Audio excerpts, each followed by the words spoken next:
The rope was already around his neck. On May 1st, 1868, Tom Dooley looked out over the crowd and, with his last breath, spoke the words that would seal a woman's reputation in darkness for eternity. He said, "If it wasn't for Anne Melton, I wouldn't be on this scaffold today." Was it a damning accusation? A confession of his own weakness? Or the last desperate act of a man protecting the woman he truly loved? We all know the song about the hanged man and his dead lover, Laura Foster. But the legend has a third name, a shadow at its heart. Today, we separate the ballad from the bitter truth to answer one question. Was the true monster in this story the one who walked away free? To understand the blood that was spilled, you first have to understand the soil it stained. This was Wilkes County, North Carolina, in the year 1866. The air in these mountains still tasted of gunpowder and defeat. The Civil War had bled the hollows dry, sending its sons home not as conquering heroes, but as ghosts. Men returned to find their farms overgrown, their families gaunt with poverty, and a silence in the valleys that felt heavier than before. Life was a stubborn, grinding affair, measured by the seasons and the sweat of your brow. It was a world of hard work, quiet faith, and passions that, once stirred, ran deeper and faster than any mountain creek. Into this world walked Thomas Dooley, known to everyone as Tom Dooley. Before the war, he was the boy with the quick smile and the fiddle that could make the devil himself tap his feet. But the Tom who came back was different. He'd survived the living hell of Point Lookout prison camp, and the experience had burned something out of him, replacing it with a reckless charm and a darkness in his eyes. He still played the fiddle, but now the tunes seemed wilder, more desperate, as if he was trying to drown out memories that followed him from the battlefield.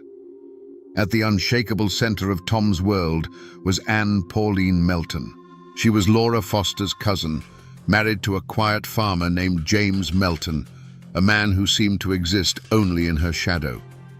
Anne was not just beautiful, she was a force of nature. With dark, knowing eyes and a will as strong as iron, she was a woman who refused to be contained by the small, pious world she inhabited. Her affair with Tom Dooley was the worst-kept secret in Elkville, a blazing fire that everyone saw, but no one dared try to put out. It was a passion born long before the war, and it had only intensified upon his return. And then there was Laura Foster, younger, fairer, and by all accounts of a gentler nature than her cousin Anne.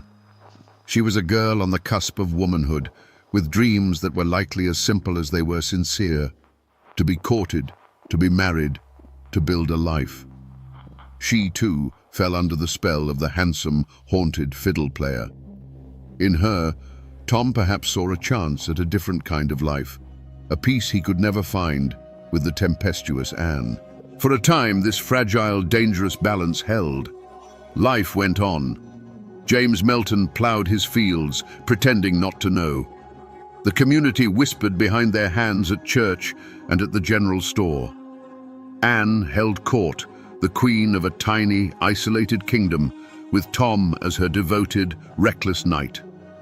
And Laura Foster watched from the edges, her heart full of a hope that was about to turn deadly. They were all caught in a web of love, jealousy, and obligation, unaware that the world they knew was about to be burned to the ground. But the war had sent home more than just broken men. It sent home a sickness, a blood taint that traveled in silence. It was an unseen enemy, carried in the veins of a soldier, that would soon become the catalyst for an act of brutality that would leave these mountains forever scarred. The storm was coming, and no one even saw the clouds gathering.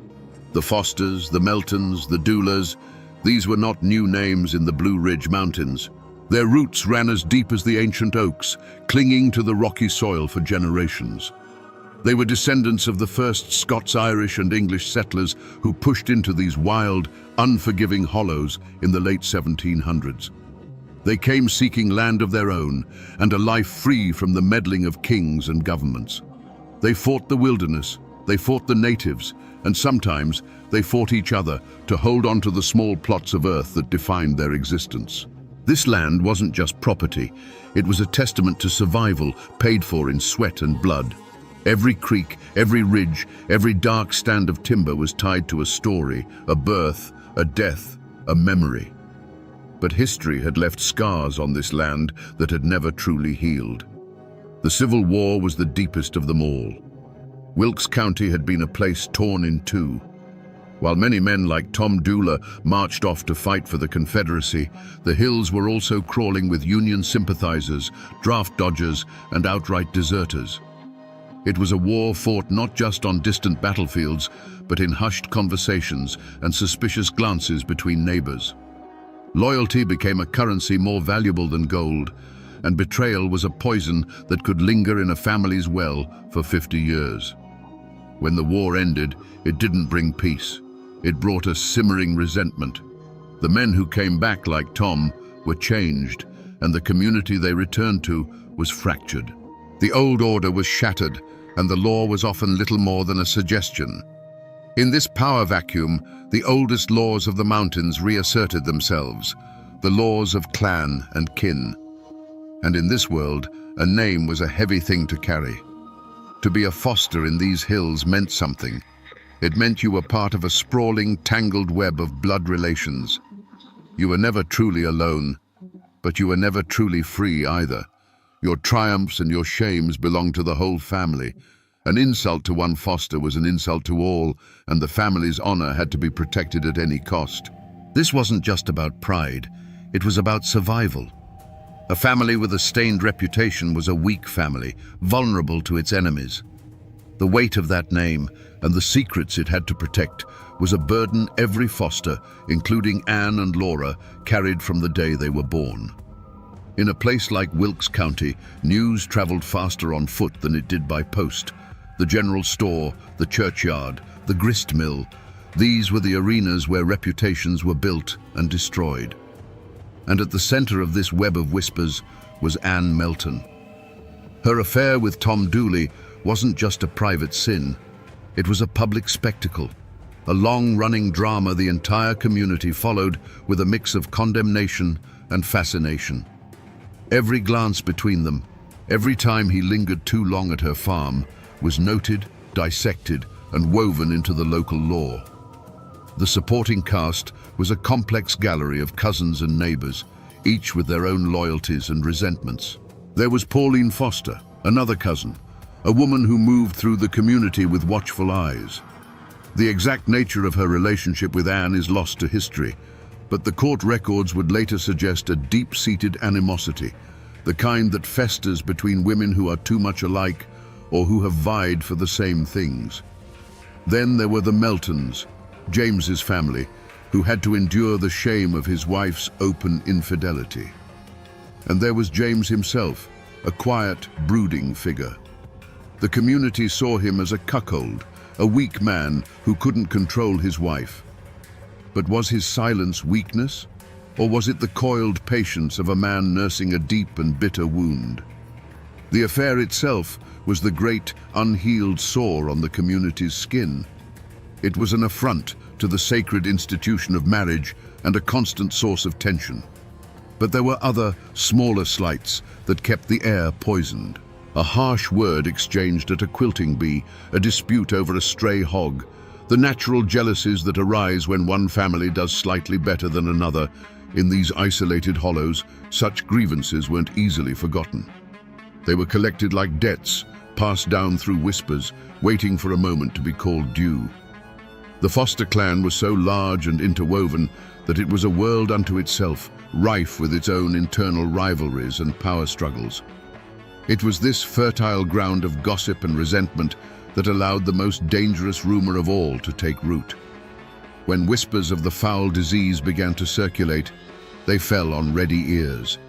Syphilis was more than an illness. It was a mark of moral decay, a physical manifestation of sin. The rumor transformed the affair from a simple matter of adultery into something dark and terrifying. It was a secret that, if exposed, would bring a level of shame and ruin that was absolute. It wouldn't just be whispers, It would be utter damnation. The air in Elkville grew thick and heavy. Anne, Tom, and Laura were no longer just three people caught in a tangle of passion.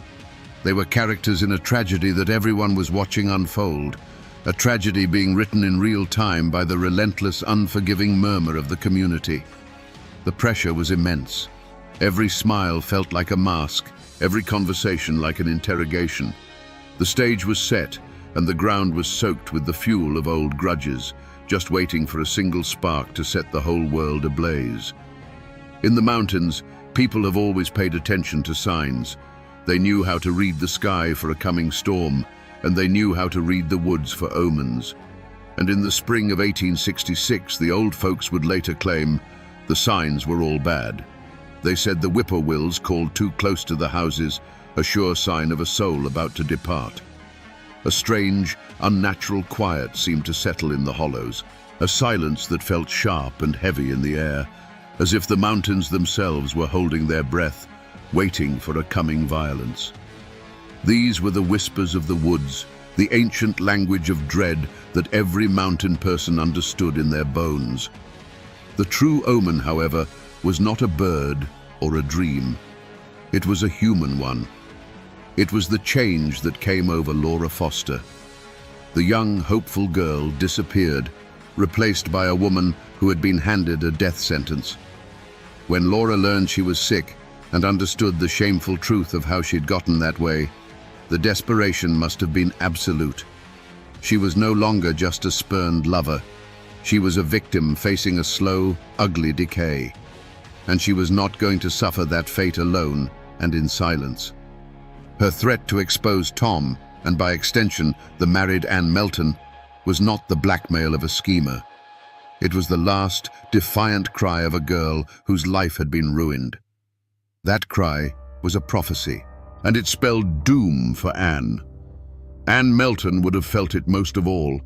She was too sharp, too aware, not to see the abyss opening up before her. The whispers of the community were no longer just background noise. They were the sound of a trap being sprung.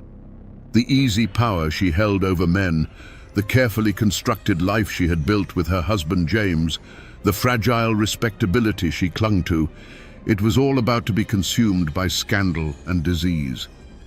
She must have felt a cold knot of dread in her stomach that never went away, a premonition that the poison that had entered their lives had finally reached the heart.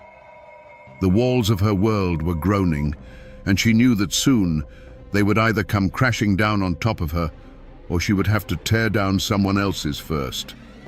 The dam of whispers and threats was about to break. On a bright May morning, Laura Foster made her move.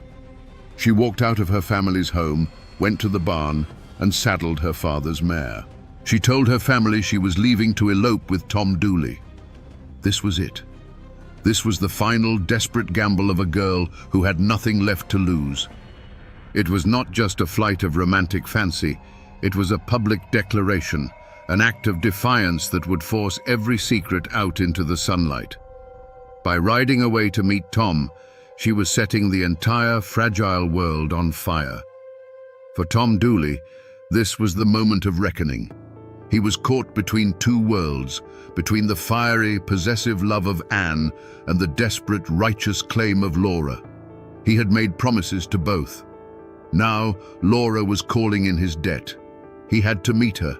He had to face the consequences of his actions.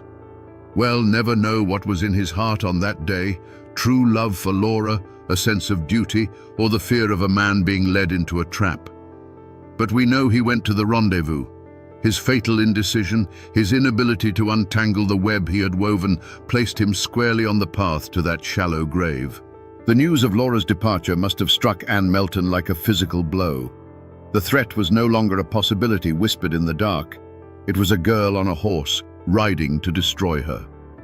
Laura's elopement with Tom would be the final, unforgivable humiliation.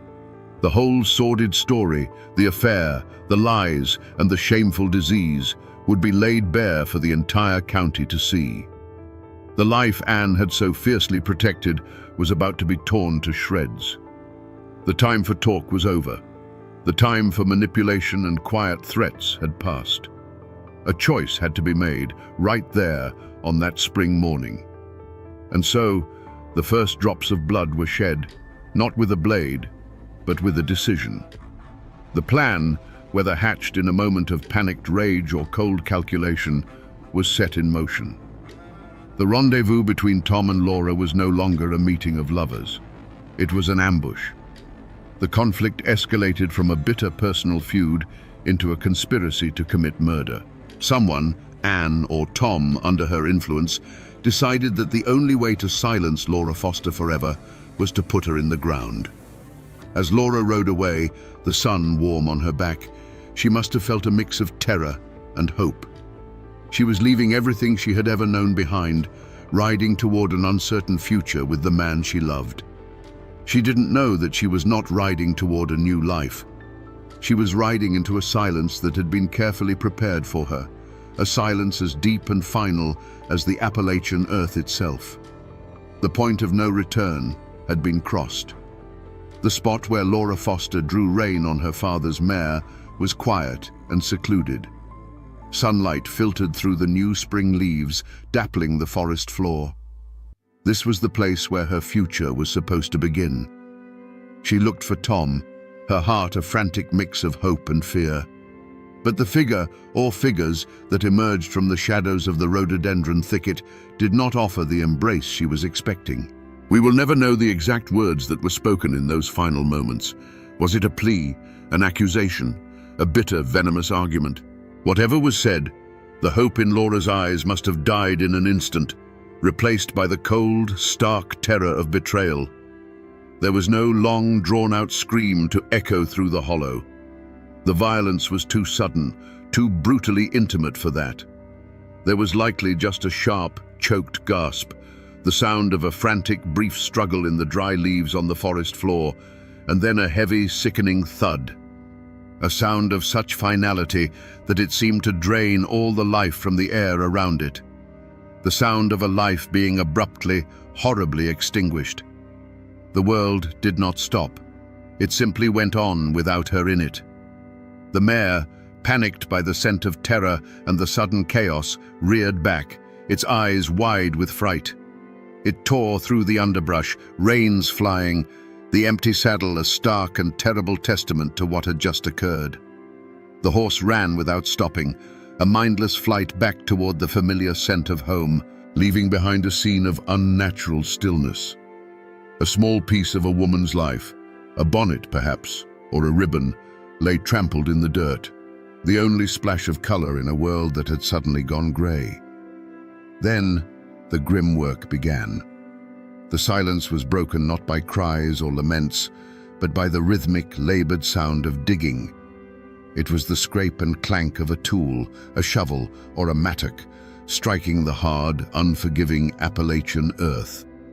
It was a desperate, sweating labor, a race against the setting sun and the possibility of a chance wanderer.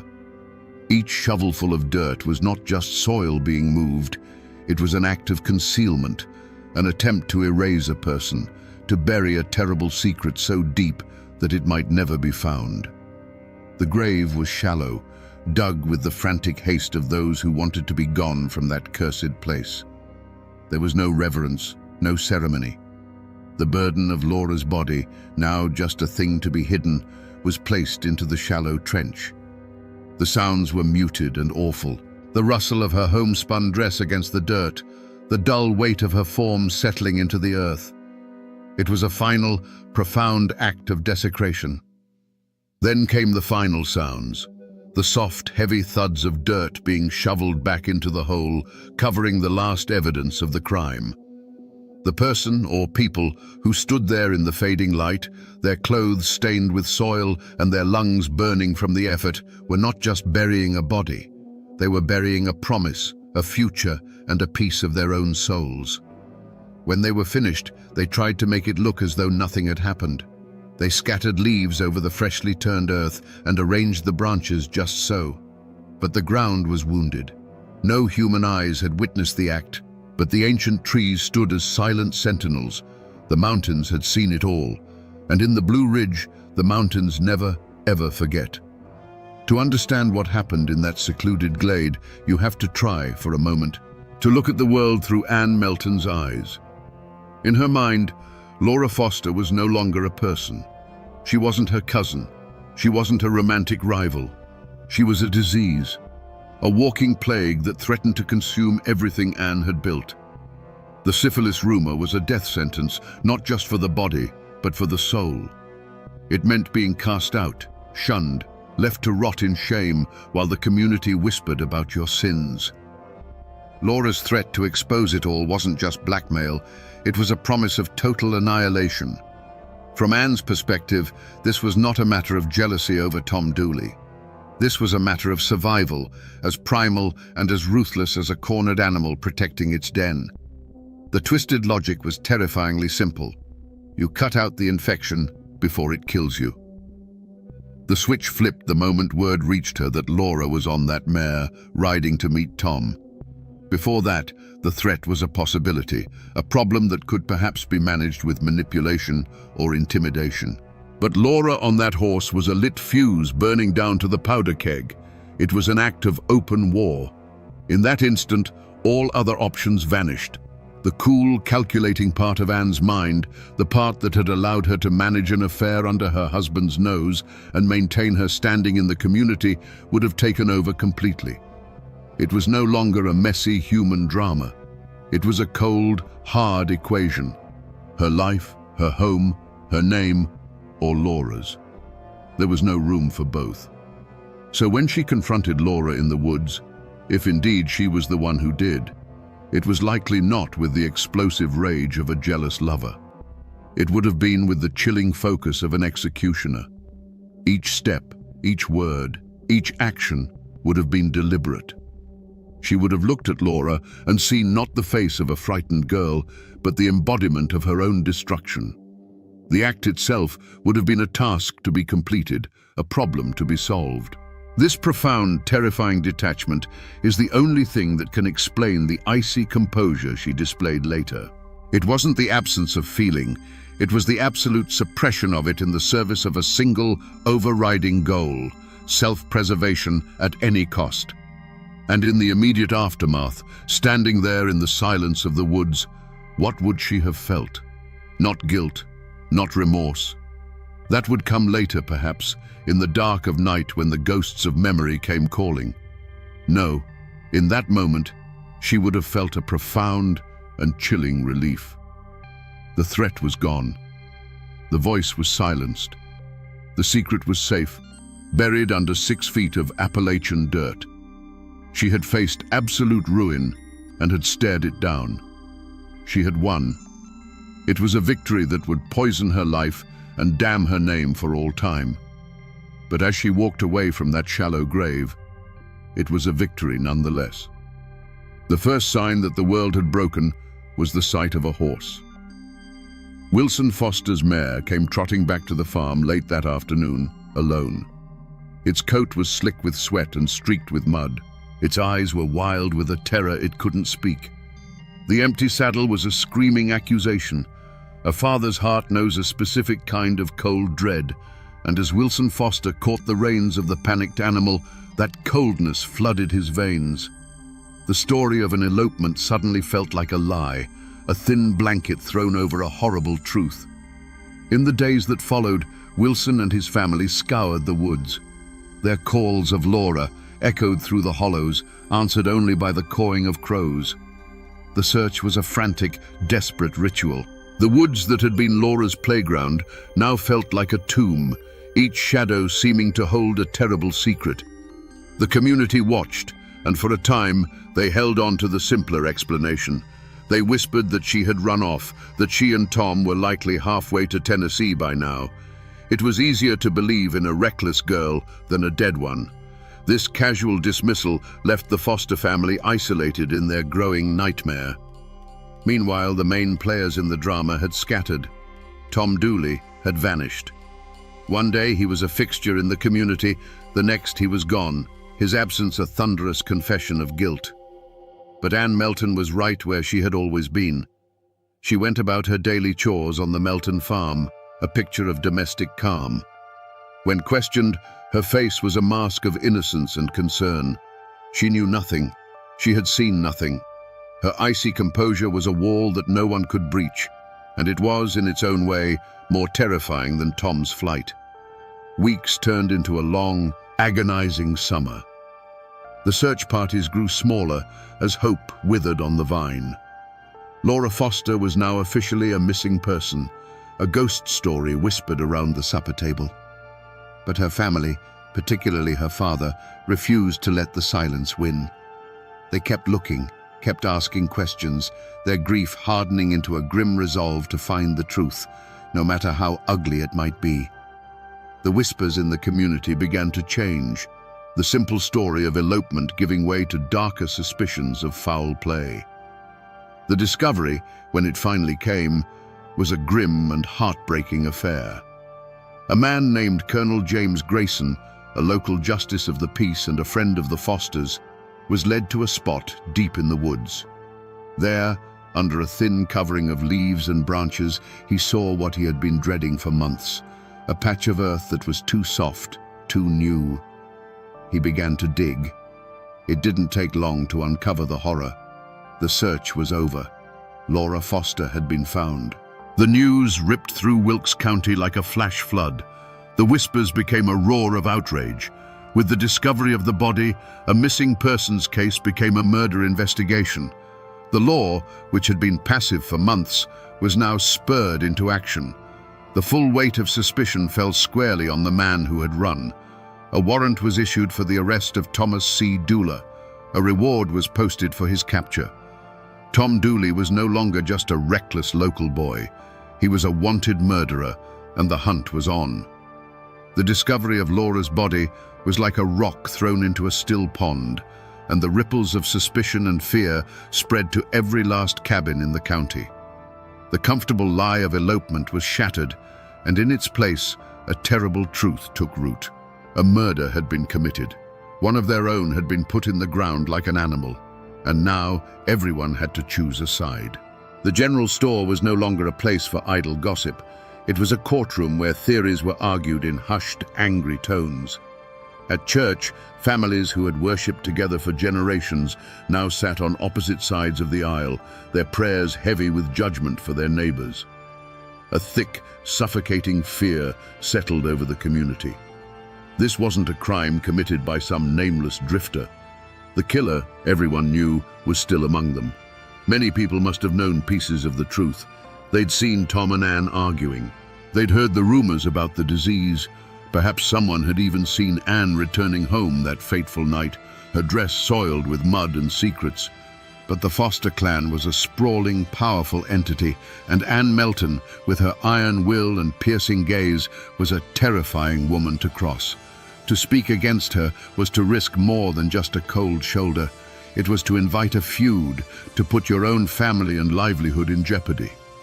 And so, a conspiracy of silence was born, not of loyalty to a killer, but out of raw, primal fear. Still, the community was not a monolith. While many pointed the finger at the fugitive Tom Dooley, others whispered that he was just a fool, a pawn in a game played by a much more cunning mind. They looked at Anne Melton, saw her cold defiance, and came to their own conclusions. They saw a woman capable of anything, a woman who had bewitched both her husband and her lover, a woman who would stop at nothing to protect her name. Tom, they argued, might have helped dig the grave, but it was Anne's venom that had struck the fatal blow. In this poisoned atmosphere, small acts of courage and cowardice became monumental. There was the quiet neighbor who, risking the wrath of the Meltons, brought a basket of food to Laura's grieving family, a silent gesture of solidarity. There was the witness, Pauline Foster, who, whether out of a sense of justice or personal spite, decided to break the silence and tell the authorities what she claimed Anne had confessed. And on the other side, there were those who provided false alibis, who swore they'd seen Tom miles away when the murder occurred, weaving a web of lies to protect a friend or simply to avoid getting involved. The murder of Laura Foster had done more than kill a young woman. It had ripped the soul out of the community. Neighbor now looked at neighbor with suspicion. Old friendships curdled into resentment. The valley was no longer a place of shared hardship and trust. It was a fractured landscape of fear, secrets, and unspoken accusations. The lines had been drawn in the dirt, and the blood that had been spilled would stain them forever. The manhunt for Tom Dooley was not just a matter of law, it was a matter of pride. Sheriff William Dooley, a relative of Tom's, was tasked with bringing him in, a duty that must have weighed on him like a shroud.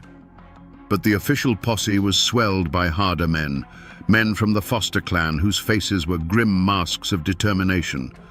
They weren't interested in a trial, they were interested in mountain justice, a swift and final accounting for the blood of their kin.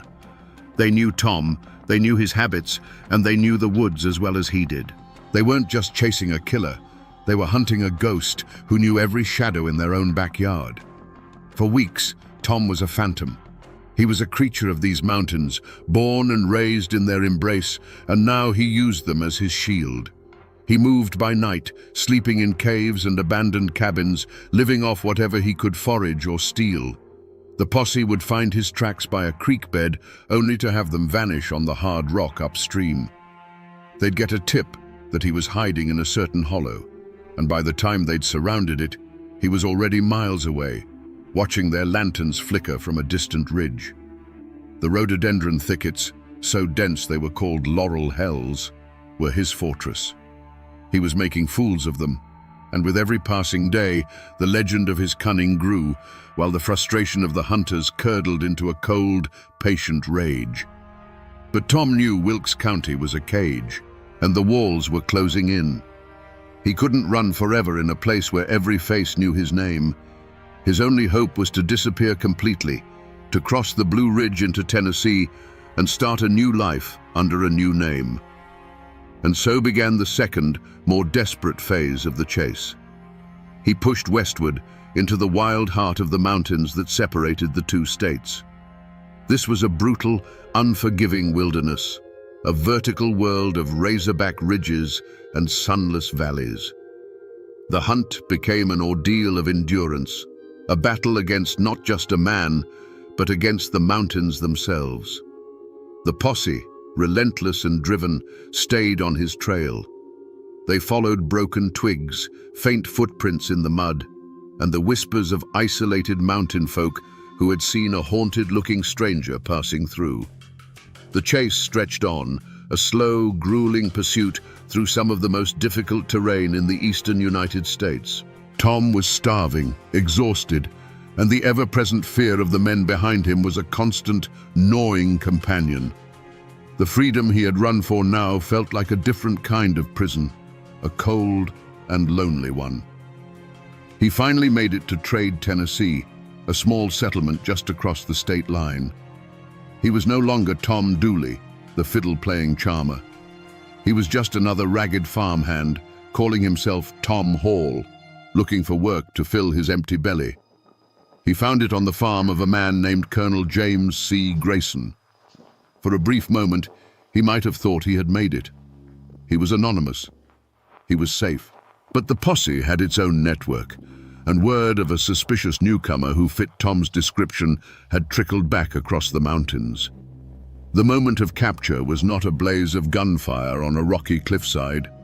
It was quiet, pathetic, and inevitable. The posse found him helping with the chores, his shoulders slumped with weariness. He looked up and saw the familiar hard faces from home, and in that instant, he knew the running was done. The fight had gone out of him. There was no struggle, no last defiant stand. There was only the quiet resignation of a man who had been hunted to the point of collapse. He surrendered without a word, exhausted and cornered, the great chase ending not with a bang, but with the click of iron shackles. The journey back to Wilkes County was a somber procession, the hunters bringing their quarry home to face the justice of men. The trial of Tom Dooley was the greatest spectacle Wilkes County had ever seen. The small town of Statesville, where the trial was moved to avoid the inflamed passions of the locals, swelled with spectators.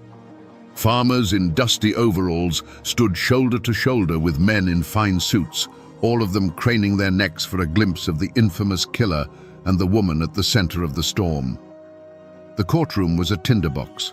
Armed deputies stood guard at the doors, their eyes scanning the crowd, wary of the foster-kin who were there to see justice done one way or another. Tom Dooley, gaunt and broken from his time on the run, looked like a condemned man from the moment he walked in. His defense was led by Zebulon Vance, a former governor of North Carolina and one of the most brilliant lawyers in the state. Vance argued passionately that the evidence against his client was purely circumstantial, a flimsy case built on rumor and the hysteria of a community desperate for a scapegoat. But the star witness, the one everyone had come to see, was Ann Melton. When she took the stand, a hush fell over the courtroom. She was a vision of composure, her dark eyes sweeping over the crowd without a flicker of fear.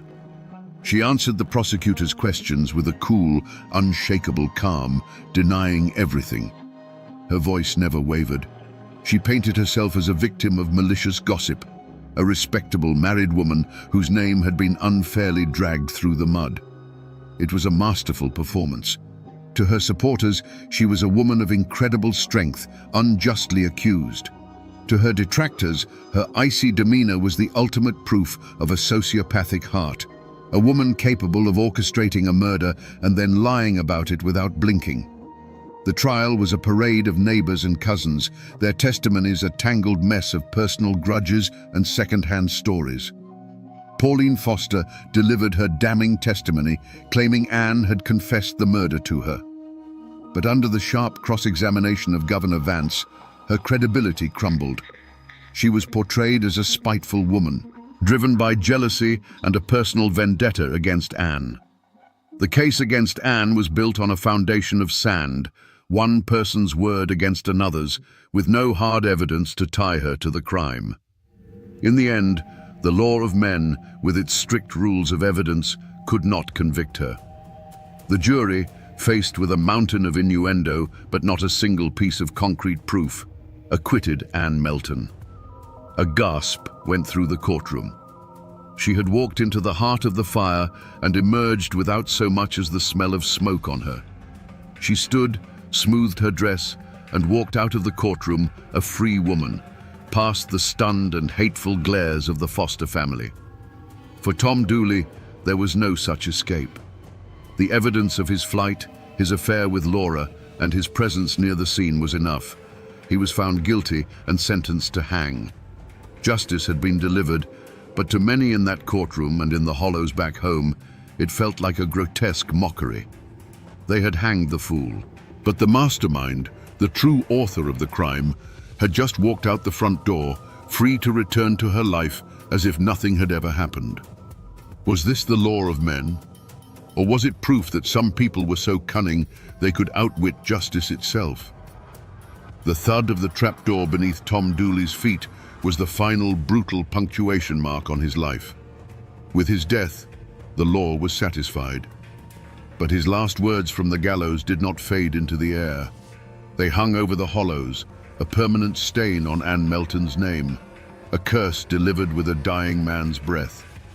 The trial was over, but the verdict of the mountains had just begun. For the Foster family, life became a long, quiet exercise in grief. They had a grave to tend now, a permanent scar on their land and on their hearts. But there was no closure. Every trip to the general store, every Sunday at church, held the possibility of seeing her, Ann Melton, the woman they believed had orchestrated their daughter's murder, living freely, her life continuing while Laura's had been cut short. They became the silent keepers of Laura's memory, their sorrow a cold, hard stone in the belly of the community, a constant, unspoken rebuke to the verdict of the court. And what of Anne? She had won her freedom, but she had lost everything else. The acquittal was not a pardon. It was a life sentence of a different kind. She returned to her farm with James Melton, but she was now a pariah, a ghost in her own life. Old friends would avert their eyes when she passed. Children would fall silent and hide behind their mothers' skirts. She was utterly isolated, trapped in a prison of whispers and sideways glances. The community that had once been her stage was now her jury, and its judgment was a slow, daily poison. She was the woman who had gotten away with it, and for that, she would never be forgiven. History simply records that Anne Melton died a few years after the trial, likely from a fever or some other common malady of the time. But the legend, my friends, tells a different story. The legend is where the mountains delivered the justice the court could not. They say that Anne was consumed by the very disease that had started it all. That the syphilis drove her mad, her mind rotting away along with her body. The folklore insists her death was a thing of horror, that for days she was tormented by visions, screaming Laura Foster's name in the dead of night and clawing at phantom hands that were dragging her to hell. The legend gave her an end befitting the monster they believed her to be, agonizing, shameful, and utterly terrifying. It was a curse fulfilled. And so, the community tried to heal by forgetting. After the raw spectacle of the trial and Anne's supposed damnation, a thick blanket of collective silence fell over the story. It was too painful, too divisive. People stopped speaking the names of the dead. The murder of Laura Foster became a dark secret, a story you didn't tell your children, a wound that was left to scar over in private. They buried the truth under the weight of hard work and the passing of seasons, hoping that if they just stopped talking about it, the ghosts of 1866 would finally find their rest. The silence that the community so desperately tried to impose on this story was ultimately broken, not by a historian, but by a musician. In 1958, a clean-cut group of folk singers called the Kingston Trio recorded a simple, haunting ballad called Tom Dooley. The song became a worldwide phenomenon, a #1 hit. It flattened the brutal, complex tragedy into a simple tale of a love triangle gone wrong. The song became a ghost, its mournful tune drifting out of jukeboxes and radios across the country, ensuring that the names Tom Dooley and Laura Foster would never truly be forgotten. It was this song that pulled the story from the dusty archives and gave it a strange new life in the modern world. And the physical traces, my friends, they are still there. You can travel to Wilkes County today and find them. There's a small, fenced-in plot where a gravestone marks the final resting place of Tom Dooley. It's a newer stone, placed there long after the original was chipped away by souvenir hunters. You can also find the quiet, lonely grave of Laura Foster, tucked away in a family cemetery. But the grave of Anne Melton is harder to find. Some say she was buried next to her husband in the Melton family plot, while others whisper that she was laid to rest in an unmarked grave, shunned by a family that could no longer bear the weight of her name. Even in death, she remains a figure of mystery and shadow. The land itself holds the memory. The old hanging tree in Statesville is long gone, but locals can still point to the spot where the gallows stood. And if you know who to ask, they can take you deep into the woods to a quiet, unremarkable patch of ground. There are no markers, no signs. But as you stand there in the silence of the forest, you can't help but feel a chill. This is the place. This is the earth that held Laura Foster's body for a long, hot summer. It is a wound in the landscape that has never fully healed. The descendants of the Fosters, the Meltons, and the Doulas still live in those hills. For generations, the story was a source of deep shame, a dark chapter that was never spoken of aloud. But the fame of the song changed that. It forced the story out into the light, transforming it from a private family tragedy into a piece of public American folklore. Today, the names no longer carry the same immediate sting, but they do carry an echo of a passion that burned too brightly, of a secret that was worth killing for, and of a tragedy that proves that while people may try to forget, the mountains remember everything. So we come back to the question we asked at the very beginning. a question that has echoed through these mountains for over 150 years. Was Anne Melton the true monster in this story? The law gave us its answer. It said no. But the legend, the folklore, and the dying words of the man she loved screamed a different answer from the gallows. The truth, I believe, is buried somewhere in the murky soil between the two. The historical record is silent, but human nature is not. Anne Melton was a fiercely intelligent, passionate woman, trapped in a world that gave her very little power. When faced with total ruin, did she turn to an act of ultimate brutality to save herself? I cannot tell you with certainty that she held the blade. But I believe her will, her fear, and her desperation were the forces that drove the tragedy to its bloody conclusion. This is not just a simple story of a love triangle, the way the song tells it. This is a story about the awesome and terrifying power of secrets.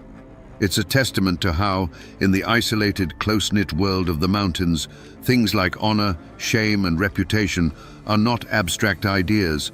They are matters of life and death. It's a brutal lesson in how love can curdle into obsession, and how obsession, when cornered, can become homicidal. It is a story not just of cruelty, but of the indomitable Appalachian spirit, a spirit that will endure unimaginable hardship, protect its own with a fierce and sometimes violent loyalty, and never, ever forget a wrong. The Kingston Trio made Tom Dooley famous, but they only told you a piece of the tale. They never told you about the disease, the web of family secrets, or the cold, defiant woman who walked free, only to be imprisoned forever by her own legend. The ghosts of that tragedy still wander the hollows of Wilkes County, a timeless reminder of a passion that burned a hole in the fabric of the mountains. They are a warning that the darkest hearts sometimes beat within the most beautiful chests, and that justice, in the end, is not always found in a courtroom. And now, my friends, you know the rest of the story. They say the age of witch trials in America ended in Salem. But over a century later, in a dark hollow of the Tennessee mountains, one final ember of that medieval fear refused to die. The name whispered on the frontier was Mary Peyton. She wasn't burned at the stake or hanged from a gallows, but what happened to her marks one of the last times an American court would formally hear an accusation of witchcraft. Who was this woman? And what could she have done to make her neighbors, people of the Bible and the long rifle, believe she could sour their milk, sicken their children, and consort with the devil himself? Tonight, we trace the story of a forgotten name, to understand how a community's fear can be a more terrible sentence than any judge's verdict. To understand Mary Peyton, you have to understand the soil she grew from. She was born into a world perched on the knife's edge between raw survival and unshakable faith.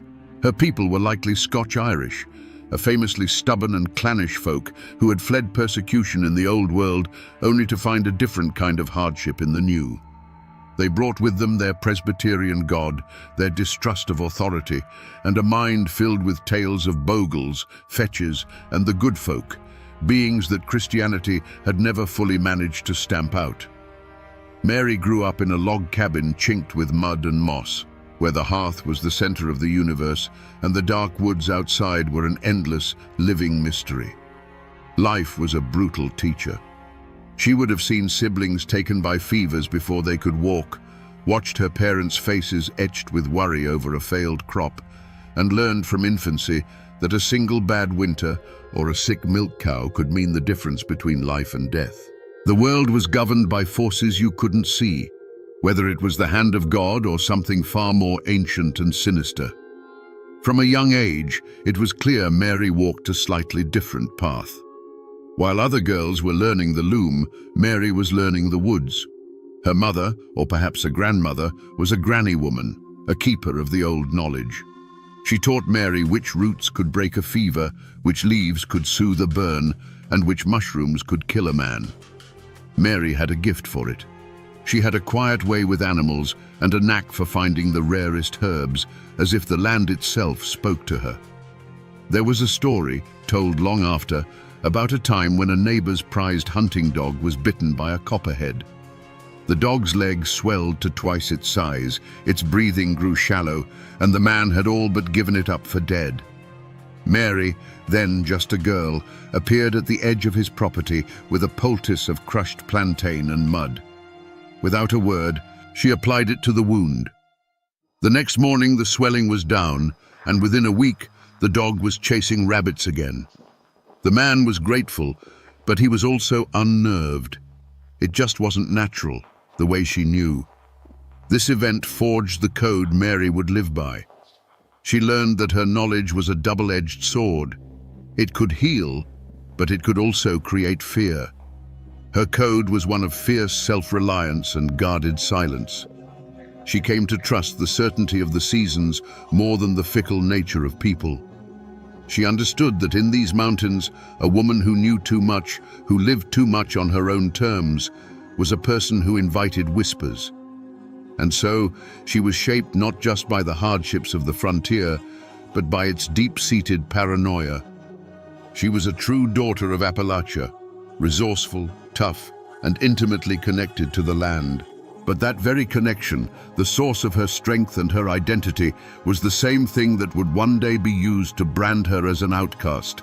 A vessel for the very evil her neighbors feared was lurking just beyond the firelight. But before the whispers turned to accusations, Mary Peyton had a life.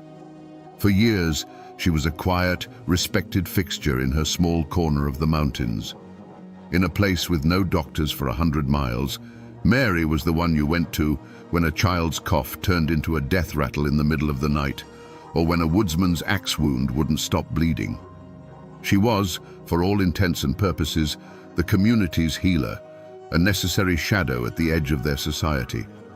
Imagine a young husband, wild-eyed with panic, pounding on her door in the dead of winter. His wife's first child is coming, but it's turned sideways and the labor has gone on for 2 days. The air in their cabin is thick with fear and the scent of blood.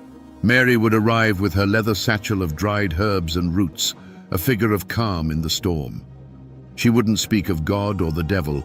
She'd speak of raspberry leaf tea to ease the pain and the right pressure to apply to the mother's back. Hours later, through her skill alone, the cabin would be filled not with the sounds of mourning, but with the cry of a newborn. Her payment wasn't in coin, but in kind. A sack of meal, a cured ham, a length of homespun cloth, tokens of a desperate gratitude. She asked for little and kept to herself, tending the garden behind her small, well-kept cabin. The place was a world of its own, every inch filled with purpose. Bundles of yarrow, goldenrod, and ginseng hung drying from the rafters, their earthy scent mingling with the constant aroma of wood smoke. Glass jars filled with salves and tinctures lined the shelves. This was the world she had built, a life of quiet competence and solitude after her husband had passed years before. This life, however, was built on a foundation of trust as thin as a winter's first ice. The very people who sought her help in the darkness of the night would sometimes look away when they passed her on the path in the bright light of day. They needed her knowledge, but they did not understand it. It was a power that came not from the preacher's Bible, but from the earth itself, and this made them uneasy. Mary Peyton lived in that fragile space between reverence and fear, a respected healer who was only one failed crop, one sick child, one unexplained misfortune away from being something else entirely. Mary Peyton's greatest strength was also the seed of her undoing. It wasn't pride in the way a rich man feels it, but an unbending, almost defiant self-possession. She trusted the evidence of her own eyes and hands far more than she trusted the pronouncements of preachers or the gossip of her neighbors. In a society held together by conformity and shared belief, Mary's refusal to bend her own knowledge to fit the fears of others was a quiet but constant act of rebellion. She had no patience for foolishness, and she would not pretend otherwise. This flaw was laid bare on a crisp autumn Sunday. A new circuit preacher had arrived in the settlement, a young man with more fire in his sermons than wisdom in his eyes. He spoke of the devil as if he saw him behind every tree, and his God was a God of wrath and judgment. After the service, a man approached the preacher, asking for prayers for his wife, who was wasting away from a lung sickness that left her pale and breathless. The preacher placed a hand on the man's shoulder and declared loudly, for all to hear, that this was a test of faith, and that only fervent prayer could cast out the demon of illness. Just then, Mary Peyton, who had been trading herbs nearby, was asked by another woman if she had a remedy. Mary's gaze was clinical and sad. She knew this sickness. It was consumption, a slow, merciless drowning from within. She looked from the desperate husband to the proud preacher and spoke in a voice that was not loud, but cut through the air like a cold knife. "Prayer may comfort the spirit," she said, her words measured and clear, "but it will not clear the rot from her lungs. God put the healing roots in the earth for us to use. To let a woman die while ignoring his gifts is the true sin." The silence that followed was heavy and absolute. The preacher's face flushed with a furious red. In one sentence, Mary had not only dismissed his authority, but had framed his piety as a form of willful, deadly ignorance. She hadn't just offered a different opinion, she had challenged the very foundation of his power in front of the entire community. He saw her not as a healer, but as a rival, a purveyor of an older, darker knowledge that stood in direct opposition to his word.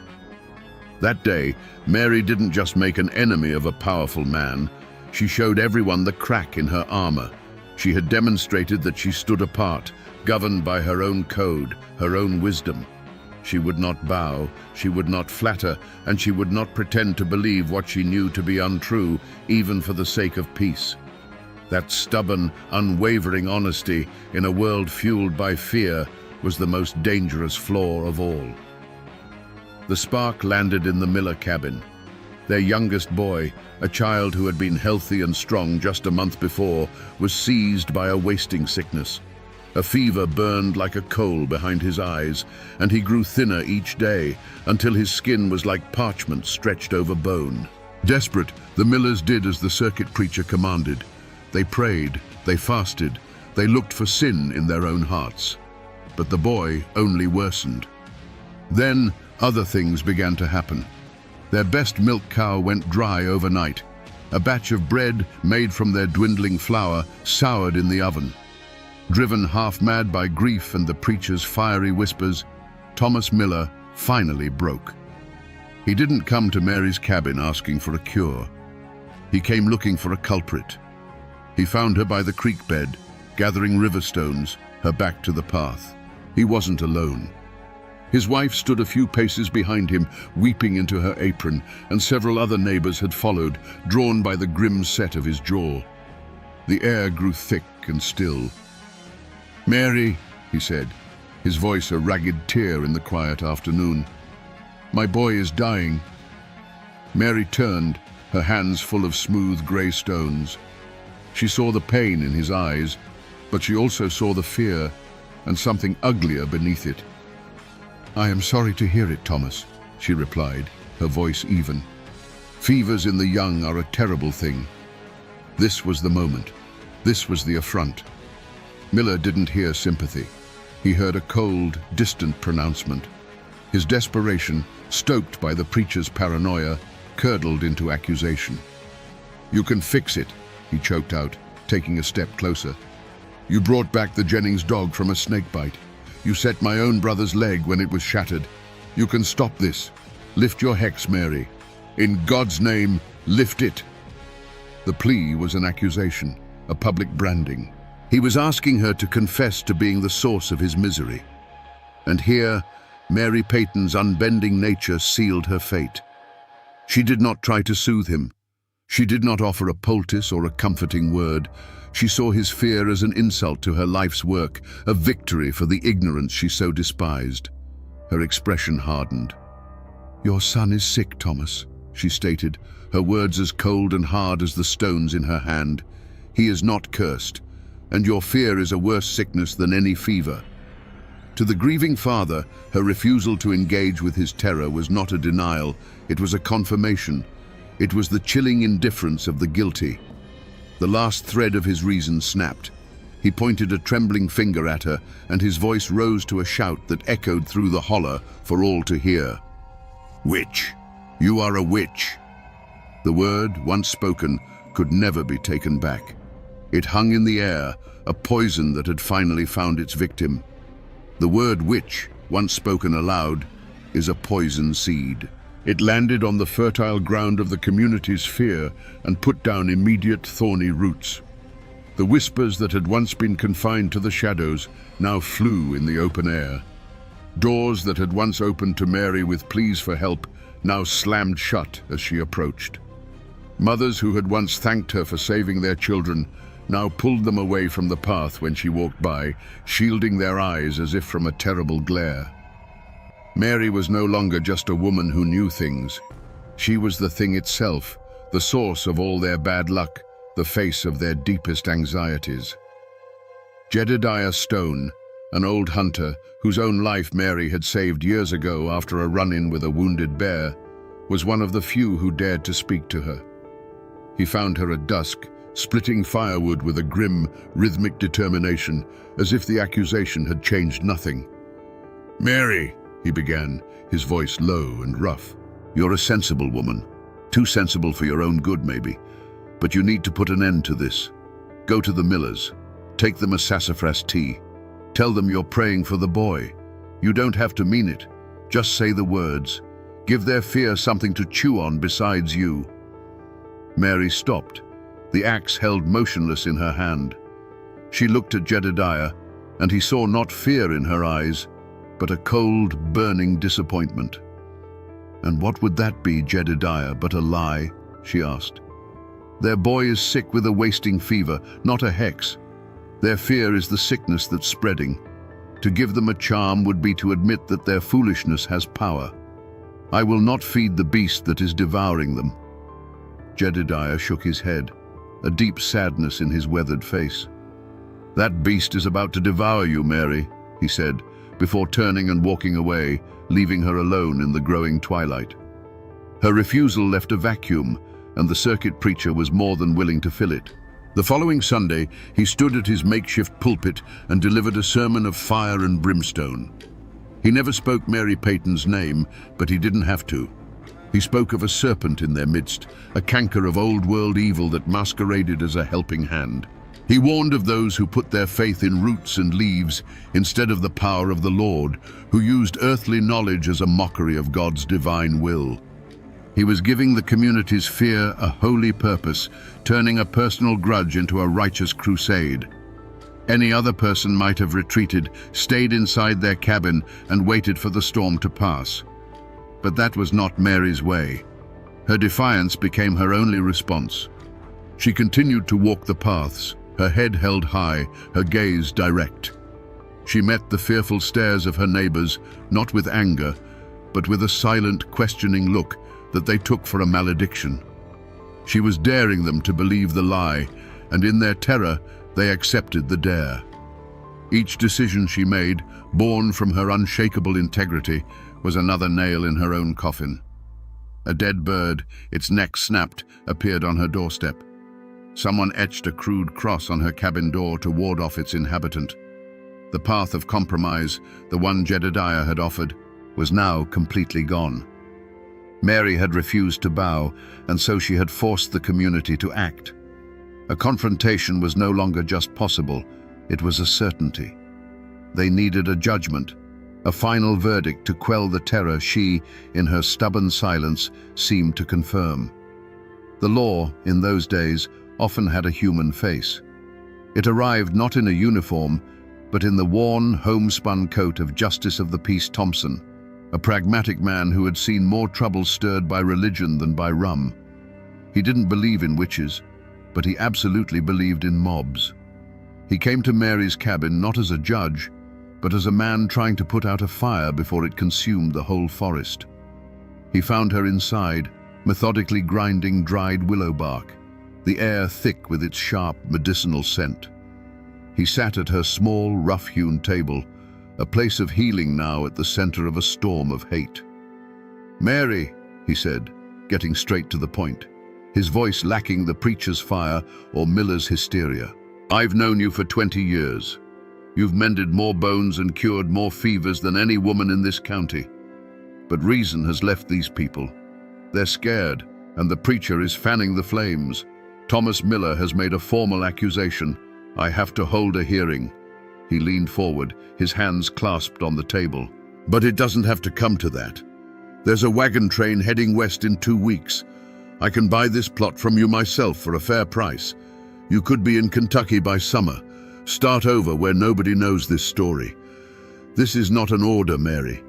It is an offer, a way out, a road to peace." It was the last most sensible off-ramp. An exile, yes, but a safe one. A chance to live, to continue her work somewhere the soil wasn't so poisoned with fear. For a long moment, Mary was silent. Her gaze drifted around the small cabin. She saw the bundles of herbs hanging from the rafters, each one a memory of a day spent in the sun-dappled woods. She saw the shelves of tinctures, each one a story of a life she had touched. This cabin, this small plot of land, this was not just a place. It was the physical record of her entire existence. To leave it would be to erase herself. To flee would be to sign a confession in the dust of the road behind her. She finally met the justice's gaze, and her eyes, though weary, held no hint of surrender. "And what name would I use in Kentucky, Mr. Thompson?" she asked, her voice quiet but unshakable. "Whatever name I chose, the one they gave me here would follow. I would arrive not as a healer, but as a woman who ran from a charge of witchcraft. Their lie would become my truth." She stood up, her hands stained with the dust of the willow bark. "I have done no wrong. This is my home. I will not be driven from it by the fears of ignorant men. Let them have their hearing." In that moment, she made her choice. She chose her name over her life, her integrity over her safety. She turned away from the last road to peace and set her feet firmly on the path that led directly to her reckoning. The hearing was held not in a courthouse, but in the settlement's largest cabin, which also served as its church. The space was packed shoulder to shoulder, the air hot and suffocating, thick with the smell of unwashed wool, nervous sweat, and the cloying righteousness of the mob. To Mary, sitting alone on a simple stool in the center of the room, it felt less like a place of judgment and more like a cage built of hostile eyes. Justice Thompson sat at a rough-hewn table, his face a mask of grim resignation. But the real judge and jury were the dozens of familiar faces that now stared at her as if she were a complete stranger, a monster that had been living among them undetected. The world seemed to narrow, the buzzing whispers fading into a dull roar in her ears as Thomas Miller stood to speak. He did not shout. His voice was a low, trembling thing, filled with a grief so profound it had become poison. He described his son's wasting sickness, his words painting a vivid, heartbreaking picture. Then he turned, his face a contorted mask of pain and certainty, and pointed a trembling finger at Mary. He spoke of how the boy had screamed her name in his fever dreams. He spoke of the sour milk and the dead dog. Each word was a stone cast not to prove a fact, but to inflict a wound. And with every sentence, Mary could feel the weight of the room's belief settling upon her like a shroud. Then came the others. A woman stood and swore that her butter had refused to churn the morning after Mary had walked past her cow pen. A farmer claimed a shadow in the shape of a great black bird had passed over his field, and the next day, a patch of his corn was blighted. One by one, they offered up their misfortunes, their anxieties, their petty bad luck, and laid them at her feet. It was a litany of fear, a ritual of communal exorcism where every coincidence was proof and every suspicion was evidence. Mary listened, and the world outside the cabin walls, the world of cause and effect, of seasons and sickness, seemed to fall away, replaced by this suffocating new reality built entirely of their terror. The circuit preacher rose, his shadow falling long across the room. He did not need to present evidence. His role was to provide the divine narrative. He wove their disparate tales of woe into a single terrifying tapestry of satanic influence. He spoke of the serpent in the garden, the wolf in sheep's clothing. He looked directly at Mary, his eyes burning with a zealot's fire, and declared that God's people had a duty to cast out the instruments of darkness from their midst. It was the final, crushing blow. The argument that had been building for weeks was suddenly, permanently over. He had given them permission to hate, and a holy reason to do it. Finally, Justice Thompson turned to her. "Mary Peyton," he said, his voice heavy, "do you have anything to say in response to these accusations?" The entire room held its breath. The silence was a physical thing, pressing in on her. She looked at the faces, the Millers, her neighbors, people she had known her entire life. She saw no room for reason, no crack in their certainty where the truth might take root. What could she say? To deny it was to lie, for how could she deny a thing that existed only in their minds? To explain the science of herbs and fevers would be to speak a foreign language. Her world of knowledge had no place here. So she said almost nothing. "I am a healer," she stated, her voice clear and steady, though it cost her everything she had. "I have harmed no one." Her simple, honest words were utterly useless against the storm of their hysteria. Her calm was seen as cunning, her lack of tears a sign of a hardened, unholy heart. Justice Thompson, bound by the law of the state, could find no credible evidence of a crime. He was forced to dismiss the formal charge, but his verdict was a hollow, meaningless sound. As the hearing concluded, a chilling silence fell. There were no shouts, no threats, just a quiet, absolute change. As Mary walked towards the door, the crowd did not touch her. They simply parted, creating a wide, empty path, as if she were a leper, a ghost, a thing so unclean they could not bear to be near her. The heavy cabin door swung shut behind her, the sound echoing in the sudden quiet. And in that moment, Mary Peyton knew her life, as she had known it, was over. The walk from the meeting cabin back to her own was the longest journey of Mary Peyton's life. The path was the same she had walked 1,000 times, but the world had been remade in the last hour. The sun was still warm on her face, the breeze still rustled the leaves, but the air itself felt different, thin and sharp in her lungs. She did not look at the other cabins she passed. She didn't have to. She could feel the flicker of a curtain in a window, the sudden stillness of a child's game in a yard, the weight of unseen eyes pressing on her back. She was no longer a neighbor. She was a haint, a living ghost walking through a town that had already buried her. When she reached her own door, her hand hesitated for a moment on the latch. This small cabin, once her sanctuary and her workshop, now felt like the only solid ground left in the world. She stepped inside, and the scent of drying herbs and wood smoke greeted her like an old friend. But there was no comfort in it now. It smelled of a life that was already over. With a final weary movement, she slid the heavy wooden bolt across the door. The sound, a solid, definitive thud, was the sound of a tomb being sealed. She was not locking the world out. She was locking herself in. There was no storm of weeping, no rage that shook the walls. What settled over Mary was a profound and chilling emptiness. She looked at her hands, the hands that had set bones and delivered babies and eased the final passage of the dying. They were the same hands, but their purpose had been stolen from them. Her knowledge, the intricate map of the natural world she carried in her mind, was now a useless treasure. The people she had served had chosen the comfort of a simple lie over the complexity of a difficult truth. It was a betrayal so deep it felt less like an injury and more like the slow onset of a mortal chill.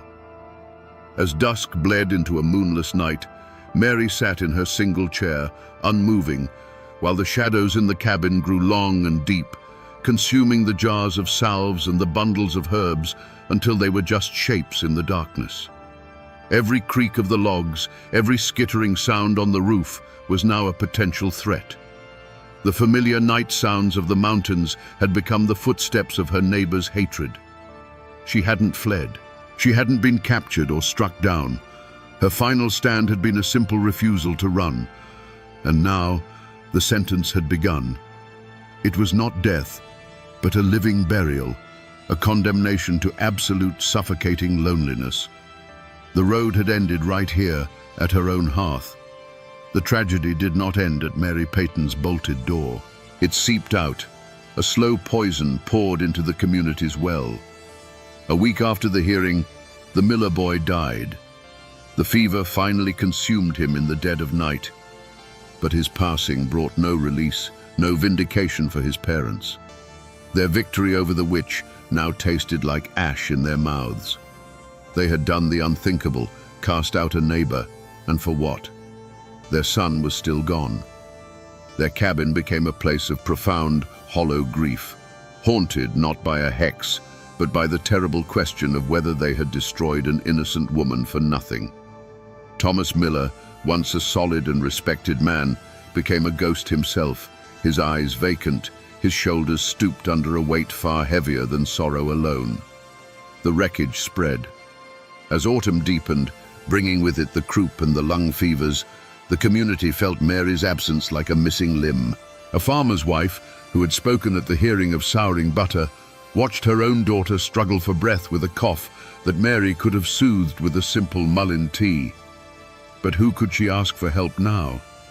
The other granny women in the surrounding hollows, hearing the story, grew cautious. Their knowledge, once a source of pride, was now a liability.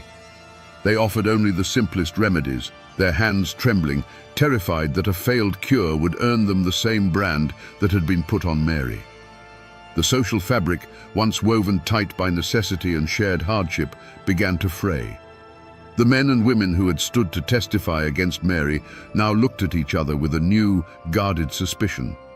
If a neighbor's bad luck could be blamed on a witch, whose bad luck would be next? And who would be blamed for it? Jedediah Stone, the old hunter, no longer shared his kills with the families who had spoken against Mary. A quiet, bitter line had been drawn through the heart of the settlement. The unity of the mob had shattered, leaving behind only the sharp-edged fragments of distrust and resentment. The community had sought to purge a single, perceived evil from its midst. Instead, they had invited a dozen real ones to take its place. They had sacrificed their healer on the altar of their fear. They had traded a woman's life for the illusion of control, only to find themselves more vulnerable than ever. The tragedy was not just Mary Peyton's. It was the deep, self-inflicted wound of a people who, in trying to cast out a shadow, had managed only to extinguish a light. The true hex was not one Mary had cast, but one they had cast upon themselves, and its curse was one of silence, guilt, and a fear that had now truly taken root. In a dusty ledger, under the heading of the year 1802, a brief entry was made by Justice of the Peace Thompson. It likely read something to the effect of, "Accusation of maleficium against Mary Peyton, dismissed for want of evidence." With a dip of his quill and a scratch of ink, the official, written law of the state of Tennessee had spoken. On paper, Mary Peyton was an innocent woman. But that piece of paper was 1,000 miles from the truth that now governed her life. This was the heart of the conflict, the true trial. It was the modern world, with its rules of evidence and its presumption of innocence, clashing directly with the ancient, unwritten code of the mountains. The state's law demanded proof, a witness who saw her cast a spell, tangible evidence of a poison. The mountain code required only a sick child, a curdled pail of milk, and a collective, unshakable fear. The law saw a citizen with rights. The community saw a supernatural threat that had to be contained by any means necessary. The community's reaction to the dismissal was not relief or sober reflection. They saw the verdict as a profound failure of the so-called civilized world to protect them. To them, Justice Thompson wasn't a man of reason. He was a fool, blinded by newfangled laws that didn't understand the real dangers lurking in the shadows of the world. The dismissal didn't exonerate Mary in their eyes. It proved that the devil was a cunning lawyer, able to use the very laws of man to shield his servants from righteous punishment. The circuit preacher seized on this narrative. From his pulpit, he likely spoke of the weakness of earthly courts when faced with a spiritual war. The verdict, he would have argued, was not a reason to welcome Mary back, but a command for the faithful to take up the burden that the law had dropped. They were now God's own jury, and their sentence of shunning was not an act of cruelty, but a holy quarantine, a sacred duty to wall off the source of infection from the rest of the flock. And so, was justice served? By the cold letter of the law, yes. Mary Peyton was not fined, imprisoned, or executed. But in the court of survival and belief, the court that truly mattered in that isolated hollow, she had been found guilty and sentenced to a punishment that the law had no name for. The system had protected her body from the mob, but it was powerless to protect her spirit from their certainty. The verdict, meant to be the final word, was just a whisper lost in the roar of their fear, a perfect, tragic illustration of how true justice can be strangled by the hands of those who believe they are serving it. And what of the men who lit the fuse? What justice did the turning of the years bring to them? The answer, like the rest of this story, is not a simple one. The circuit preacher, the man who gave the community's fear its voice and its holy justification, met no grand downfall. He was a force of nature, a wildfire that sweeps through a dry valley. His work in that hollow was done. By the next spring, he was gone, having moved on to other settlements, other souls to save, carrying his brand of righteous fire with him. He likely never gave Mary Peyton another thought. He left behind a community fractured by his sermon and faced no consequence for it at all. The fate of Thomas Miller was a quieter, more personal form of justice. He had won his battle. The witch had been cast out. But the victory was a hollow, desolate thing. It did not bring his son back. It did not bring him peace. Instead, he became a man haunted not by a curse, but by his own conviction. He had poured all of his grief and rage into the vessel of one woman, and when it was over, he had nothing left. He grew gaunt and silent, a man hollowed out by his own victory. Some neighbors whispered that the real curse was the one he had invited into his own soul, a poison of guilt and doubt that he would carry to his grave. There was no clean resolution, no satisfying final act where the villains received their just deserts. One antagonist simply vanished, an agent of chaos who moved on to his next stage. The other became his own jailer, trapped in a prison of sorrow and regret. It shows a difficult truth. In a tragedy fueled by fear, there are no real winners. The line between accuser and victim blurs until all that is left is the wreckage. The story was never about a single witch. It was about a sickness of the spirit, and it claimed everyone it touched. The winter that followed the hearing was a harsh one, and Mary Peyton's cabin remained a dark, silent island in a sea of snow. No smoke rose from her chimney. No tracks marked the path to her door. When spring finally came and the world thawed, a quiet and terrible curiosity began to grow. It was Jedediah Stone, the old hunter, who finally put his shoulder to her door. The bolt, weakened by damp, gave way with a splintering crack. The silence inside was absolute. Mary was found in her chair, a figure of bone-thin stillness, having quietly wasted away in her self-imposed tomb. She had not starved for lack of food, but for lack of a world to live in. Her legacy had no bloodline to carry it. It was tied instead to the land she had occupied. No one dared to claim her cabin. It was left to the elements, a monument to the community's great and terrible secret. For years it stood as a warning, its roof slowly sagging, its walls surrendering to the relentless embrace of ivy and honeysuckle. Her garden, a living library of cures, went wild, a chaotic riot of potent herbs that no one else had the knowledge to use. The place became well and truly haunted, a spot children dared each other to run past at dusk, a physical reminder of the price of fear. The community did not heal, it scarred over. The name Mary Peyton was almost never spoken aloud again. It became a taboo, a heavy stone of shared guilt and shame dropped into the well of their collective memory. The Miller family, broken by the tragedy, eventually packed their wagon and moved west, seeking a place where they were not known as the people who had cried witch. The silence they left behind was filled not with peace, but with a brittle and anxious piety. When sickness came now, people prayed harder, their faces turned to the heavens because they had cast out their most knowledgeable connection to the earth. The power dynamic in the hollow had shifted permanently. The preacher had moved on, but his legacy of fear remained. The delicate balance between folk wisdom and frontier faith had been shattered. In casting out their healer, they had elevated their fear. They had traded a woman of knowledge for a ghost story. The community was left poorer, more isolated, and more vulnerable, not to the dark arts, but to the simple, brutal realities of a world that Mary Peyton had, in her own quiet way, understood better than any of them. Even today, if you know which overgrown path to take, you can find the place where Mary Peyton's cabin once stood. There is nothing left now but a stone chimney fall, a silent monument half swallowed by the woods. Around it, you can still find plants that have no business growing together, a tangled ghost of her garden, with foxglove and ginseng still pushing up through the weeds. The land itself seems to hold a memory, a quiet that feels older and heavier than the surrounding forest. The real Mary Peyton, the healer with the steady hands and the unbending will, was buried twice.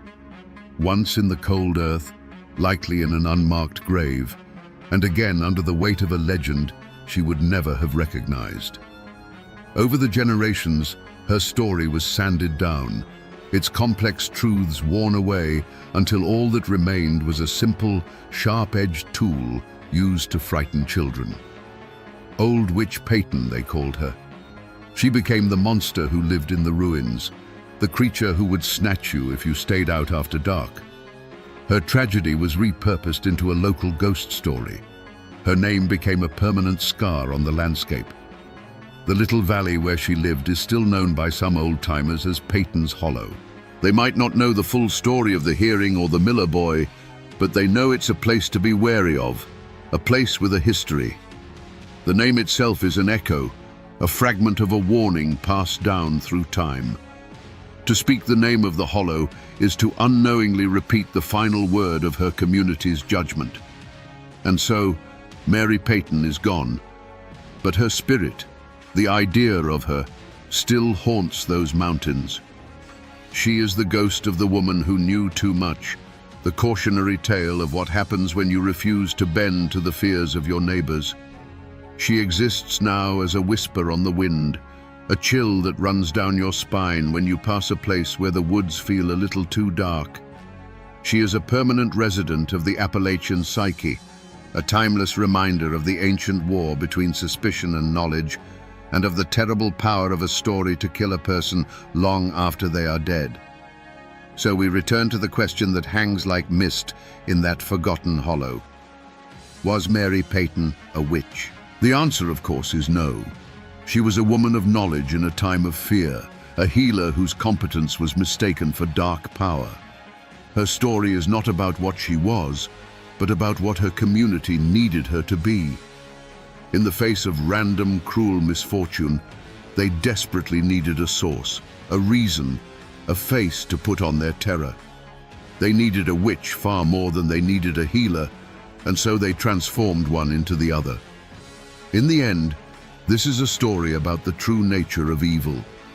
The monster in this ballad was not a woman who dealt in hexes and curses. The monster was a quiet, creeping thing called fear.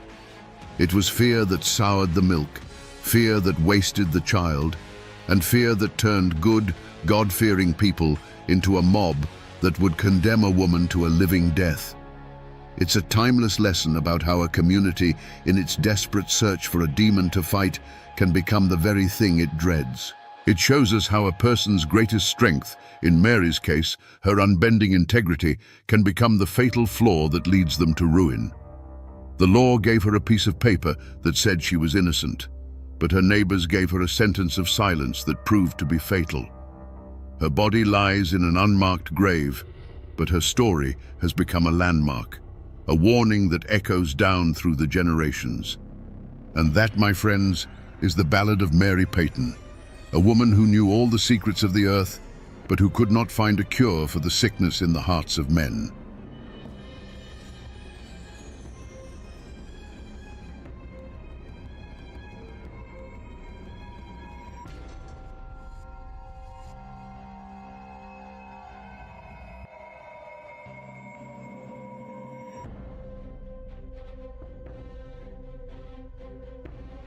Imagine the deepest, darkest night in the Ozark Hills, where the silence is shattered not by a scream, but by the thunder of hooves.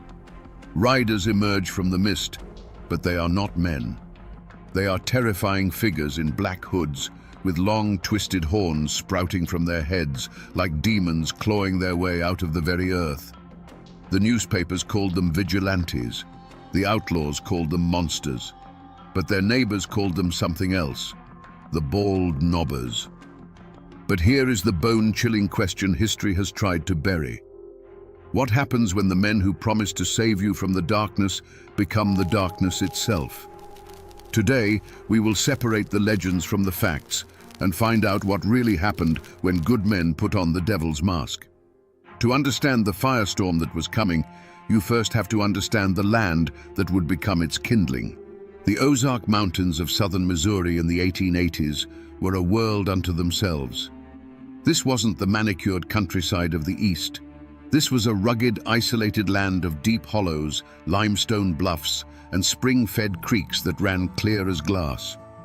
It was a beautiful but unforgiving place, settled by fiercely independent Scots-Irish families who asked for little more than to be left alone to work their small farms and raise their children. Life here was governed by the seasons, not the clock. Men like Nat Kinney were pillars of this community. A giant of a man, a Union Army veteran with a booming voice, he was seen as a leader long before he ever took the title.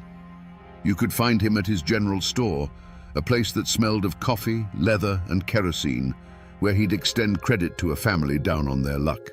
You had decent, church-going folk, families who believed in hard work and the word of God, whose greatest dream was simply a good harvest and a peaceful night's sleep. But peace was a forgotten luxury. The Civil War had not been a distant conflict here. It was a brutal, intimate butchery that pitted neighbor against neighbor. The official surrender in 1865 meant nothing to the hills. The old hatreds didn't die. They just festered, waiting for a new excuse to bleed.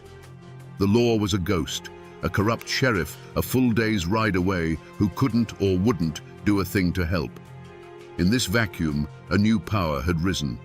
A loose confederation of outlaws, horse thieves and murderers, led by the notorious Taylor and Matthews clans, ran Taney County as their personal kingdom.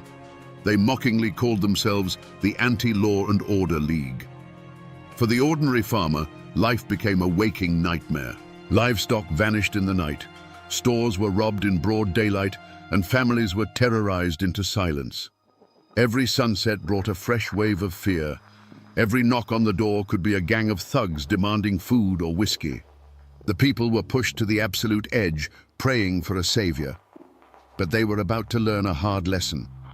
In the Ozark Hills, when you pray for a savior, you have to be careful what kind of angel answers your call.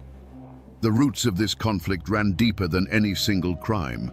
They were anchored in the very bedrock of the Ozarks. The families who settled these hills, the Scots-Irish, didn't come here seeking gold. They came seeking freedom from kings, landlords, and any government that tried to put a bridle on them.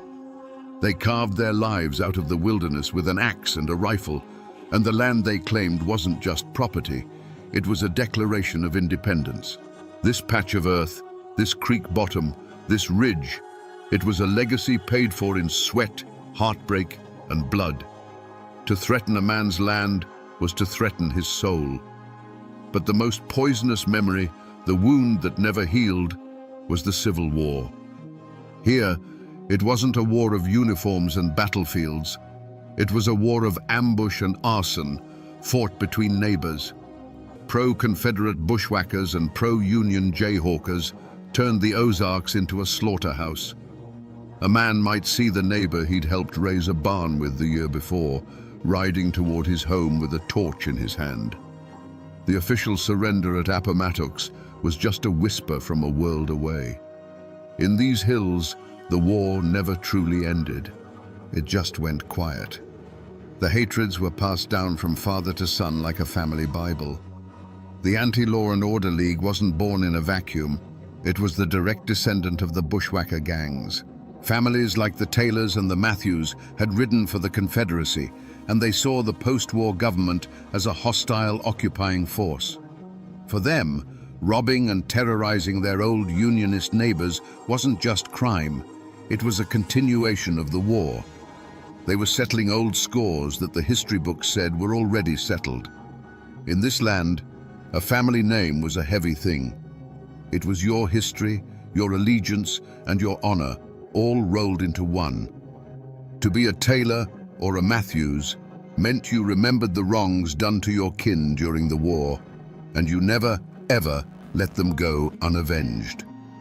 To be a Kinney, a proud Union veteran, meant you believed in order, in the flag, and in the idea that the war was over and the law should be respected.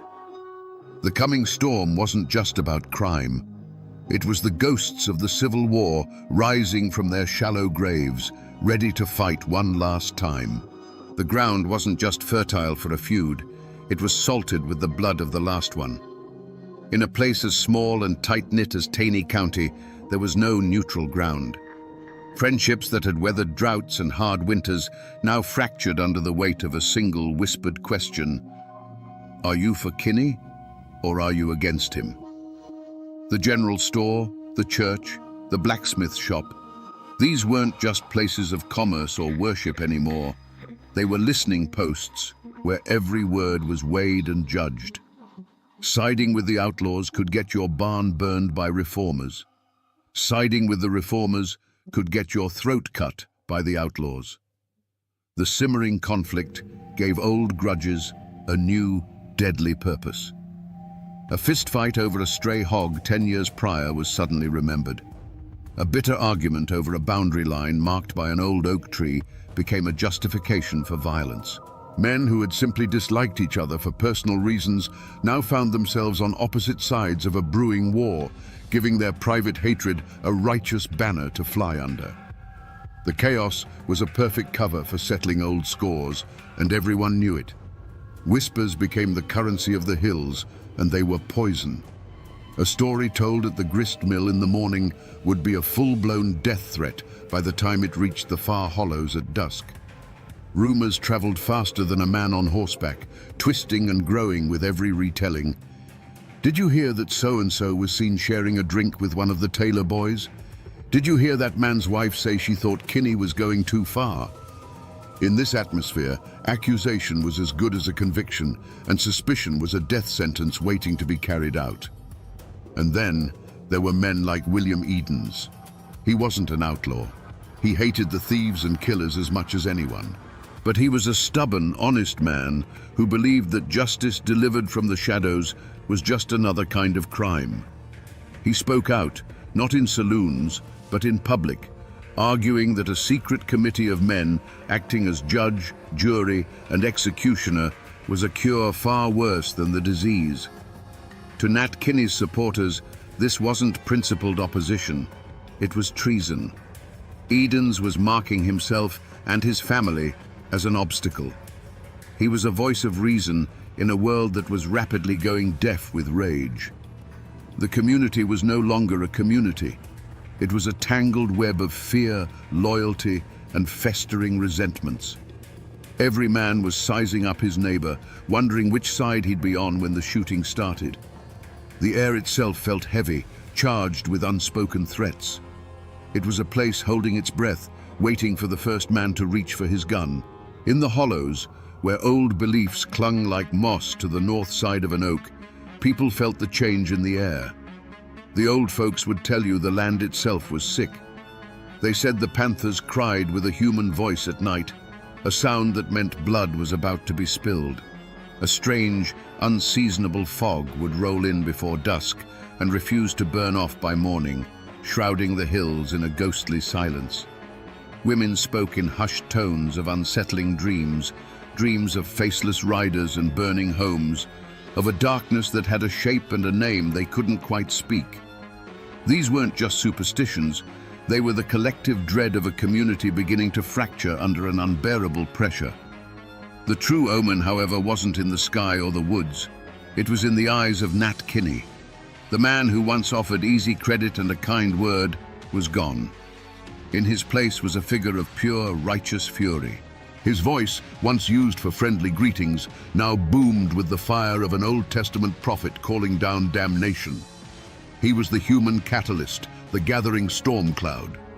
When he sent word, man by man, for a secret meeting at the schoolhouse on that treeless hill, that bald knob, it wasn't an invitation. It was a summons. It was the moment the vague, simmering anger of the people began to sharpen into a weapon. On that cold night in 1885, as a dozen men slipped away from their cabins, their wives felt a knot of dread tighten in their stomachs. They saw their husbands clean their rifles, not with the calm focus of a man going hunting, but with the grim determination of a man going to war. They didn't know the specifics of the meeting, but they understood its nature. This wasn't about building a new fence or organizing a church social. This was about blood. They were trying to cast out the devil, but they couldn't shake the terrible feeling that to do so, their husbands were about to invite a whole new kind of demon into their homes. The shadow of what was to come was already falling across their doorsteps.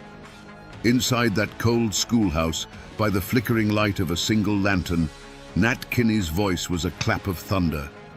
He laid out the nightmare they were all living, the stolen livestock, the terrorized families, the mockery of the law.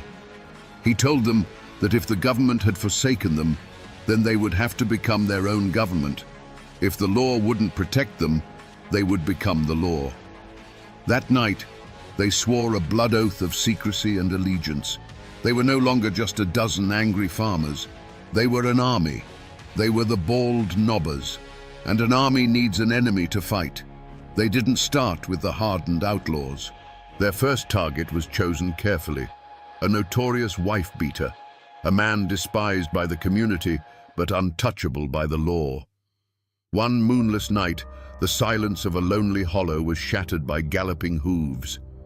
The man was dragged from his bed, not by his neighbors, but by a circle of horned, silent demons. They tied him to a tree and whipped him raw with a hickory switch. They didn't speak a single word.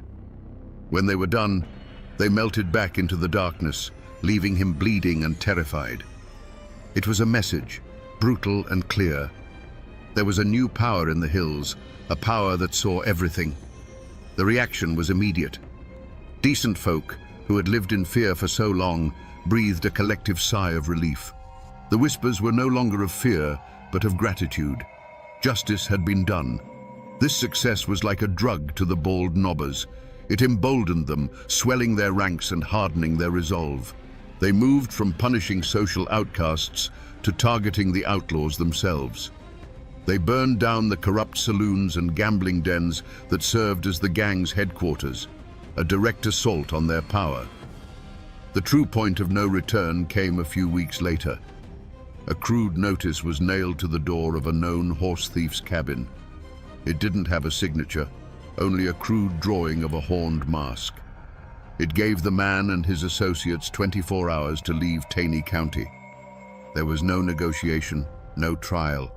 It was an ultimatum: leave or be found hanging from an oak tree. This was no longer about punishing a single sin. This was a declaration of war.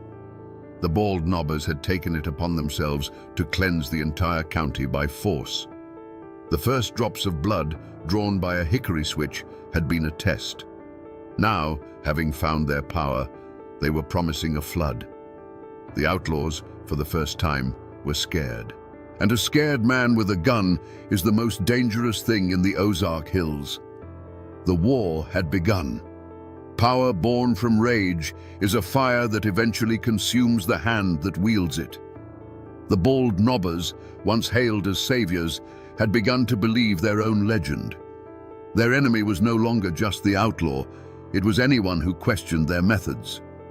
William Edens, the outspoken farmer who dared to call their shadow justice a crime, became the focus of their festering anger. On a cold night in 1887, they decided his voice would be silenced forever. This time, there were no ghostly horns, no pretense of demonic judgment. A large group of men, their faces bare in the moonlight, surrounded the small, isolated cabin. The pretense was over. This wasn't a warning, it was an execution. Inside, the Edens family and their house guest, Charlie Green, were asleep, unaware that their world was about to end. The first sound was not a knock, but a chorus of angry shouts from all sides, a predator's cry that left no room for escape. Then, the night exploded. It wasn't a single shot, but a deafening, continuous roar as dozens of rifles opened fire at once. The thin wooden walls of the cabin offered no protection. They might as well have been made of paper. The air filled with the shriek of splintering wood and the high-pitched shattering of the window panes. Inside, it was a hurricane of lead and splinters. The lantern on the table danced crazily from the impacts before its glass chimney burst, plunging the room into a terrifying darkness pierced only by the muzzle flashes from the tree line. Through the eyes of Edens's wife, it was a nightmare of incomprehensible chaos. She felt a searing pain in her own body as she fell. She heard a sharp final gasp from her husband, followed by the heavy, dull thud of his body collapsing onto the floorboards he had laid with his own hands. From the corner where their guest, Charlie Green, had been sleeping, there was a second thud, and then a profound silence. The attackers kept firing long after any movement inside had ceased, their fury needing to exhaust itself into the unresisting wood. And then, just as suddenly as it began, the shooting stopped. The silence that rushed back in was heavier, more terrifying than the noise. The only sound was the wind whistling through the new, ragged holes in the walls. The sharp, acrid smell of gunpowder hung in the air, thick enough to taste. It was the smell of murder. When the first rays of dawn finally crept into the shattered cabin, they illuminated a scene of utter devastation. The moonlight streamed through dozens of fresh holes in the walls, creating a horrifying constellation of death. There were no masks, no warnings, no hickory switches. This wasn't vigilante justice. This was a cold-blooded massacre. The bald nobbers had crossed a line from which there was no return. The heroes of the Ozarks were now just murderers. To the men who surrounded that cabin, this wasn't murder. It was a grim, necessary surgery. In their minds, William Edens was not an innocent man exercising his right to speak. He was a cancer. His words were a poison that threatened to undo everything they had accomplished. They had faced down killers and thieves. They had brought a semblance of peace to a land of terror. And now this one man, with his talk of process and law, was giving comfort to the enemy. He was making them look like villains, turning the very people they'd sworn to protect against them. Their logic was twisted but terrifyingly simple. If Edens turned the community against them, the outlaws would rise again, and the old nightmare would return. To save the county, Edens had to be silenced. The transformation from savior to killer had been gradual, almost imperceptible. It began the first time a man used his horned mask to settle a personal score. It grew each time they took a fine that felt more like extortion. The righteous fire had slowly burned down into the cold, hard ash of self-preservation. The switch flipped the moment they realized that Edens' arguments were working.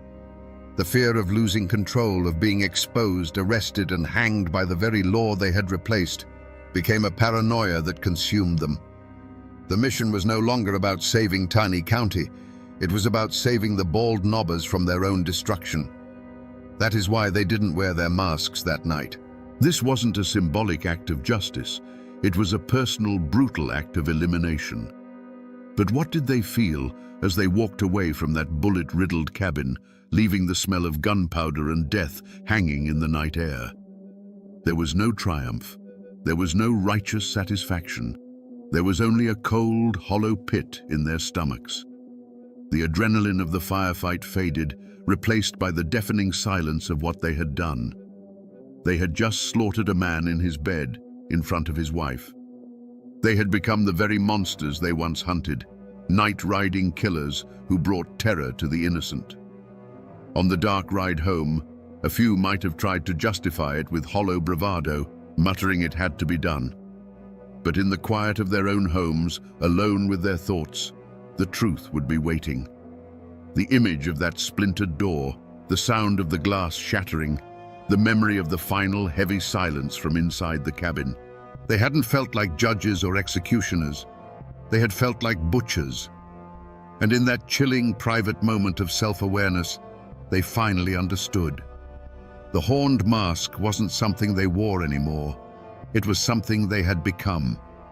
The silence that followed the gunfire was a living thing, a heavy blanket of horror that smothered the hollow. Inside the cabin, the cold night air began to creep through the dozens of new holes in the walls, carrying with it the sharp, metallic smell of gunpowder and fresh blood. For what felt like an eternity, the only movement was the moonlight shifting across the floor, illuminating the two still forms and the splintered wreckage of a once peaceful home. But there was a survivor. Gravely wounded, drifting in and out of consciousness, was William Edens's wife. The pain was a fire in her body, but a colder, fiercer fire burned in her mind, the need to bear witness. She could not let them get away with this. She couldn't scream. Her lungs wouldn't obey. So she began to crawl, dragging her wounded body across the floor, past the body of her husband, out the shattered door, and into the freezing mud of the yard. Every foot was an agony, a testament to a will that refused to be extinguished by a volley of bullets. Her destination was the nearest neighbor, a lifetime away in the darkness. When the first neighbors arrived at dawn, summoned by the wounded woman's desperate gasps, they were met with a scene that would be forever seared into their minds. This wasn't the work of outlaws. This was something different, something more terrifying. The sight of William Edens, a good and honest man, lying dead on his own floor, turned the community's stomach. The awe and respect many had held for the bald nobbers curdled into pure, unadulterated horror. They hadn't just killed a man, they had murdered a neighbor in his bed. The news of the Edens massacre was a lit match dropped on a dry tinderbox. It traveled faster than any posse, a wave of shock and revulsion that swept through the Ozark Hills. The story was told in hushed, horrified tones at every crossroads and general store. They hadn't worn masks. They had shot the house to pieces. Mrs. Edens had survived. The killers' identities, long whispered in secret, were now spoken openly, names attached to an unforgivable crime. This was too blatant, too savage for even the corrupt local authorities to ignore. The flimsy shield of public support for the bald nobbers had been utterly shattered. The state was finally forced to act. The governor of Missouri, his hand forced by the public outcry, authorized the use of the state militia and hired the famous Pinkerton Detective Agency to hunt the killers down. A substantial reward was offered for their capture, turning friends into potential informants. The hunt was on, not just by a local sheriff, but by the full, vengeful power of the law they had so arrogantly replaced. The hunters had officially become the hunted. The murder of William Edens was not a stone dropped in a pond. It was an earthquake that split Taney County right down the middle. There was no more gray area, no room for neutrality. The invisible lines of allegiance that had been forming for months were now drawn in blood. You were either for the bald nobbers, believing they were the only thing standing between order and chaos, or you were against them, believing they had become a murderous tyranny. The question was whispered over fence posts, argued in hushed tones in the back of the general store, and sometimes settled with fists in the dusty street. Families who had shared pews for generations now glared at each other over the tops of their hymnals, the preacher's words about forgiveness ringing hollow and meaningless. The community, once a source of strength, was now a web of suspicion. Every shadow could hold a spy, and every friendly greeting could be a test. A conspiracy of silence fell over the hills, but it wasn't the silence of ignorance. Everyone knew who pulled the triggers that night. The killers were their neighbors, their cousins, the men they'd helped raise barns with. But to speak that knowledge aloud was to paint a target on your own family's door. Fear was a gag in the mouth of justice. In response to this new terror, an opposition finally took shape. They called themselves the Anti-Bald Nobbers.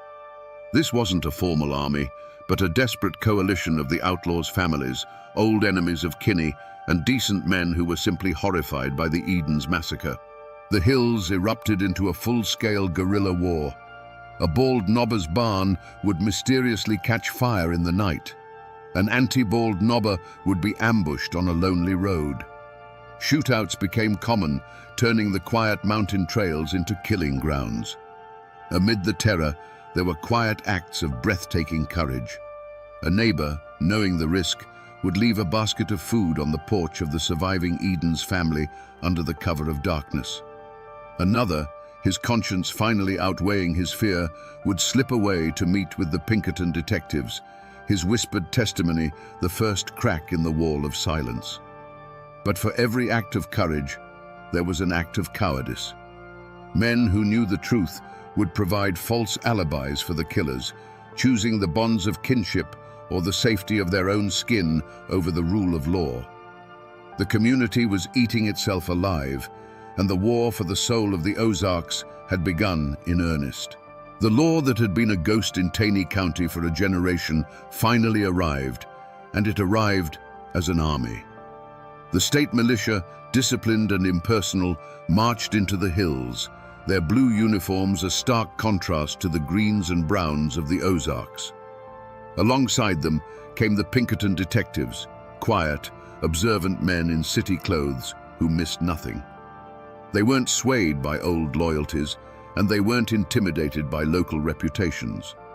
They brought with them the cold, methodical logic of the ledger book and the arrest warrant. An unlikely and dangerous posse was formed.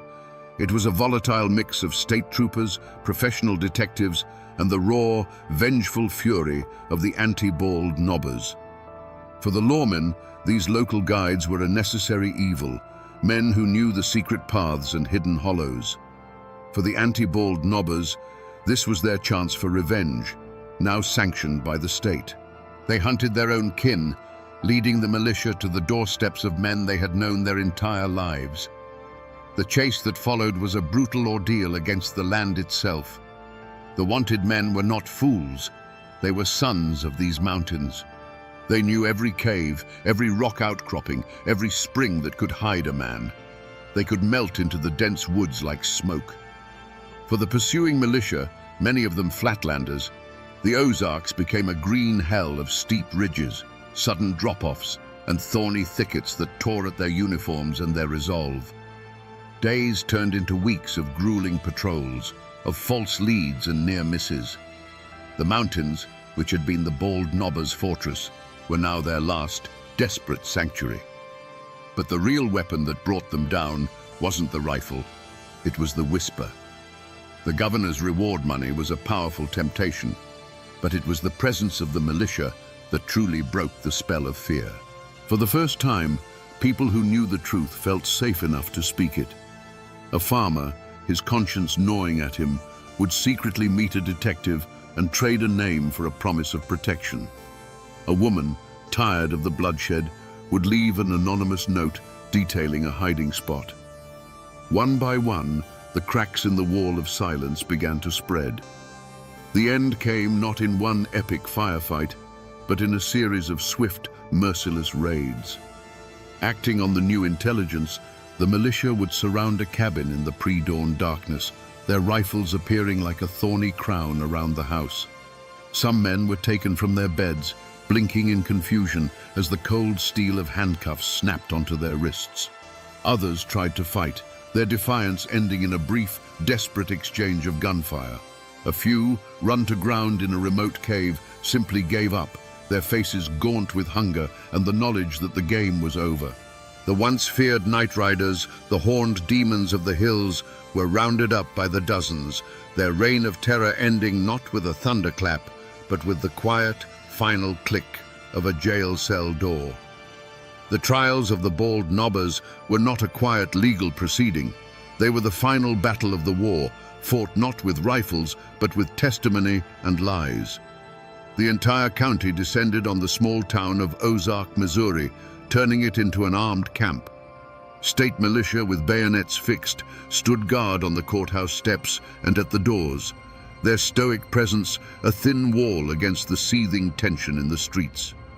Inside, the courtroom was packed to the rafters, a stifling, airless space filled with the families of the accused, the families of the victims, and curious onlookers, all watching each other with a mixture of hatred and fear. The air was thicker than summer molasses, heavy with the unspoken threat that the violence outside could erupt within these walls at any moment. This was a clash of two worlds. In the dock sat the accused, hardened hillmen, their weathered faces looking utterly out of place against the polished wood of the court. Facing them was the machinery of the state, slick, confident lawyers from the city whose legal arguments felt like a foreign language in a place where disputes were settled with a handshake or a shotgun. Witnesses were called to the stand, their hands trembling as they swore on the Bible. You could see the terror in their eyes. As they spoke, their gaze would drift to the gallery, where the kin of the accused sat in stony silence, a silent but powerful reminder that after the judge and jury were gone, the mountains and their long memories would remain. Witness intimidation didn't require a single word, only a steady, unblinking stare. The defendants themselves showed no remorse. Led by Dave Walker and his son, they carried themselves not with the shame of murderers, but with the defiant pride of captured soldiers. They rarely looked at the judge or the jury. Their eyes were fixed on their own people in the crowd, a silent exchange of loyalty that defied the authority of the court. In their minds, they were being tried by a foreign power for an act of war, for executing a traitor who threatened their cause. They did not recognize this law, and they would not bow to it, even with the shadow of the gallows falling over them. The great captain, Nat Kinney himself, was not among them in the dock for this final judgment.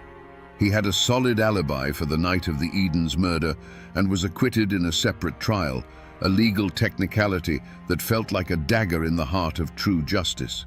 The mastermind, the voice that had summoned the demons in the first place, would walk free. The state needed convictions, and it focused its full weight on the men whose triggers had been pulled that night. The jury, a group of terrified local men, deliberated under immense pressure, knowing their decision could make them heroes to one half of the county and targets to the other. Finally, they filed back in, their faces grim. The foreman stood, his voice shaking slightly as he read the verdict. Guilty. 4 men, Dave Walker, his son Bill, John Matthews, and Tubal Matthews, were sentenced to be hanged by the neck until dead. A collective gasp sucked the air from the room, followed by a single piercing sob from the Walker family pew. The condemned men did not flinch. They simply stood, their faces like granite, and were led away. The law of men had spoken. The gallows would have its due. But as the crowd shuffled out into the tense evening air, the question hung unspoken between them. With dozens of others who fired into that cabin walking free, with the leader of the whole movement absolved, was this justice? Or was it just a sacrifice, a few lives taken by the state to pretend that the war was finally over? On a bright spring day in May of 1889, a gallows was built in the town of Ozark. A crowd gathered, not to cheer, but to watch in grim silence as Dave Walker, his son Bill, John Matthews, and Tubal Matthews were led to the platform. The trapdoors fell, the ropes snapped taut, and the law of men had its final, brutal word. But for the Ozark Hills, this was not an ending. It was simply the beginning of a long and bitter reckoning. The great captain, Nat Kinney, had walked out of the courtroom a free man, but the Ozark Code of Justice he had unleashed had a long memory. In August of 1888, months before the hangings, he was standing in his own general store. His sworn enemy, Billy Miles, walked in, raised a shotgun, and fired. There was no fiery speech, no final plea, just the deafening roar of a shotgun and the thud of the giant falling behind his own counter. The man who had sought to bring his own law to the mountains died by that same law. For the dozens of other bald knobbers who were acquitted or never charged, there was no gallows, but there was a different kind of sentence. They returned to their farms to find themselves living in a prison without walls. They faced the silence of a neighbor turning his back in the street, the sudden chill in a once friendly general store. Their names were now a poison in the well of their reputation.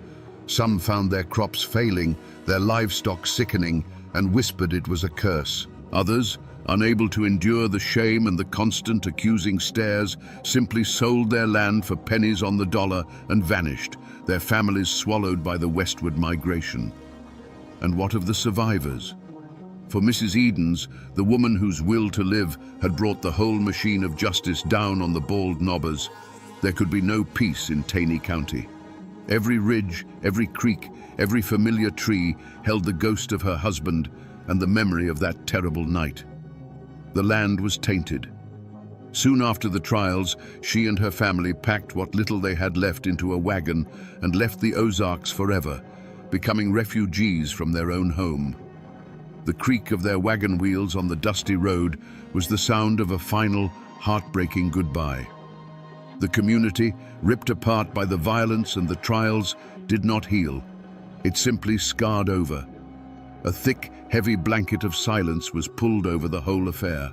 People stopped talking about it. The names Bald Knobber and Edens became words spoken only in hushed whispers. It was a shared, unspoken agreement to forget. The story was too ugly, the wounds too deep. They buried the history, hoping that if they piled enough dirt on it, the ghosts would eventually stay down. For generations, the official history of Taney County was a story with a missing chapter. But the past never truly dies. It just goes to ground. Today, the descendants of both the Bald Knobbers and the anti-Bald Knobbers still live in those hills. They are farmers, business owners, and teachers. But they carry a heavy inheritance.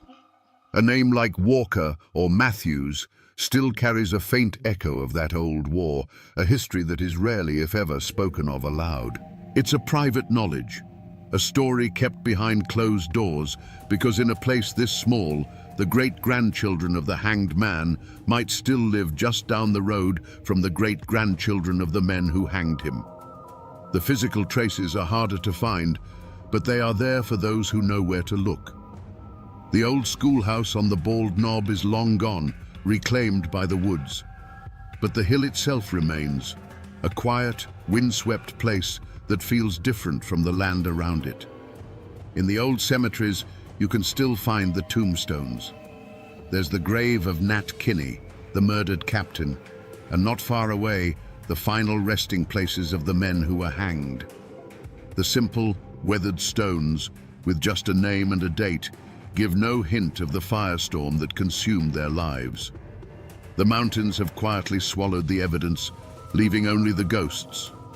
But the story refused to stay buried. In 1907, an author named Harold Bell Wright published a novel called The Shepherd of the Hills. The book was a sensation, one of the most widely read American novels of its time. In its pages, the raw, bloody truth of the Bald Knobbers was sanded down, romanticized, and transformed into a mythic tale of heroic mountain men fighting for justice. Wright turned the complex and brutal vigilantes into archetypes of the American frontier spirit. He gave the world a legend it could stomach, and in doing so, he cemented the name Bald Knobbers in the nation's memory forever. And then came the final, strangest chapter of their legacy.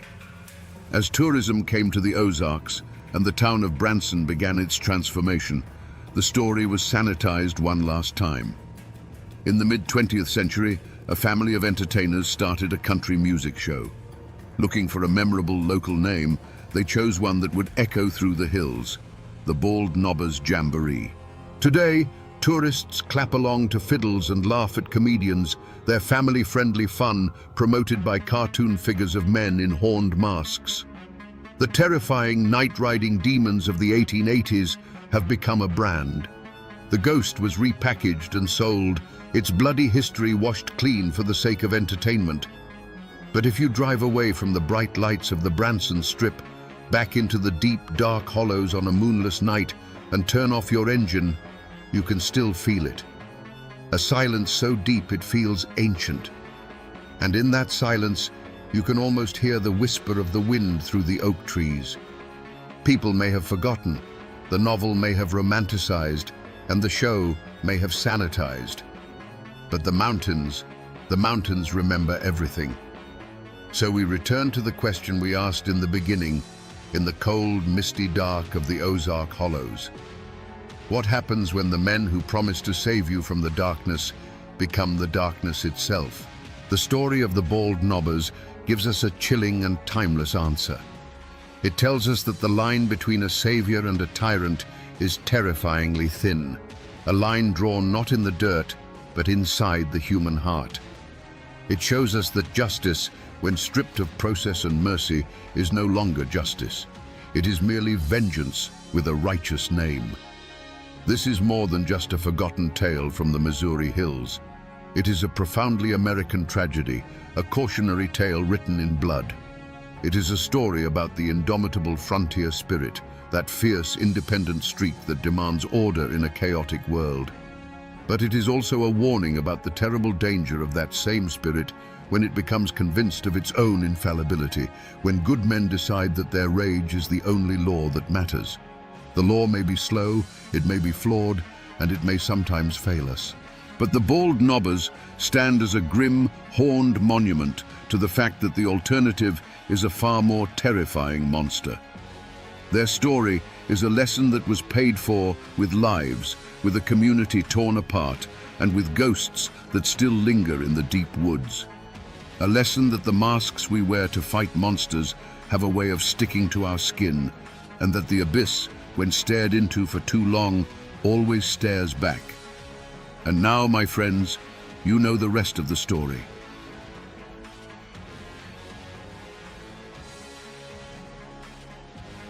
The newspapers called it the Fratterville mine disaster. A tragic number etched in history. 216 men and boys gone in an instant. But numbers are cold, and they can't tell you the real story. They can't describe what it's like to sit in absolute darkness, hundreds of feet underground, listening to the air run out as you write a final letter to your wife. They can't make you feel the horror of a father holding his dying son on his lap. They say it was an accident. But the true story of Fratterville isn't about the explosion that shook the earth. It's about what happened after, in the suffocating silence. Today, we're not just telling a story. We're going to listen to the voices of the dead, reading the last words they scratched onto paper from inside their own tomb. Imagine Fratterville, Tennessee, on the morning of May 19th, 1902. It wasn't a town so much as a collection of wooden houses clinging to the hillsides, all painted the same color by the company, all breathing the same coal-tinged air. Life here was simple and hard, governed by the rising of the sun and the shriek of the mine whistle. The mountains of Coal Creek weren't just a backdrop. They were the provider and the master, giving families their daily bread from the dark seams of coal hidden in their belly. In these small homes, a familiar ritual played out before dawn. Wives rose in the dim light to stoke the fire and cook breakfast, the smell of biscuits and coffee mingling with the ever-present scent of coal dust. Men pulled on their stiff work clothes, their faces already smudged with the shadow of their trade. These were the moments that made up a life. A quick kiss goodbye at the door, a hand ruffling a child's hair, a promise to be home for supper. For the men of Frateville, descending into the earth was as natural as breathing.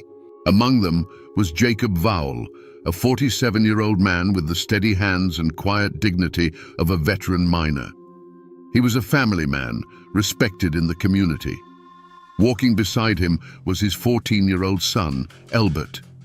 In those days, boys became men in the darkness of the mines, learning the dangerous trade from their fathers.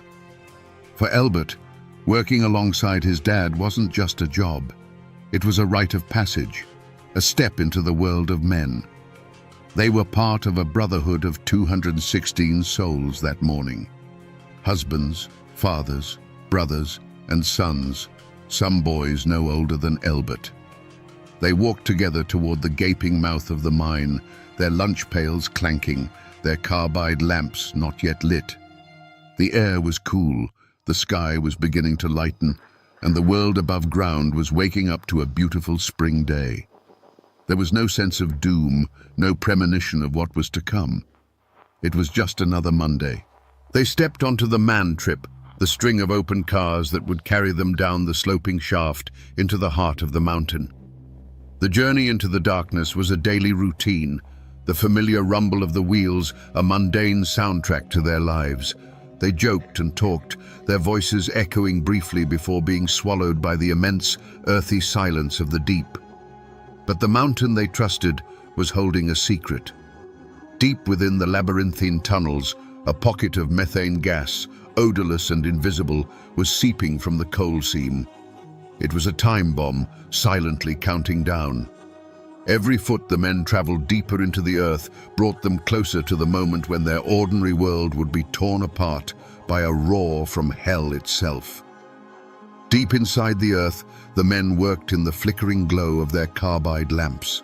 The air was thick with the smell of damp soil and coal. The only sounds were the rhythmic scrape of shovels against rock and the metallic ring of pickaxes striking the black seam. And then, in one of the far-flung tunnels, it happened. A miner's open flame, the very tool that let him see in the dark, touched a pocket of invisible methane gas. In that single fatal instant, the air itself caught fire. The explosion wasn't just a sound, it was a physical force, a giant fist that punched through the mine's narrow arteries. It ignited the fine, suspended coal dust, creating a secondary, even more powerful blast that ripped through the tunnels at the speed of sound. A wave of fire and pressure shot outwards, snuffing out lamps and lives without distinction. For the men caught in its path, there was no time to scream. The world simply ceased to exist. On the surface, at 7:20 in the morning, the ground trembled as if a beast had woken from a long slumber. A deep, guttural roar erupted from the mouth of the mine, a sound that rattled windows and shook the very souls of the people in Frateville. It was followed by a geyser of black smoke, splintered timbers, and mangled machinery that shot hundreds of feet into the sky. The mine, the town's source of life, was now breathing fire and death. Within moments, the routine of the morning was shattered by screams. Wives and children, their faces masks of terror, ran toward the mine entrance. But what they found was a vision from hell. The wooden structures of the tipple were engulfed in flames, and a thick, choking smoke billowed from the shaft, blocking any hope of entry. The force of the blast had not only sealed the entrance, it had destroyed the mine's massive ventilation fan. The lungs of the mountain had been ripped out. Deep inside, in the furthest reaches of the mine where the blast hadn't reached, a few dozen men were thrown to the ground. Their lamps were extinguished, plunging them into a darkness more profound than any they had ever known. The air thrummed, and then an unearthly silence fell. They were alive, but they were cut off. The air they were breathing was now a finite resource, a dwindling supply in a sealed stone coffin. The clock on their survival had begun to tick. In the absolute blackness, the survivors gathered. The thunder of the explosion had faded, replaced by a silence so deep it felt like a physical weight. The air, once merely damp and earthy, now carried a new taste, sharp and metallic. It was the taste of afterdamp, the poisonous cocktail of gases left behind by the blast. They knew what it meant. There would be no rescue. Death wasn't coming for them with fire and fury. It was seeping toward them, silent and invisible. In this moment, faced with the end, Jacob Vowell became their anchor. He didn't preach hope where there was none. Instead, he offered them a final defiant purpose. He told any man with a pencil and a scrap of paper to write. Write to their wives, their children, their mothers. Write the words they would never get to say. In the suffocating darkness of their tomb, these men, whose hands were calloused from swinging a pickaxe, began the delicate work of writing their last goodbyes. Imagine the scene. A handful of dying carbide lamps cast a ghostly flickering glow, creating dancing shadows on the coal-black walls. The only sounds were the ragged coughing of men fighting for each breath and the soft, steady scratch of pencil lead on paper. Men leaned against the cold rock, trying to steady their hands, pouring a lifetime of love onto a few precious inches of paper. They weren't writing about death. They were writing about life, about the families waiting for them under a sun they would never see again. Jacob Vowell wrote to his Sarah, his words a simple, heartbreaking testament. Tell my little boys to be good boys and to trust in the Lord. He was a father to the very end. Beside him, his 14-year-old son Elbert, his strength failing, lay his head in his father's lap. In the dimming light, Jacob watched his son's breathing grow shallow, watched him drift into a sleep from which he would not wake. Then, with a hand that must have trembled, Jacob Vowell made one last entry in the margins of his letter. He didn't describe the horror. He wrote a sentence of pure, devastating fact. My boy Elbert has gone to sleep. He has been dead for a few minutes. It was a final act of a father recording his son's peaceful passage, a final whisper of love in a world that had turned to black. One by one, the lamps sputtered and died, plunging the chamber into a darkness that was total. The scratching of pencils ceased. The ragged breaths grew fainter, until at last there was only silence. On the bodies of the dead, pocket watches continued to tick for a few minutes more before they, too, stopped, their hands frozen on the final moment when the last bit of life-giving air was gone from the room. For 3 long days, Frateville held its breath. The fire at the mine entrance was eventually smothered, but the mountain remained a sealed tomb. On the surface, a grim vigil of hope against reason took hold. Wives and mothers stood in small, silent groups, their eyes fixed on the smoking hole in the ground that had swallowed their world. The company brought in experts and rescue teams, made up of miners from neighboring towns, worked tirelessly, risking their own lives with every step they took into the poisoned darkness. The air inside was a killer, silent and patient. Rescuers had to work in short, desperate bursts, clearing rubble and shoring up collapsed tunnels, all while battling the suffocating afterdamp. With each foot they gained, the hope of finding anyone alive dwindled, replaced by the grim determination to at least bring the men home for a proper burial. They found the first bodies near the entrance, victims of the blast's initial violent fury. But the deeper they went, the more the destruction gave way to an eerie, undisturbed silence. Finally, they reached the crude barricade of rock and clothing. They knew men were behind it.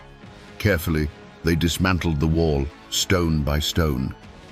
The first beam of a rescuer's lamp cut through the darkness and fell upon a scene that would haunt them for the rest of their lives. 26 men were lying on the ground. There was no sign of a struggle, no panic. They looked as if they had simply laid down to rest, many with their arms around each other in a final, brotherly embrace.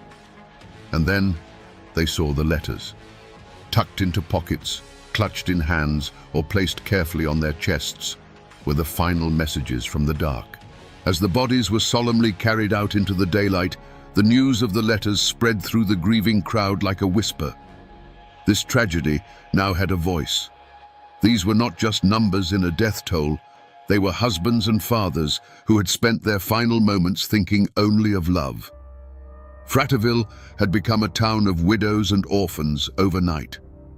They say there weren't enough coffins in the county, and they had to be shipped in by the trainload, a final, heartbreaking measure of the town's immeasurable loss. There was no villain in a black hat to put on trial.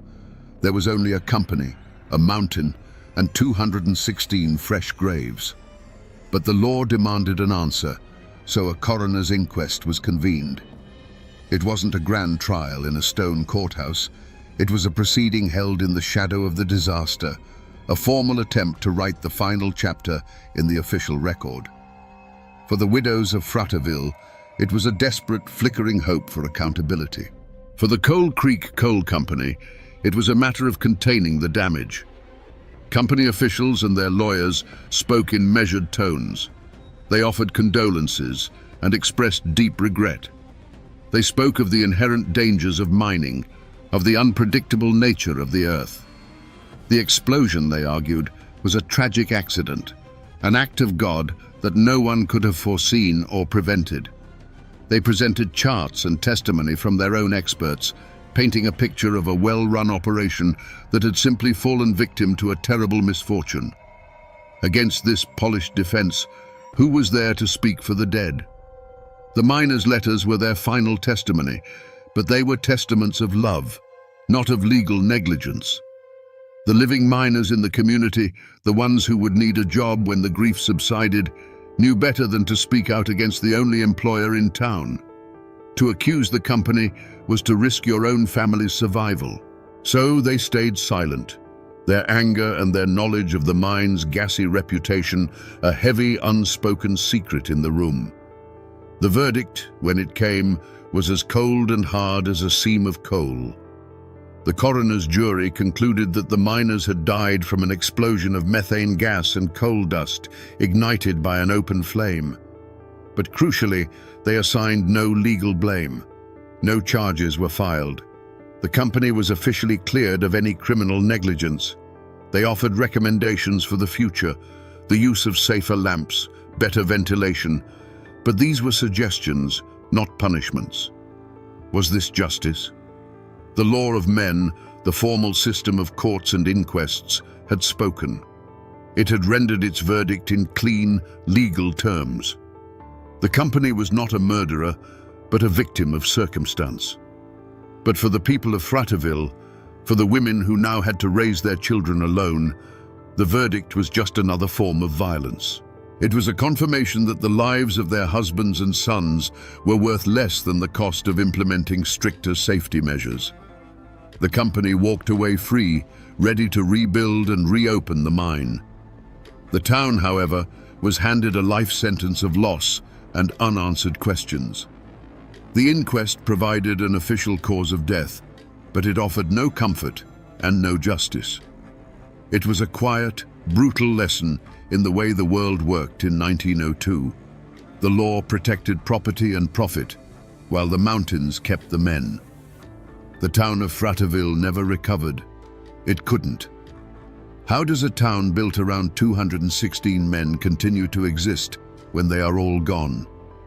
It became a town of shadows, a community of widows and orphans, where the sound of the mine whistle was replaced by a profound and lasting silence. In time, families moved away, houses fell into disrepair, and Frateville, the bustling coal town, slowly faded from the map, becoming little more than a name in a history book. But the story didn't vanish completely. It's carved in stone. If you know where to look, you can still find the Leach Cemetery. There, in a large grassy circle, lie the graves of many of the miners. It's known as the Frateville Miners' Circle, a silent, circular monument to a shared fate. Walking among the headstones is a chilling experience. Name after name, all followed by the same date of death, May 19th, 1902. It's a physical ledger of the price paid for coal. And yet, the most powerful trace of that day isn't made of stone. It's made of paper and pencil lead. The letters, Jacob Vowell's final words to his Sarah, Eugene Daniels's prayer for his children, they survived. They were carefully passed down, preserved in archives and museums, their faded script a direct line to the heart of the tragedy. They are not just historical artifacts, they are sacred relics. When you read them, you are no longer a spectator to history. You are in that darkness with them, listening to the very last words of men who knew they were about to die. The mine itself is long gone, its entrance sealed over, reclaimed by the patient green of the mountains. Most people who drive those Tennessee roads today have no idea they're passing a place where an American tragedy unfolded. But the mountains remember. They hold the silence of that sealed-off tunnel, the weight of the grief that soaked into this soil. They remember the roar, the smoke, and the long, agonizing wait that followed. And they hold the echoes of the last words scratched out in the dark, a story of love that proved stronger than the stone that entombed it. So we return to the question we started with. What really happened in the Frateville mine? An explosion killed 216 men. That is the fact.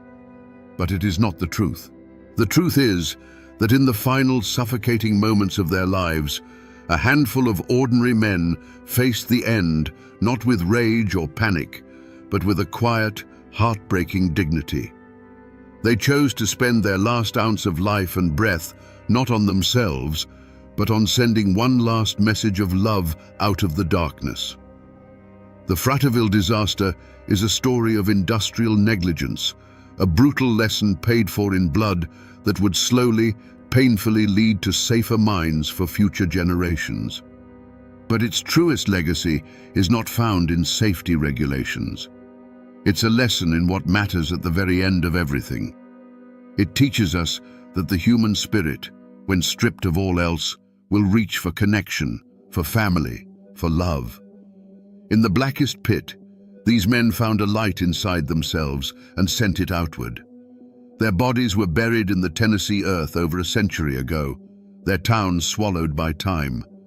But their final words, scratched onto scraps of paper, have traveled through the years to find us. The mountain took their lives, but it could not silence their love. It couldn't bury their story. When we think of train robbers, we picture cowboys on horseback chasing a locomotive across the open prairie. But what if the crime wasn't set against an endless sky, but in the pitch-black throat of a mountain? On October 23, 1901, the most luxurious train in Appalachia, the fast-flying Virginian, saw a red signal and slowed to a stop inside tunnel number 19. For the hundreds of sleeping passengers, it was just a minor delay. For the crew up front, it was the beginning of a nightmare. The men who emerged from the darkness weren't romantic bandits. They were something new, more ruthless. So what really happened inside that tunnel? And why has this brutal crime been almost completely forgotten? In the early 1900s, the Chesapeake and Ohio Railroad was more than just tracks. It was a steel artery pumping life through the heart of Appalachia. It carried coal out of the mountains and brought the modern world in. And the crown jewel of the C&O line was the FFV, Limited, the fast-flying Virginian. This was no grimy freight hauler.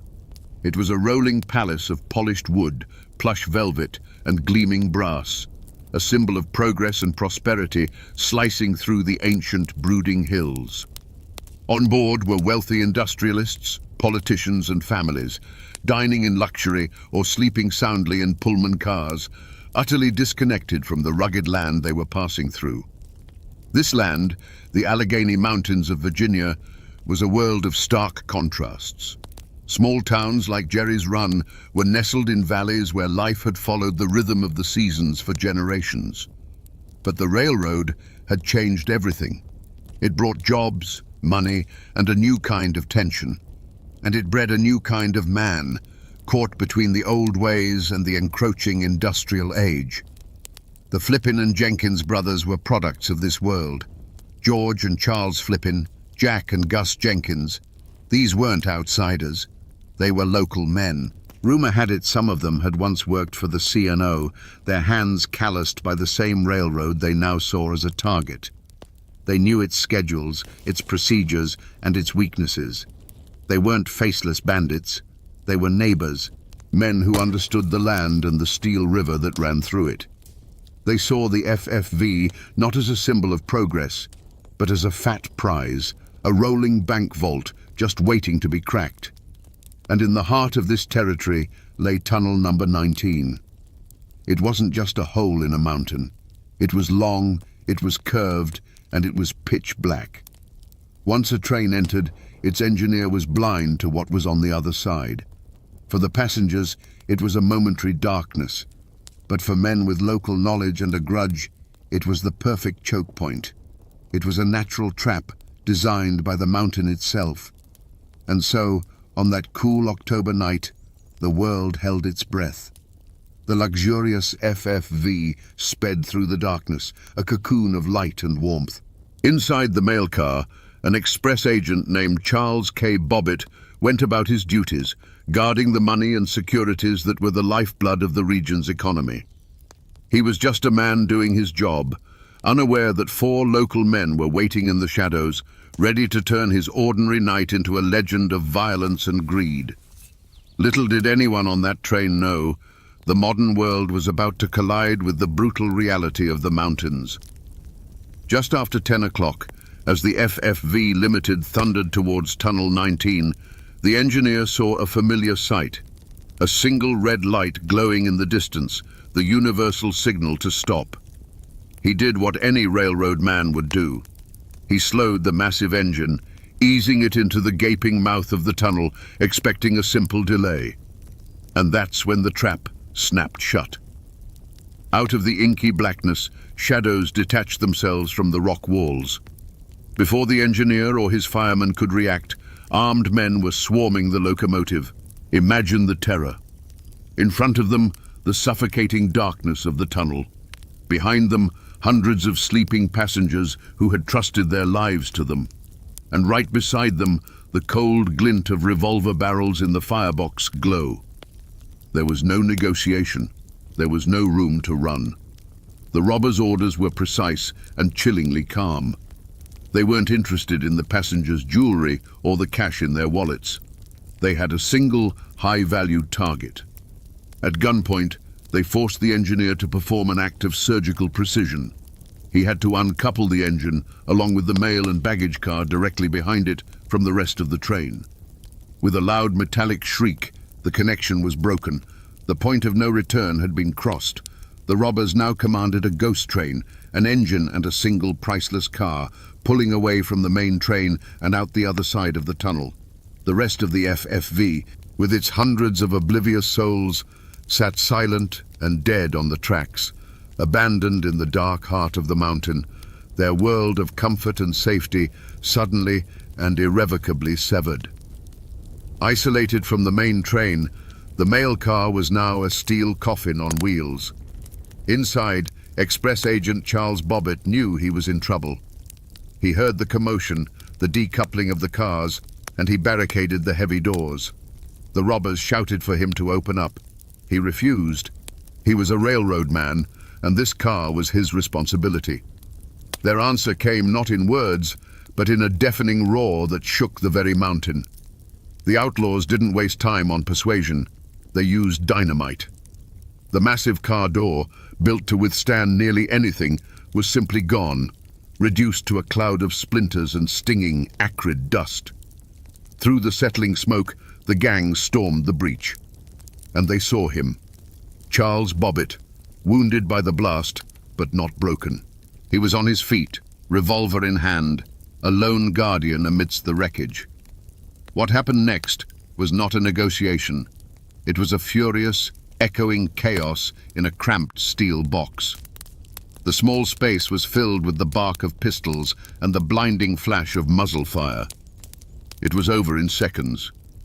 When the ringing in their ears subsided, only one side was left standing. Charles Bobbitt lay on the floor of his car, a silent testament to a duty he refused to abandon, even in the face of certain death. Stepping over the fallen agent, the gang went to work with cold precision. They ripped open the safes, stuffing canvas bags with cash and securities. Their haul was estimated between $10,000 and $40,000, what would be well over $1 million today. With their prize secured, they didn't linger. Bags heavy with the railroad's lifeblood, they slipped out of the ruined car and melted back into the Appalachian night. The same forest that had birthed them now swallowed them whole, leaving behind only silence, smoke, and a hero lying on the floor. Back in the tunnel, confusion curdled into fear. The passengers of the FFV Limited sat in absolute darkness and silence, a silence that felt heavy and unnatural. When the train crew finally made their way forward through the cars, they found what the robbers had left behind. Nothing. The engine and mail car had simply vanished. It was only when they emerged from the far end of the tunnel on foot that they saw the scene of the crime. There, sitting alone on the tracks, was the locomotive and the brutalized mail car, its door blasted open like a gaping wound. Inside, amidst the wreckage and the smell of gunpowder, they found Charles Bobbitt. Against all odds, he was alive. Riddled with bullets and wounded by the dynamite blast, he was clinging to life with a tenacity that defied belief. He became an instant hero, the man who stared down the barrel of a gun and refused to back down. His survival was a miracle, a small point of light in an otherwise dark and vicious crime. The Chesapeake and Ohio Railroad was a corporate giant, and this was not just a theft, it was a declaration of war. An attack on their flagship train was an attack on their authority and their very honor. They responded with overwhelming force. Their own police force was mobilized, and they called in the best and most ruthless help money could buy, the Baldwin Felts Detective Agency. These were not local sheriffs. They were the infamous strikebreakers and union busters who would later become feared enforcers for the coal barons. They were professional manhunters, and they descended on the Alleghenies with a single-minded purpose. A massive manhunt began. The news spread like wildfire along the telegraph lines that crisscrossed the mountains. A huge reward was offered, turning neighbors into potential informants. The world was changing fast, and the dense Appalachian forests, once an impenetrable sanctuary for outlaws, were now surrounded by a network of technology and law. The gang might have known the woods like the back of their hand, but they were now trapped within them. Fear and rumor swept through the valleys. Every stranger was viewed with suspicion. People whispered stories about the brutal dynamite attack, about the bravery of the express agent, and about the audacious local boys who had dared to challenge the mighty C&O. The Flippin' Jenkins gang had pulled off the perfect crime, but in doing so, they had brought the full weight of the industrial world crashing down upon their heads. The mountains that had been their shield were now becoming their cage. The Appalachian forests couldn't hold them forever. The gang's downfall wasn't a dramatic last stand in a mountain hollow, but a quiet betrayal by the very thing they stole. They began spending the new, crisp banknotes, money that was as traceable in that era as a marked bill is today. Informants, lured by the massive reward, took note. One by one, the Baldwin Felts detectives, methodical and relentless, tracked them down. Within weeks, the Flippin' Jenkins gang was in chains. Their trial was a major event in the quiet county. The courthouse was packed to the rafters, with a tense mix of curious locals, grim-faced railroad officials, and heavily armed guards. It felt less like a quest for truth and more like a show of force. This wasn't a dispute between neighbors. This was the C&O Railroad, a titan of industry, making it clear that its domain was absolute. The lawyers for the prosecution, funded by the railroad, were sharp and merciless, painting a picture of pure, unadulterated evil. In the defendant's box sat the four men, no longer the masters of the dark tunnel, but pale and exposed under the harsh light of the courtroom. There were no romantic pronouncements, no defiant speeches for the newspapers. By all accounts, they were sullen and defeated. They were local men, known in their communities, now stripped of all power, facing a legal machine they had no hope of overcoming. They were men of the mountains, but they were being judged by the unyielding law of the modern world. The evidence was overwhelming. The testimony of the train crew, the recovered loot, their own confessions, it all formed an ironclad case. The defense attorneys could do little more than go through the motions. The outcome was never in doubt. This trial wasn't about determining guilt or innocence, it was about delivering a message. The verdict, when it came, was as swift and decisive as the dynamite blast they had used. Guilty on all counts. And the sentence was a living death, life in the Virginia State Penitentiary. There was no glory, no ballad sung of their deeds. They weren't hanged and turned into martyrs. They were simply erased, condemned to fade away into the anonymity of the prison system. So, was this justice? For the railroad, absolutely. For Charles Bobbitt, who carried the scars for the rest of his life, it most certainly was. But for the people watching, it felt like something else. It was the cold, efficient justice of a corporation, a power that could reach into the deepest parts of Appalachia and extinguish any who dared to challenge it. The Flippin' Jenkins gang were violent criminals, but their fate was also a stark warning to everyone in the mountains. The old ways were over. The railroad was king. So what became of the Flippin' Jenkins gang, the men who brought terror to the FFV Limited? They didn't become folk heroes like Jesse James. There were no daring escapes, no ballads sung of their exploits. They simply vanished into the stone walls of the Virginia Penitentiary.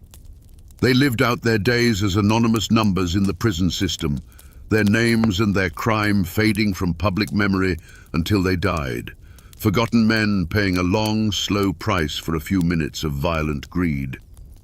But what about the true hero of that night? Express Agent Charles K. Bobbitt. His story is the one that deserves to be remembered. He not only survived his horrific wounds, but he became a symbol of courage for the C&O Railroad. The company rewarded him for his bravery, and he continued to work on the railroad he had defended with his life, serving faithfully until his retirement.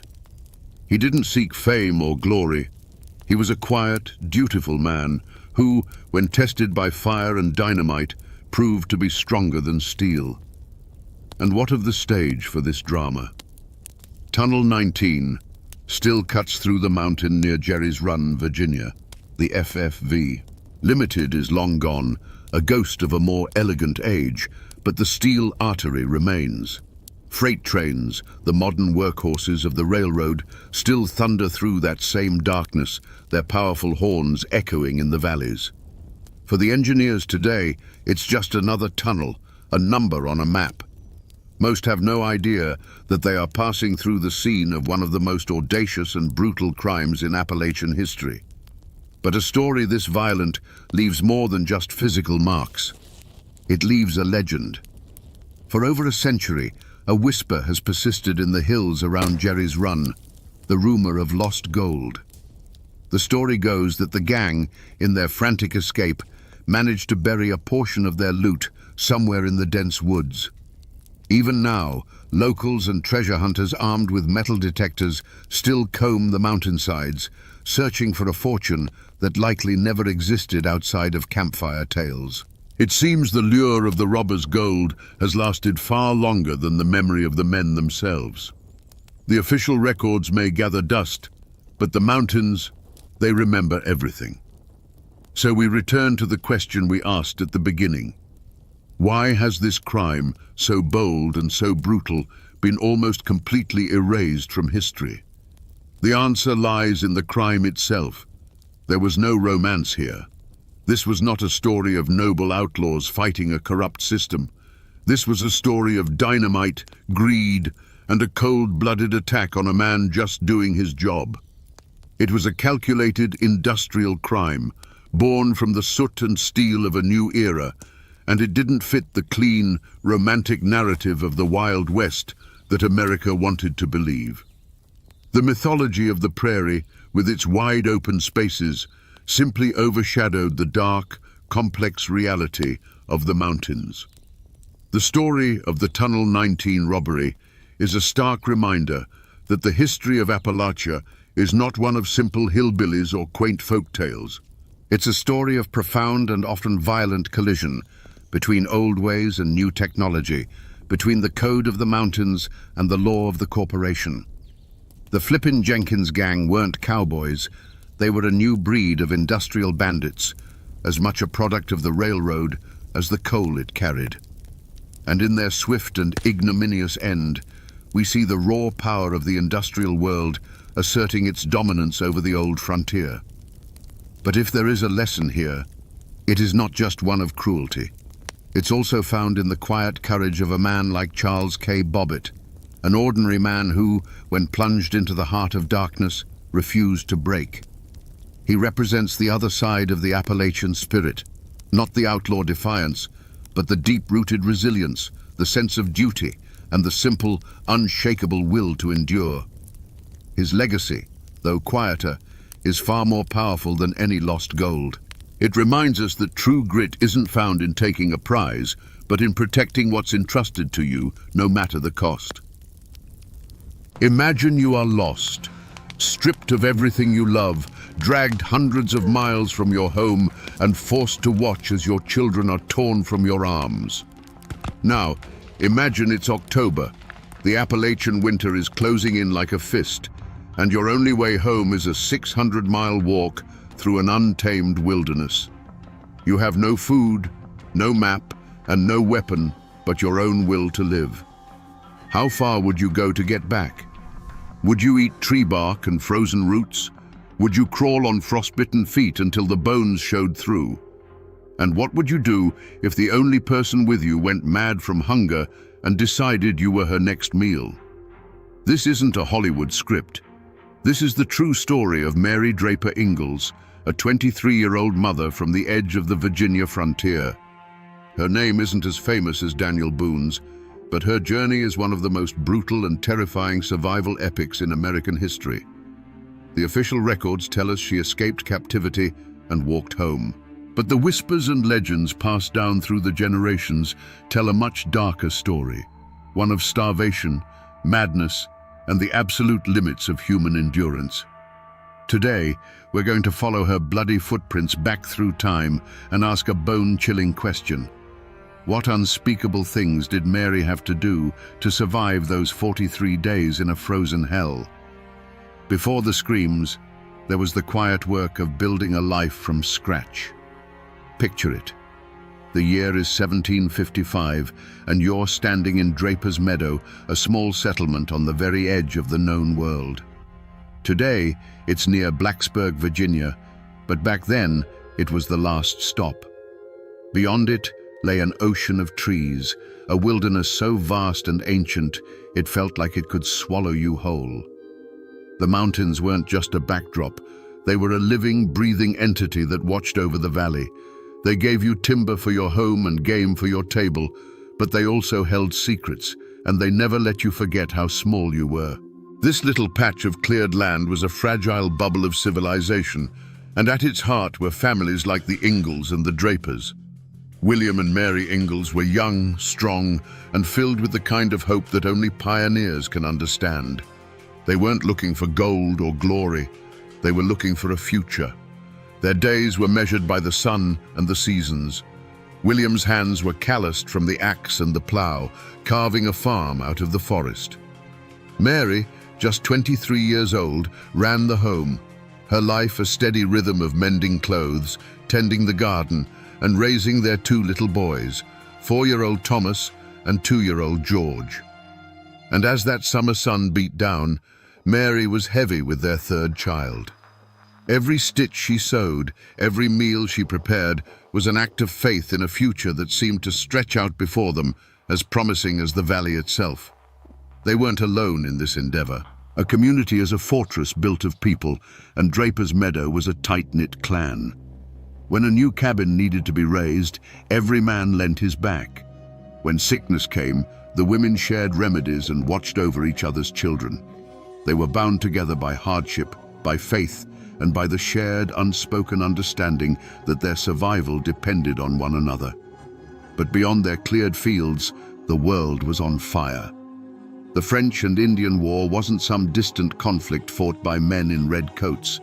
Here, on the frontier, it was a phantom war fought in the shadows. The French, desperate to halt the westward push of the British colonies, had forged alliances with native tribes, including the powerful Shawnee. They armed them, paid them, and pointed them east, urging them to unleash chaos on the remote settlements. Draper's Meadow, isolated and miles from any fort, was a perfect target, a lone candle flickering in a gathering storm. The people of the meadow knew the danger, of course. It was a low hum of anxiety beneath the surface of their daily lives. Every strange sound from the woods, every rumor that trickled in from the east, was a reminder of their vulnerability.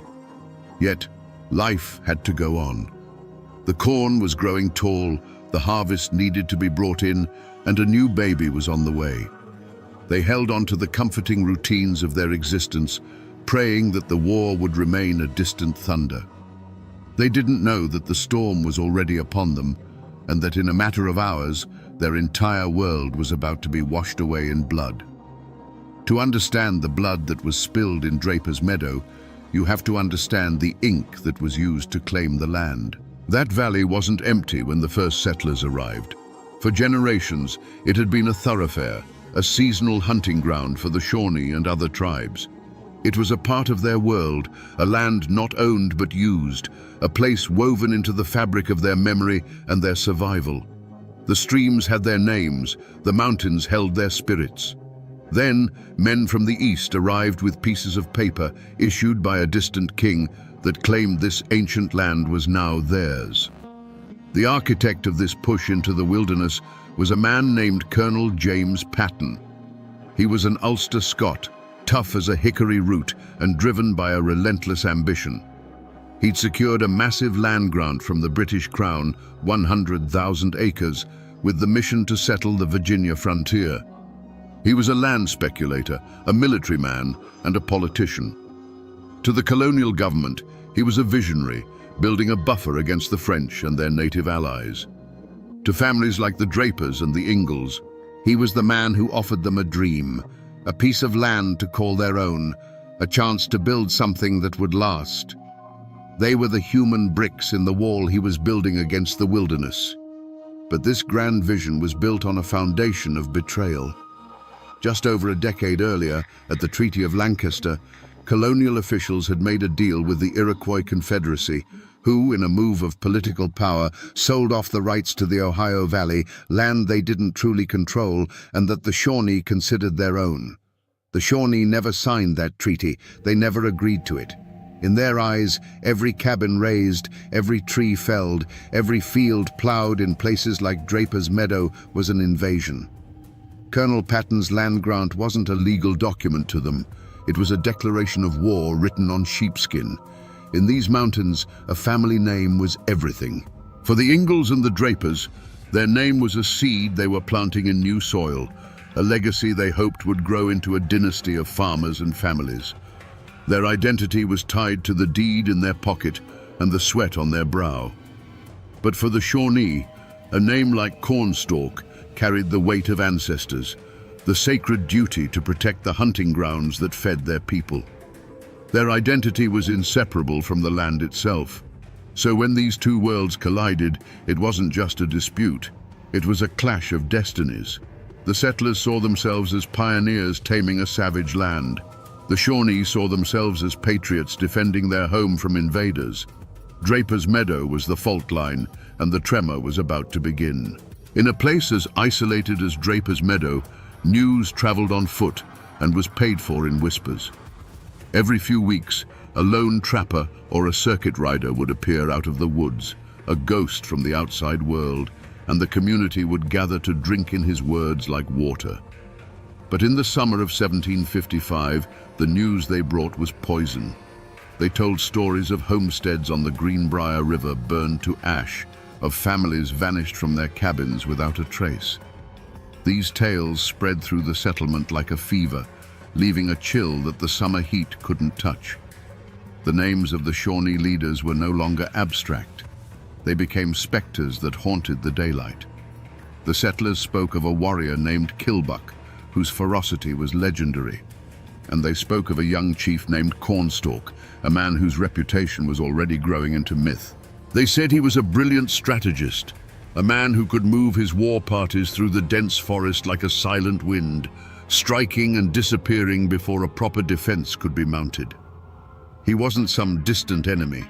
He was a neighbor whose land they now occupied, and his grudge was as deep and personal as the valleys themselves.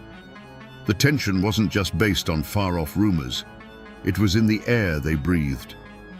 A few months prior, a hunter from a nearby settlement had been found dead by a stream, his rifle gone, his body bearing the unmistakable marks of a tomahawk. It was a clear and brutal message.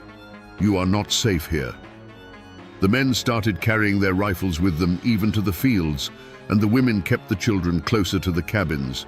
Every snapped twig in the woods, every owl's call that sounded just a little too human, sent a jolt of ice through their veins. This constant fear began to fray the edges of their small community. Some whispered that Colonel Patton had been too bold, that his relentless push westward had painted a target on all their backs. Others argued that his was the only way, that to show fear was to invite attack. A quiet suspicion could curdle a lifelong friendship. A glance held a second too long could be mistaken for an accusation. The very silence that had once been a source of peace for these settlers now felt menacing, as if the endless forest was holding its breath, waiting for the perfect moment to reclaim what it had lost. And Mary Ingalls felt it all. As a mother with two small boys and another life growing inside her, her senses were sharpened to a razor's edge. She watched her sons, Thomas and George, playing in the dirt near the cabin, their laughter a fragile sound in the heavy, watchful air. She would feel a kick from within her womb, and her hand would instinctively go to her belly, a gesture not just of love, but of a fierce, desperate desire to protect her children from a world that felt like it was closing in, a world where the line between a peaceful home and a slaughterhouse was as thin as a cabin wall.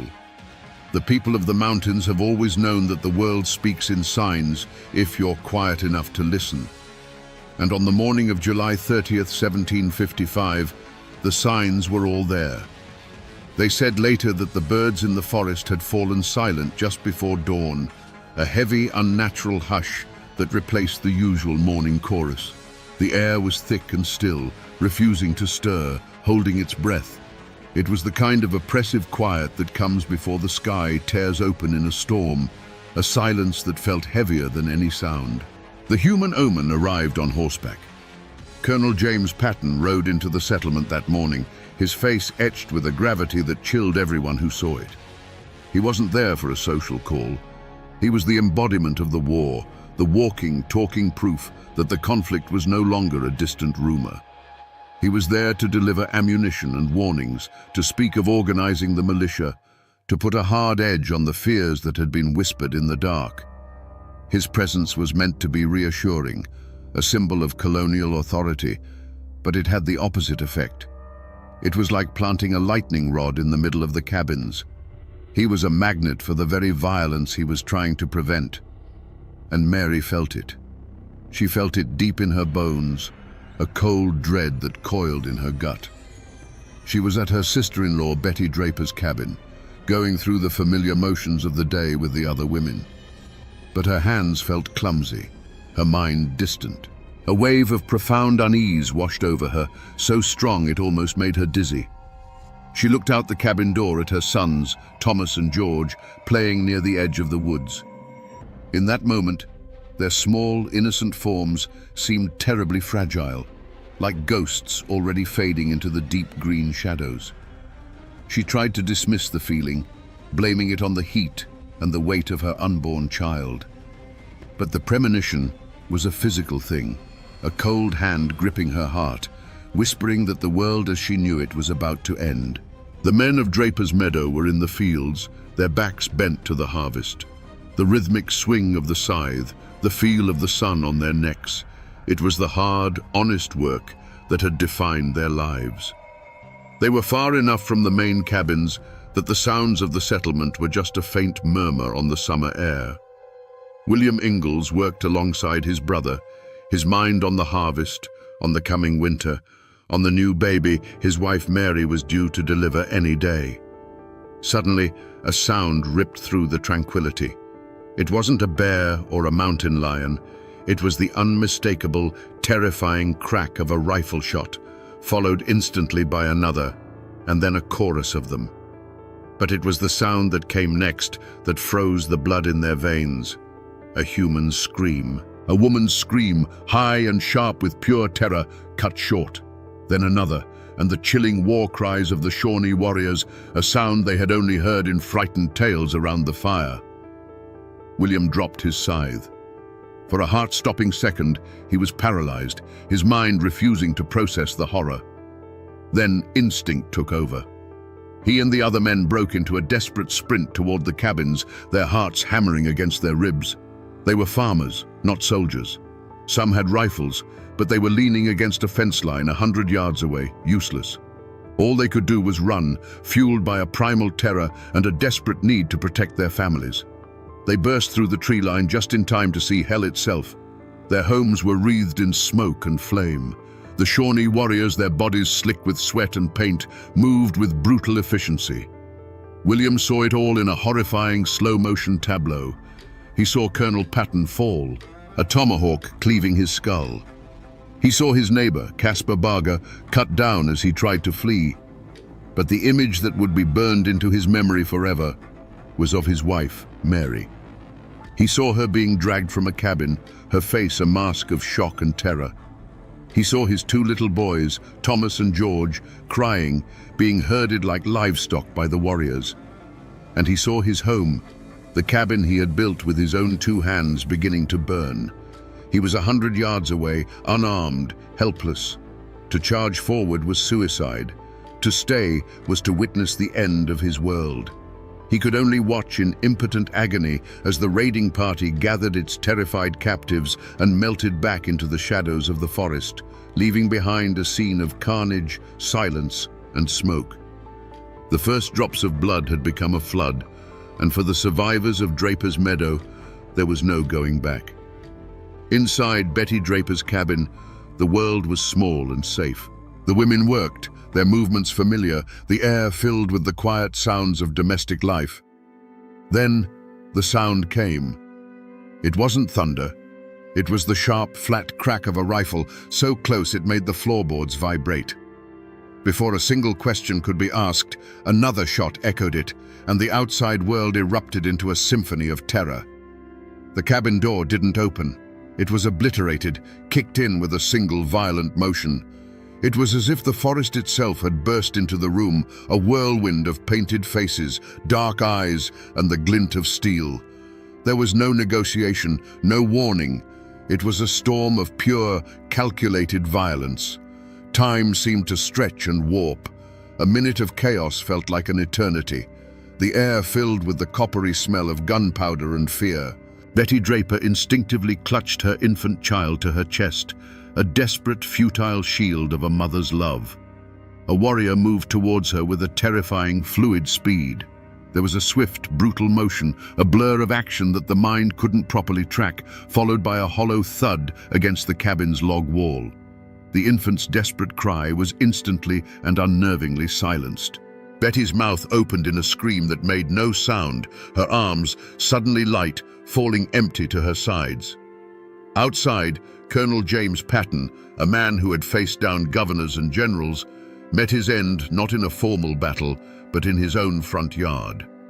He was a pillar of colonial strength, but against the lightning speed of the raid, he was just a man.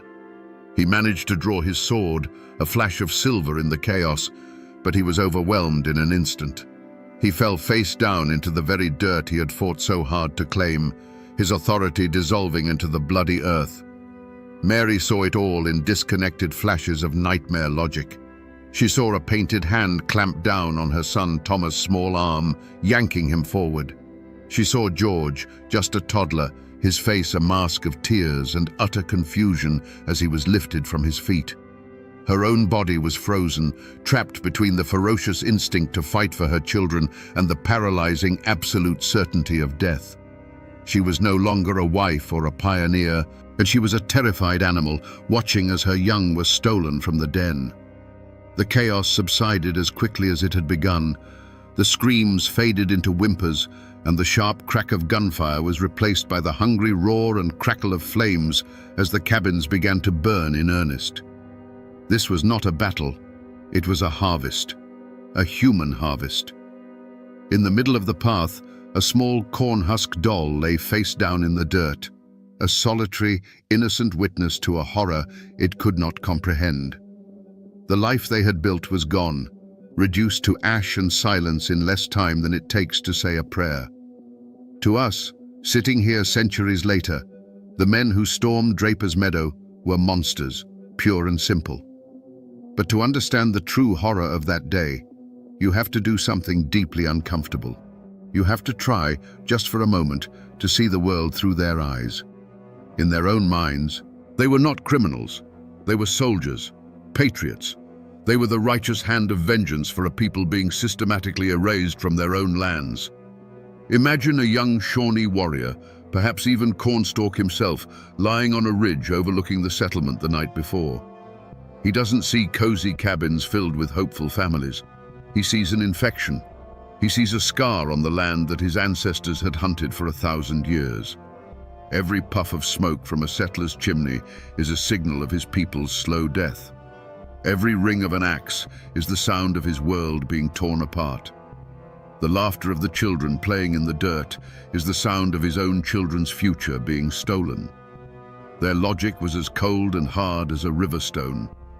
These people are the vanguard of an endless wave that will not stop until the Shawnee way of life is nothing but a memory. They believed that to stop a flood, you must break the dam. The switch didn't flip for them on that July morning. It had been flipped years before, in council houses where they heard of broken treaties and stolen land. The raid on Draper's Meadow wasn't an act of passion. It was a calculated act of war, a political statement written in blood and fire. When a warrior struck down Colonel Patton, he wasn't just killing a man. He was striking down the symbol of the government that had betrayed them. When another committed that unspeakable act against Betty Draper's infant, in his mind, it was a terrifying but logical act of total war. It was a message sent with brutal clarity. We will not just kill your men. We will erase your future. We will burn the memory of you from this land. There is no safe place for you here. After the slaughter, as they melted back into the forest with their terrified captives, there was likely no remorse. There was grim satisfaction. The objective was complete. The enemy outpost was destroyed. The captives were a valuable prize. Women and children could be adopted into the tribe to replace their own people lost to war and disease. The boys, like Thomas and George, were a blank slate, young enough to be molded into Shawnee warriors. Mary, with her skills, was a useful asset. To them, this was not a massacre. It was a successful military operation. They were not filled with a chilling emptiness, but with the grim purpose of a people fighting a desperate war for their very survival. And that, my friends, is a far more terrifying truth than simple, mindless evil. For a long time, no one moved. The surviving men stood frozen at the edge of the tree line, watching the black smoke curl into the indifferent blue sky. The silence that fell over Draper's Meadow was louder than any scream. It was a dead, hollow quiet, punctuated only by the hungry crackle of the fires that were consuming their homes, their past, and their future. Finally, cautiously, William Ingalls and the others began to walk forward, moving like old men into the ruins of their own lives. The scene that met them was one of biblical devastation. The ground was littered with the refuse of the attack, spent wadding from the rifles, a discarded tomahawk, and the bodies of their friends and neighbors. They found Colonel Patton, his silver hair matted with blood. They found Caspar Barger. They found the others who hadn't been fast enough. Every step was a new horror, a new confirmation of the nightmare they had just witnessed. William's heart hammered in his chest as he searched for his family, a desperate, sickening prayer on his lips that he wouldn't find them here, among the dead. He reached the spot where his cabin had stood. It was now just a collapsing skeleton of burning logs. His wife and 2 sons were not there. A wave of something that was part relief and part a deeper, more profound terror washed over him. They weren't dead. They were taken. He sank to his knees in the dirt, the reality of it crashing down on him. Mary, 9 months pregnant. Little Thomas and George, dragged into that endless, hostile wilderness. The image of their terrified faces was a brand on his soul. The other survivors gathered in the smoking clearing, a small, dazed band of broken men. Their shock was a physical thing, a heavy blanket that smothered thought. But as the sun began to dip toward the mountains, shock curdled into a white-hot rage. Philip Barger, seeing his brother's body, grabbed his rifle and swore an oath of vengeance. He wanted to go after them, right now, to plunge into the forest and hunt them down. For a moment, a wild, suicidal energy gripped them all. The primal need to do something was overwhelming. But William Ingalls, his heart shattered, forced himself to think. The Shawnee were expert woodsmen on their own ground. They had a massive head start. To charge blindly into the forest at dusk was not a rescue mission. It was suicide. They were farmers, not trackers. Their grief was a fire, but it would not light their way in the dark. A grim, terrible reason prevailed. They had to get help. As night fell on the smoldering remains of Draper's Meadow, one of the men mounted the least injured horse and galloped east, a messenger of horror, to raise the alarm and summon a posse. For William Ingalls, the hunt had already begun, but it would be a hunt of agonizing patience, of staring into the dark woods and praying for a miracle that felt impossible. The news of the Draper's Meadow massacre traveled faster than any horse. It was a poisoned arrow shot into the heart of the frontier, and it spread a sickness of fear through every isolated cabin and fortified settlement along the New River. The fragile illusion of safety that these pioneers clung to was shattered. If a community as established as Draper's Meadow could be wiped out in broad daylight, then no one was safe. Absolutely no one. In the days that followed, settlers from the surrounding area gathered at the small, palisaded fort that served as the local strongpoint. They came for safety, but they brought their terror with them, and it filled the cramped space like a thick smoke. The community, once a fortress built on mutual reliance, began to crack under the strain. You see, my friends, a tragedy like this doesn't just unite people, it can also tear them apart, exposing the fault lines of fear and self-preservation that run beneath every society. Lines were drawn in the dirt, right there in the muddy courtyard of the fort. On one side were men like Philip Barger, their eyes burning with grief and rage. They demanded immediate bloody retribution. They wanted to form a war party right then and there, ride into the Ohio country and burn every Shawnee village they found. To them, caution was just another word for cowardice. On the other side were the older, more pragmatic men. They understood the futility of such a plan. They argued that a small, vengeful posse charging into the wilderness would be an ant marching into a hornet's nest. It would only lead to more death and leave their own homes defenseless. They urged patience, waiting for the official colonial militia for a proper, organized campaign. And then there was the third group, the largest group of all, the silent. They didn't argue, they didn't make speeches, they just watched with hollow eyes. And at night, they would whisper to their wives about packing up and heading back east, back over the mountains where the hand of the law was stronger. The Shawnees' raid had been a brutal act of psychological warfare, and it was working perfectly. It had planted the seeds of terror, and now they were watching them grow, choking out the courage of an entire region. A conspiracy of silence began to take hold. Many knew the trails the Shawnee used, Some had even traded with them before the war. But to share that knowledge, to offer help to William Ingalls, was to mark your own family for the next attack. The fear was a physical presence. People who had been friends for years now avoided each other's gaze. They barred their doors earlier, shushed their children's play, and prayed that the trouble would pass them by. In a handful of cabins, there were small acts of quiet courage. A woman leaving a loaf of bread and a slab of bacon on the doorstep of a family who had lost everything. But these were flickering candles in a vast and encroaching darkness.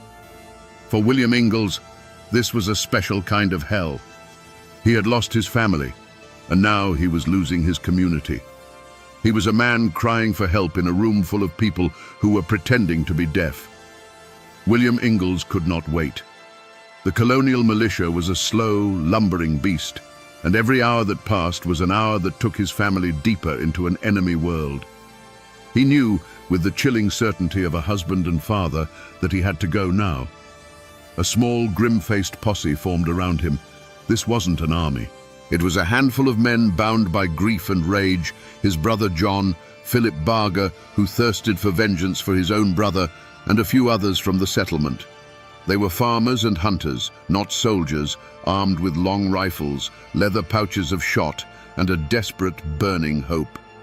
They plunged into the forest, following the trail of chaos left by the Shawnee war party. For the first few days, the trail was brutally clear. The warriors, confident in their head start, had made little effort to hide their tracks.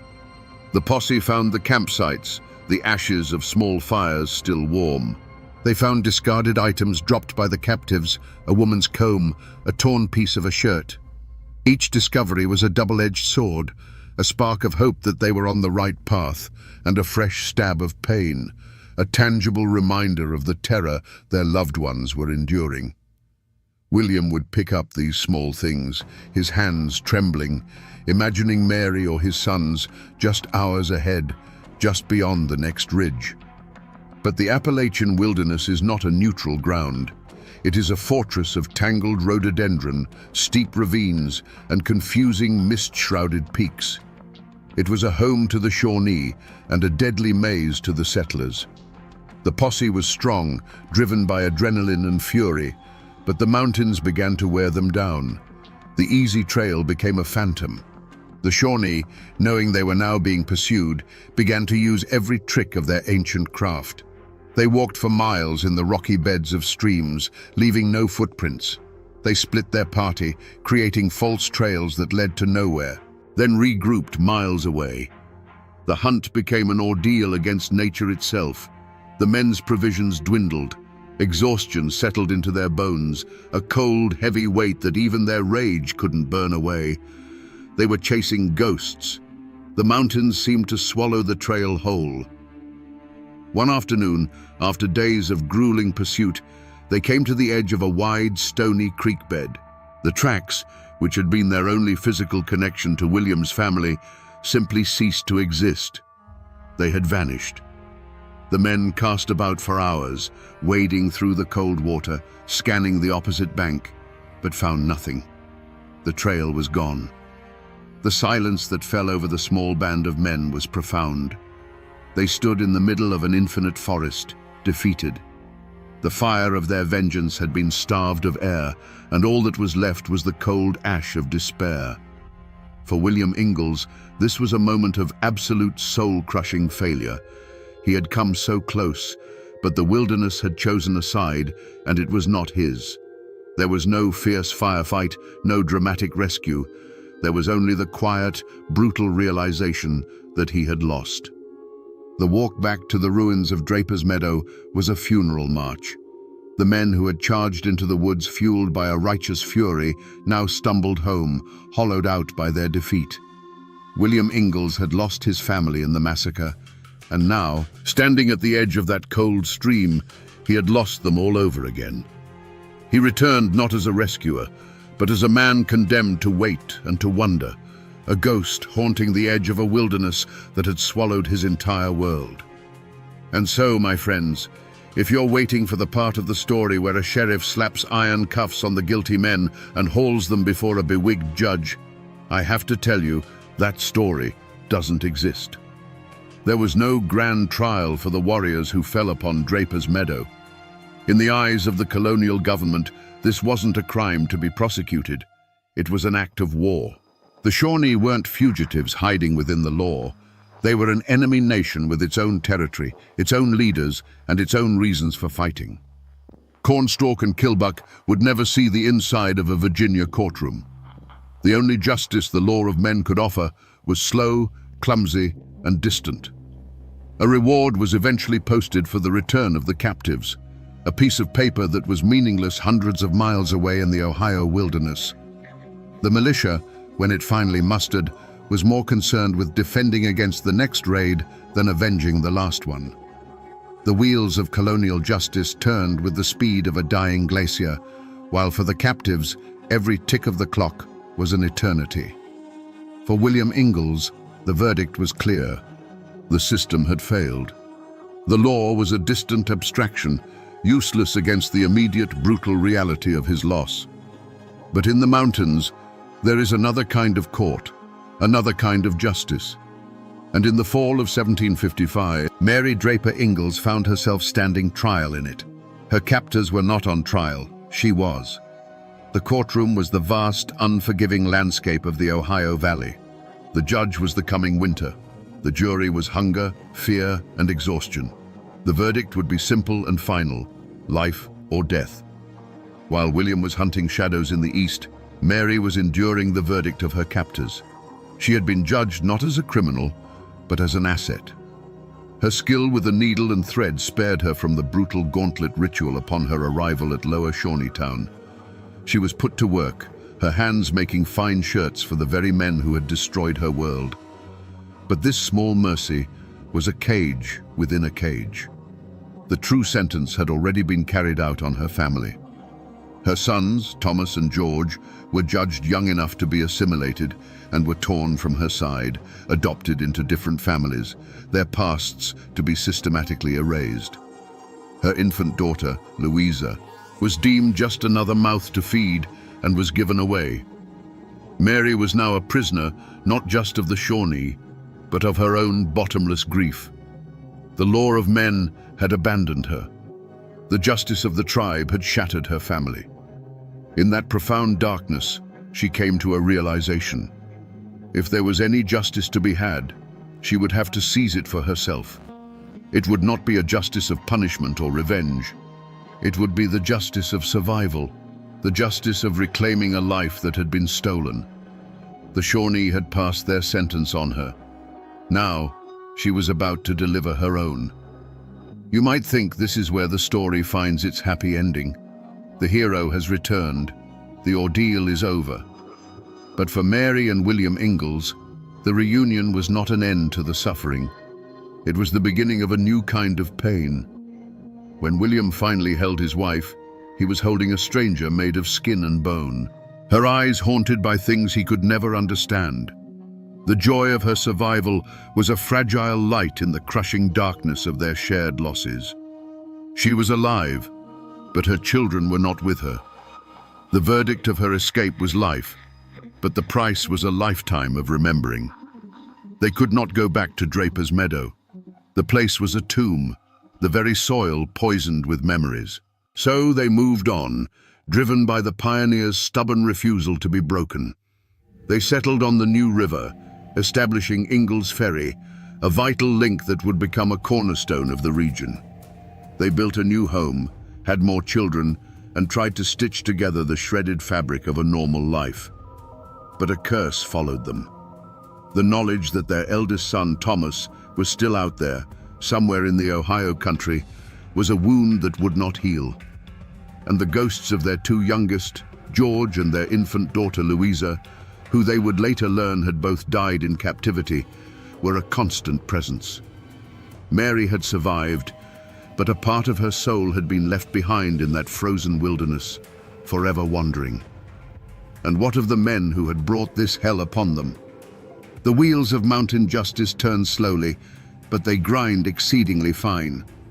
The war raged on for years, a bloody, tangled ledger of raid and reprisal. The Shawnee leader, Cornstalk, would continue to be a formidable adversary to the colonists. But his fate would be a dark mirror of the violence he had unleashed. Years later, in 1777, he would go to an American fort on a mission of peace to warn them of an impending attack by other tribes. Instead of being treated as a diplomat, he was taken hostage. And when a settler was killed nearby, a vengeful mob stormed the fort and murdered the unarmed cornstalk in cold blood. There was no trial, no judge. It was the same brutal, lawless justice of the frontier that had visited Draper's Meadow, coming full circle. The community itself tried to forget. The name Draper's Meadow was spoken in hushed tones, if at all. The site of the massacre was abandoned, the burned-out cabins slowly reclaimed by the forest, the graves of the dead sinking back into the earth. It became a haunted place, a scar that the land itself was trying to cover over. The survivors scattered, seeking new ground, trying to build lives far from the shadows of that terrible day. The story was not celebrated or memorialized. It was buried. It was a trauma so profound that the only way people knew how to deal with it was to turn their backs and walk away, hoping the silence would eventually smother the screams. But a story this powerful doesn't just fade away into the mist. It leaves echoes. It seeps into the soil and becomes part of the land itself. The most powerful echo, of course, was human. 13 years after the massacre, a treaty was signed and a teenage boy was returned to the Ingalls family. It was Thomas. But the joyful reunion was also a tragedy.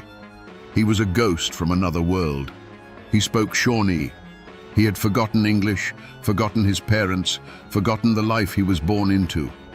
His reintegration was a long, painful struggle, a living testament to the chasm that had opened up between two worlds.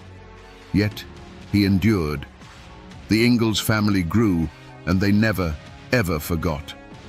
The story of Mary's ordeal was their founding legend, passed down from parent to child, a sacred inheritance. It was preserved not in dusty history books, but in the living memory of a family, until Mary's own son, John, finally wrote it down, ensuring it would never be lost.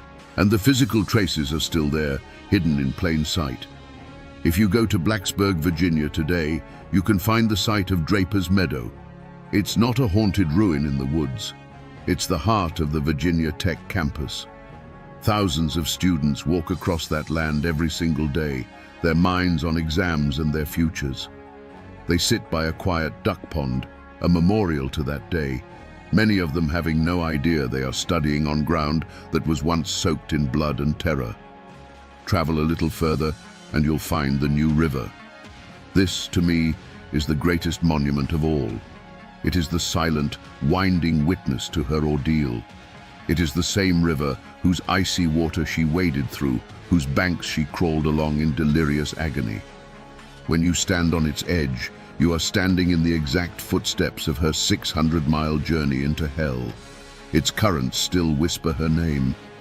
You can even go and stand at her grave in Radford, Virginia, and touch the cold stone that bears her name. It's a tangible link, a direct connection to this woman of impossible courage. People build new lives. They pave roads and raise buildings and try to look forward. But they can never completely erase the past. It's always there, just beneath the surface. The highways and the college campuses can cover the scars, but they can't erase them. The mountains watched it all happen, and the mountains remember. So we come back to the question we asked at the very beginning around this digital campfire. What unspeakable things did Mary Draper Ingalls have to do to survive? The historical record, the official documents, will never tell you. They can only tell you the distance she walked and the date she returned. But the story she told her son, the story of the old Dutch woman and her descent into madness, that is the only answer we have. Did the woman truly try to kill and eat her? Or was it a terrifying hallucination brought on by starvation, Mary's own mind fracturing under the strain? In the end, my friends, it doesn't matter. The horror was real either way. Mary walked to the absolute zero point of human experience, a place where civilization is stripped away and only the primal will to live remains. The unspeakable thing she did was look into that abyss and find the strength to crawl back out. This is not just a story of survival. It is a story about two kinds of strength. There is the strength of the warrior, the strength to conquer, to take, to destroy. We saw that in the brutal efficiency of the raid. But then there is another kind of strength, a quieter and perhaps more profound kind. It is the strength of the root that holds fast to the earth in a storm. It is the strength of a mother who, having lost everything, decides that her own life is still a testament to the family she loved. Mary Draper Ingalls had that strength. She refused to be erased. Her journey home was an act of defiance, a declaration that even after the fire, after the slaughter, after the loss of her children, she was still here. This is the indomitable Appalachian spirit, forged in the crucible of stories just like this one. It's a story of heartbreak and endurance, of cruelty and unimaginable courage. It reminds us that the foundations of this country were not built on neat treaties and noble ideals alone. They were built on the suffering and the sacrifice of people like Mary, on ground consecrated by blood and tears.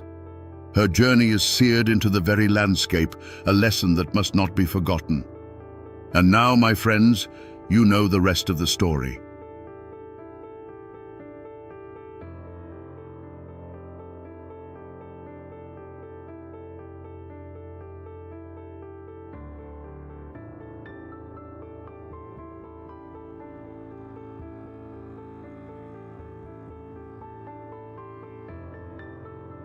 On a cold autumn morning in 1927, the rising sun burned the mist off a treacherous mountain road known as Devil's Drop.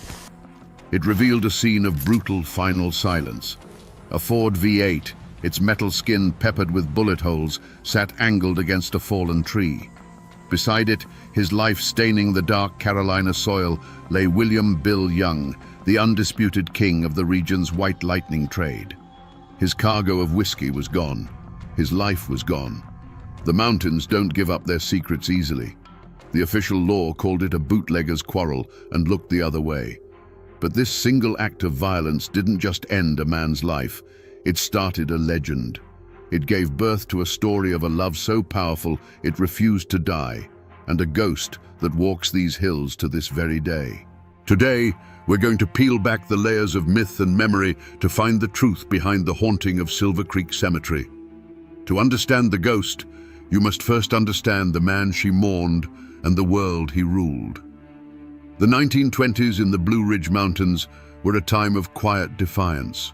For generations, turning corn into whiskey was a way of life, a craft that put food on the table when cash was a stranger in these parts. Prohibition wasn't a law to these people.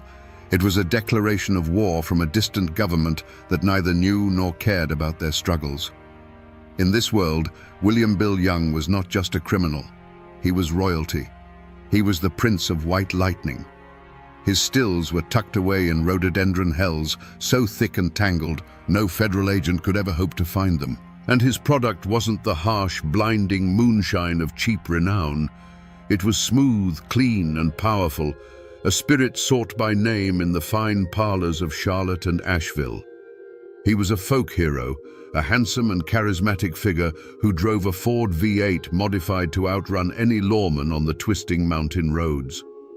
But Bill Young's greatest treasure wasn't his reputation or his souped-up engine. It was his wife, Eleanora. She was said to be a preacher's daughter from a neighboring valley, a woman with a gentle soul and hair the color of dark honey. Her quiet grace was the perfect counterpoint to his dangerous life. She was the calm at the center of his storm, the one person who saw the husband and the father, not the outlaw. Their love was a local legend in itself, as fierce and untamed as the landscape around them. In a life defined by risk, by late-night runs with no headlights, by the constant threat of the law and jealous rivals, Eleanora was his one safe harbor. She was the reason he came home. The small cabin they shared was a world away from the stills and the chases, a sanctuary filled with a love that felt unshakable. Yet, in those mountains, Success casts a long and hungry shadow. Bill's legend grew, and so did the jealousy of other men. Whispers began to circulate about a new outfit. Ruthless men from over the state line in Tennessee. They didn't follow the old codes of honor among moonshiners. They were profiteers who saw Bill's territory not as something earned, but as something to be taken. This was the unspoken vulnerability in their lives, the gathering storm on the edge of their perfect world, a threat that was closer than either of them knew. It was a local farmer on his way to market who found him, his mule stopping dead in the road, ears twitching at a scene that was deeply, horribly wrong. The unnatural silence was the first thing he noticed.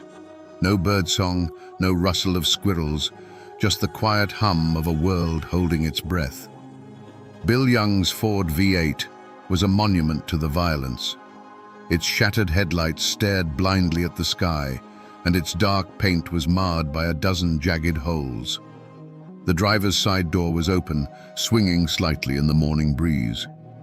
The county sheriff, a man who knew these hills and its people, arrived an hour later. He meticulously walked the scene, his eyes missing nothing. The evidence told a story, but it was a fragmented one. The large oak tree blocking the road hadn't fallen by chance. He could see the fresh, clean cuts of an axe at its base. It was a classic ambush. He found spent rifle casings glinting in the dirt on the high bank of the road, suggesting the attackers had the advantage of cover and elevation. Bill's own pistol was clutched in his cold hand, all 6 rounds fired. He hadn't gone down without a fight. The ground itself held the most telling clues. In the damp earth, the sheriff could make out at least 3, maybe 4, distinct sets of boot prints, none of which belonged to Bill. They were heavy, purposeful tracks that spoke of men who moved with confidence. They had swarmed the car, and other tracks showed where they had hauled the heavy crates of liquor away, their trail leading to the edge of the woods before vanishing completely into the thick undergrowth. It was efficient. It was professional. But the scene was also a puzzle of contradictions. They had taken every last jar of whiskey, yet Bill's wallet, still thick with cash, remained untouched in his pocket. This wasn't a simple robbery by desperate men. This was a targeted strike, an execution designed to send a message. The chaos of the gunfire was followed by the cold, calculated logic of the theft. Who were these men who left money but took liquor? Who fought with such brutal finality? The crime scene on Devil's Drop spoke of a coordinated attack, but the wilderness offered no easy answers. The gunshots had echoed through the holler and then been swallowed by the trees. The killers had materialized from the forest and then melted back into it, leaving behind a dead man, a bullet-riddled car, and 1,000 terrifying questions that began to spread like wildfire through the tight-knit mountain community. Now, in these hills, when a man like Bill Young is found dead, the first place you look is at the man who hated him the most. And in this case, that man had a name: Jedediah Jed Scoggins. Jed was a moonshiner of the old school. His still was a rusty, sputtering contraption that produced a liquor so harsh it was said you could peel paint with it. He was a bitter, solitary man, with eyes as hard as creek stones and a permanent scowl etched into his face. The bad blood between Jed and Bill ran deep, a classic mountain feud born not of land or family, but of pure, corrosive jealousy. They had come up in the trade together, but where Bill was an artist, Jed was just a cook. Bill's operation grew, his reputation soared, and his pockets grew heavy with cash. Meanwhile, Jed Scoggins stayed right where he was, brewing his gut rot for a handful of locals who couldn't afford better, watching Bill's fancy Ford V8 roar past his dilapidated shack. Every success of Bill's was another bitter pill for Jed to swallow. The tension had finally boiled over just a month before the ambush. The story is told that Jed Scoggins confronted Bill in the local general store, accusing him of stealing customers. Bill, with his easy smile, just laughed it off. He clapped Jed on the shoulder and said loud enough for everyone to hear, "Now, Jed, there's a market for paint thinner and there's a market for fine whiskey. We ain't in the same business." The store erupted in laughter. For a man like Jed Scoggins, whose only currency was his pride, the public humiliation was a wound that would never heal. His face turned a deep, dangerous red, and he stormed out, muttering threats under his breath. So when the news of Bill's murder spread through the hollers, every eye turned to Jed. The sheriff paid him a visit first thing. Scoggins denied everything, of course, but his anger made him look guilty. Whispers solidified into what seemed like fact. A trapper claimed he'd seen Jed's beat-up truck parked in a thicket a mile from Devil's Drop the night of the killing. Others swore they'd heard him at the store just last week, telling anyone who'd listen that Bill Young's pride is gonna get him killed. For the community, and for the lawmen looking for a quick and easy answer, Jed Scoggins was the perfect suspect. He had the motive, the means, and a heart full of poison. But a bitter old man like Jed Scoggins was a known danger, a rattlesnake that warns you before it strikes. The truly terrifying poison is the kind you welcome into your own home. As the initial shock wore off, a second, more chilling suspicion began to take root, turning from the obvious enemy to the trusted friend. Caleb Vance. Caleb was Bill Young's right-hand man, his shadow. He was a younger cousin who Bill had taken under his wing years ago, teaching him every secret of the trade. Caleb knew the location of the stills, he knew the delivery schedules, and he knew the hidden compartments in the Ford V8. He was the one man on earth Bill trusted with his business, his life, and the safety of his wife, Eleonora. He was treated like a brother. No one suspected him, not at first. But loyalty, when starved of recognition, can curdle into ambition. Caleb was the one doing the back-breaking work in the humid hollows, while Bill was the one collecting the profits and the praise. He saw the life Bill had built, the respect, the fear he commanded, the money, and began to see it not as something to admire, but as something he deserved.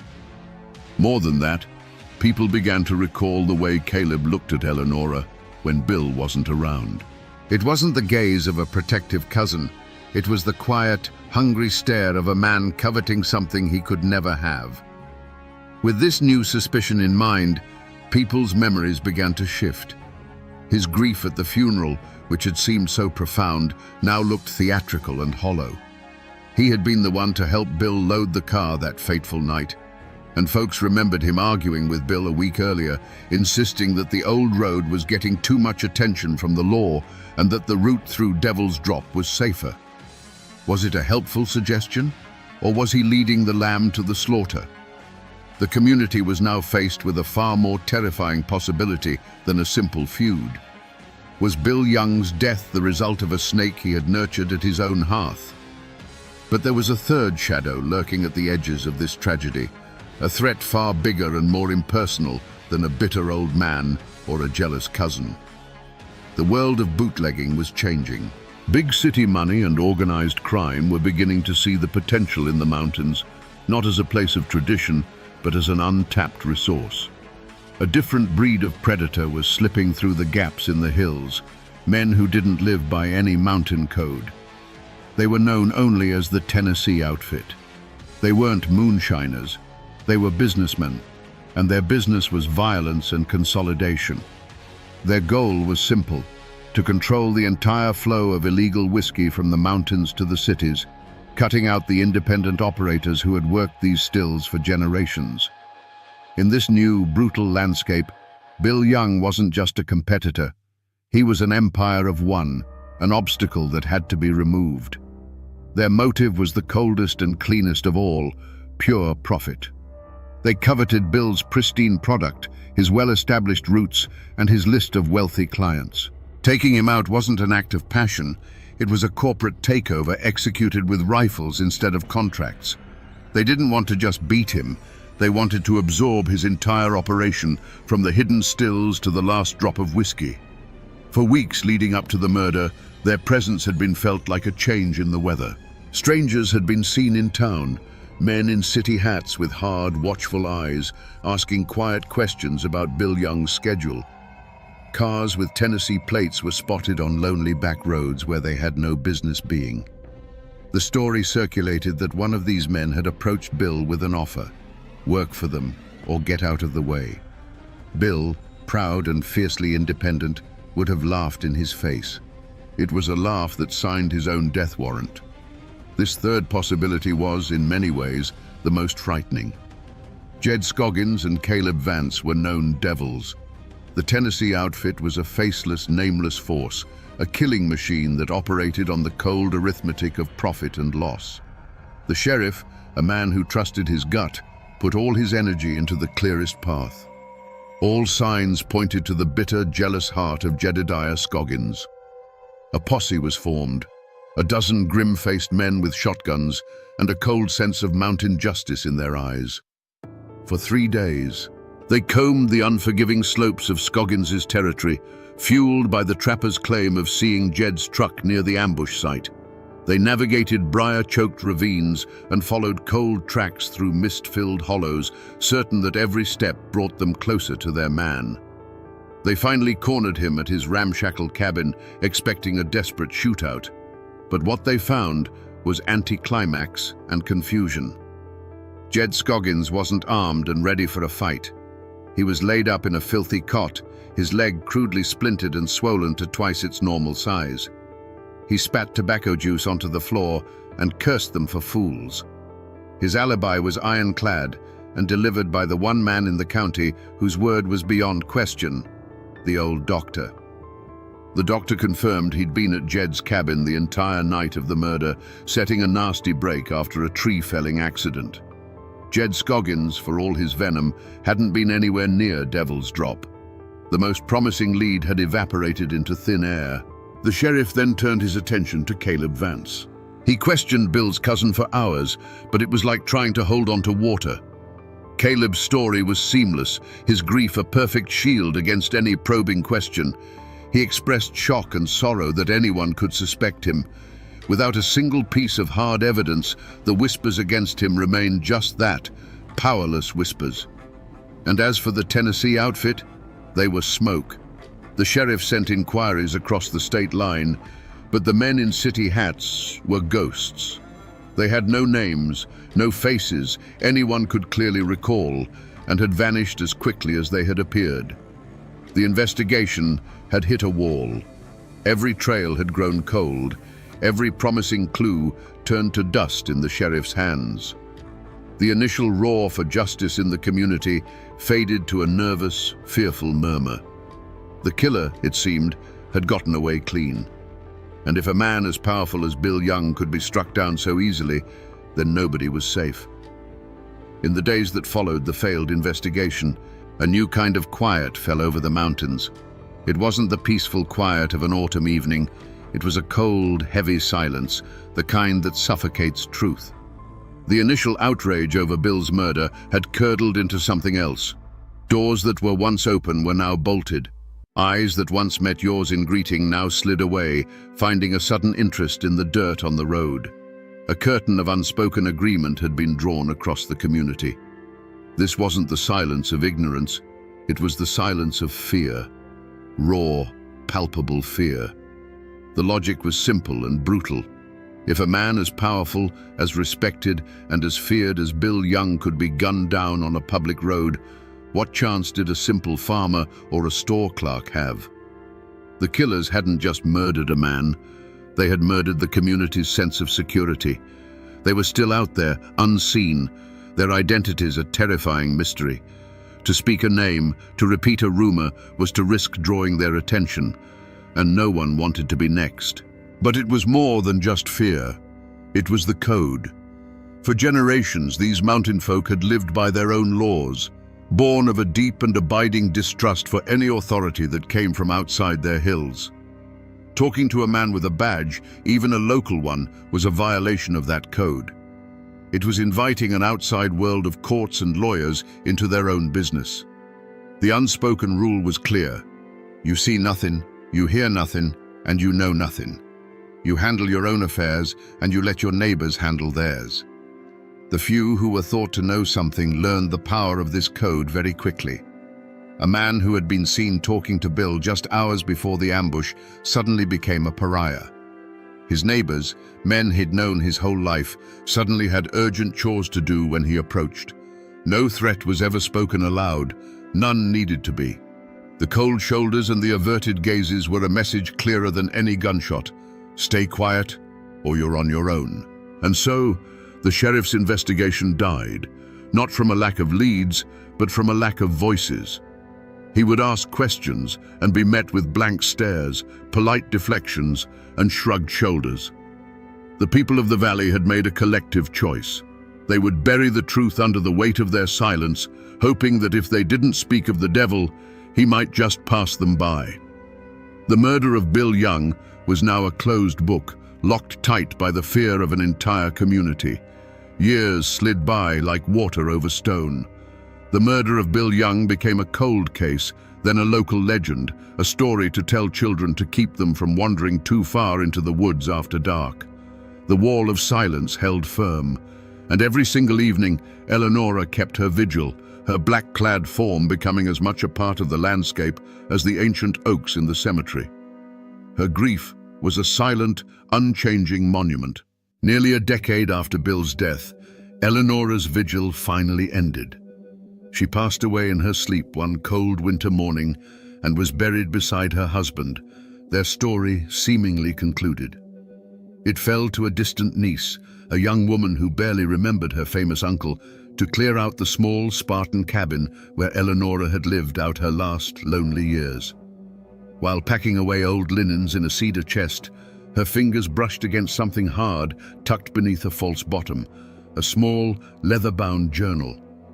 This was the clue that had been forgotten because no one knew it existed. It wasn't a diary of daily life. It was a testament of silent suffering, a record of the truth Eleanora was too terrified to speak aloud. The niece's hands trembled as she read the elegant, spidery script, the entries beginning the day after Bill's body was found. The journal revealed everything. It described how Caleb Vance, Bill's trusted cousin, had come to the cabin late on the night of the murder, hours before the body was officially discovered. He had told Eleanora that Bill was delayed on a run, but his story was a lie, and Eleanora had seen it. His boots were caked in the distinctive red clay found only on the road up Devil's Drop. There was a fresh, angry scratch on his cheek, and his hands, she wrote, would not stop trembling. He couldn't meet her eyes. When the news came the next morning, the terrible truth clicked into place in her heart. The journal laid it all bare, her agonizing suspicion that Caleb, driven by a poisonous mix of greed and ambition, had been the inside man. He had made a deal with the Tennessee outfit, giving them the route, the time, and the assurance that Bill would be alone. He had led his own cousin, his own blood, into a fatal trap. The discovery of that journal, a quiet voice from beyond the grave, didn't just point to a new suspect. It shattered the entire foundation of the mystery and screamed out the name of the true betrayer. The case of Bill Young was suddenly, violently alive again. The sheriff, now a much older man with the weight of years in his eyes, took the small leather journal from the nervous young woman. He opened it with a sense of weary duty, expecting the rambling thoughts of a grieving widow. But as he read Eleanora's precise, heartbreaking prose, the years fell away.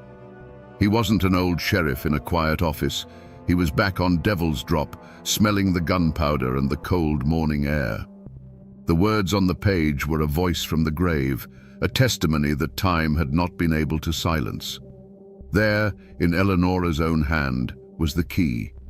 Caleb Vance's visit, the red clay on his boots, the lie in his eyes.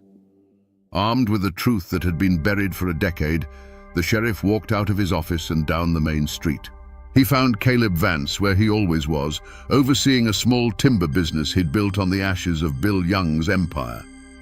Caleb was heavier now, a respected man in the community, his past betrayal hidden behind a facade of quiet competence. The sheriff didn't raise his voice.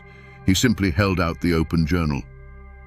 "Eleanora kept a record, Caleb," he said, his voice low and steady. She wrote it all down. At the sight of that familiar script, the mask that Caleb Vance had worn for 10 long years shattered. The color drained from his face. It wasn't the law that broke him. It was the ghost of the woman whose love he had craved and whose husband he had betrayed. In a torrent of words, the confession poured out of him, a decade of guilt and resentment. He had been the engine, and Bill had been the face. He had sweated over the stills while Bill collected the glory. He had watched Bill with Eleonora, a love so complete it left no room for anyone else, and the poison of jealousy had festered into a murderous ambition. His confession finally gave a name to the faceless external threat. He admitted to meeting with the Tennessee outfit, giving them everything they needed. He drew them a map of Devil's Drop. He told them the exact time Bill's Ford would round the tight bend. He assured them Bill would be alone and that the local law wouldn't look too hard into a bootlegger's death. It was the perfect crime, a partnership between inside knowledge and outside muscle. The full, horrifying truth was finally laid bare for all to see. It wasn't a feud with Jed Scoggins. It wasn't a random attack by outsiders. It was a cold-blooded pact, a conspiracy born in the heart of Bill Young's own family. Caleb Vance, the trusted cousin, had been the serpent in the garden. He had opened the gate and let the wolves in, all for a share of the profits and the empty hope that with Bill gone, Eleonora might finally see him. The central mystery was solved, and the answer was a betrayal so profound it was almost unthinkable. The man who had mourned the loudest at the funeral had been the one who orchestrated the killing. Now, with Caleb's confession echoing across a decade of silence, we can finally see the events of that night as they truly happened. We can go back to Devil's Drop and bear witness to the full, heartbreaking story. On that moonless autumn night, the engine of the Ford V8 was a low, confident rumble, the only sound in the sleeping hollow. Behind the wheel, Bill Young was in his element. The road was treacherous, the car was heavy with its precious cargo, but this was a dance he knew by heart. He was thinking of home, of the warmth of the fire, of Eleonora waiting. As he rounded the tight bend, his headlights caught the dark, solid line of the fallen oak. He slowed to a stop, his mind already working on the problem, a flicker of annoyance but not yet alarm. The alarm came a second later. It wasn't a sound, it was a feeling. A subtle shift in the shadows on the high bank to his left, a glint of moonlight on something that shouldn't have been there. In that split second of cold realization, the night exploded. The silence was torn apart by a sound like 100 dry branches snapping at once. It wasn't just a gunshot, it was a volley, a deafening crackle of coordinated rifle fire. The passenger side window dissolved into a spider web of frosted glass. The sturdy metal of the Ford's door dimpled and tore as if struck by a violent, invisible hail. The world outside the car became a chaotic storm of noise and muzzle flashes, a hell of his cousin's making. Bill's hand instinctively went to the pistol he always kept by his side. Its single defiant bark was a lonely protest, a single note against a symphony of destruction. And then there was a sharp grunt, a sudden stillness behind the wheel. The last sound from him was the heavy thud of his body slumping against the driver's side door. His fight was over. The gunfire stopped. A profound, ringing silence descended, thicker and heavier than before. Shadows detached themselves from the tree line, solidifying into the shapes of men. They moved with a cold, detached efficiency. They didn't even glance at the figure in the car. Their focus was on the cargo. The back doors were pried open, and crate after crate of mason jars were hauled into the darkness.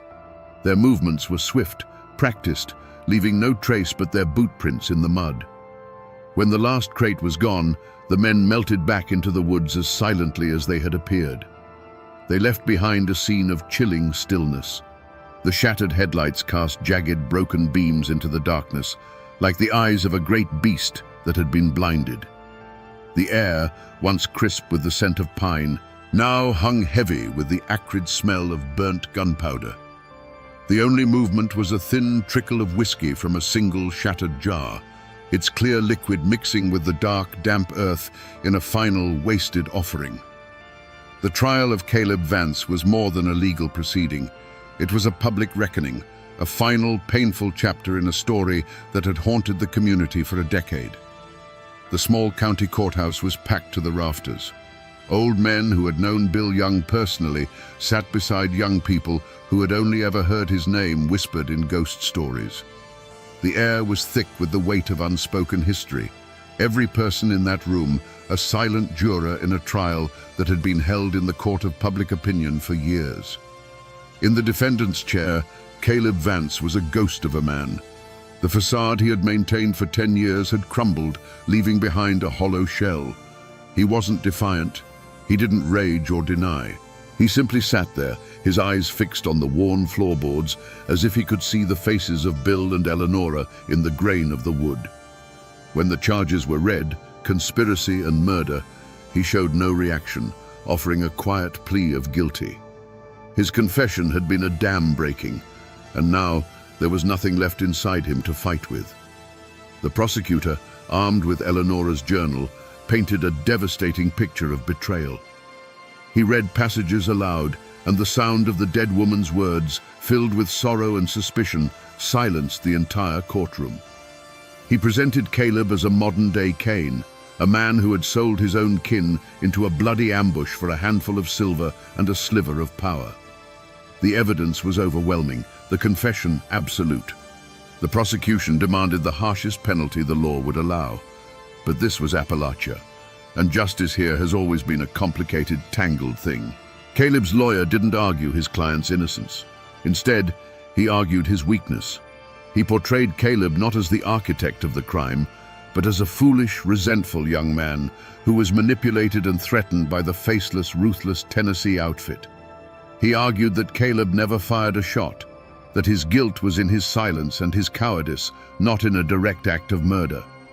He was a pawn, the lawyer claimed, who had been sacrificed by the true kings of the bloody game.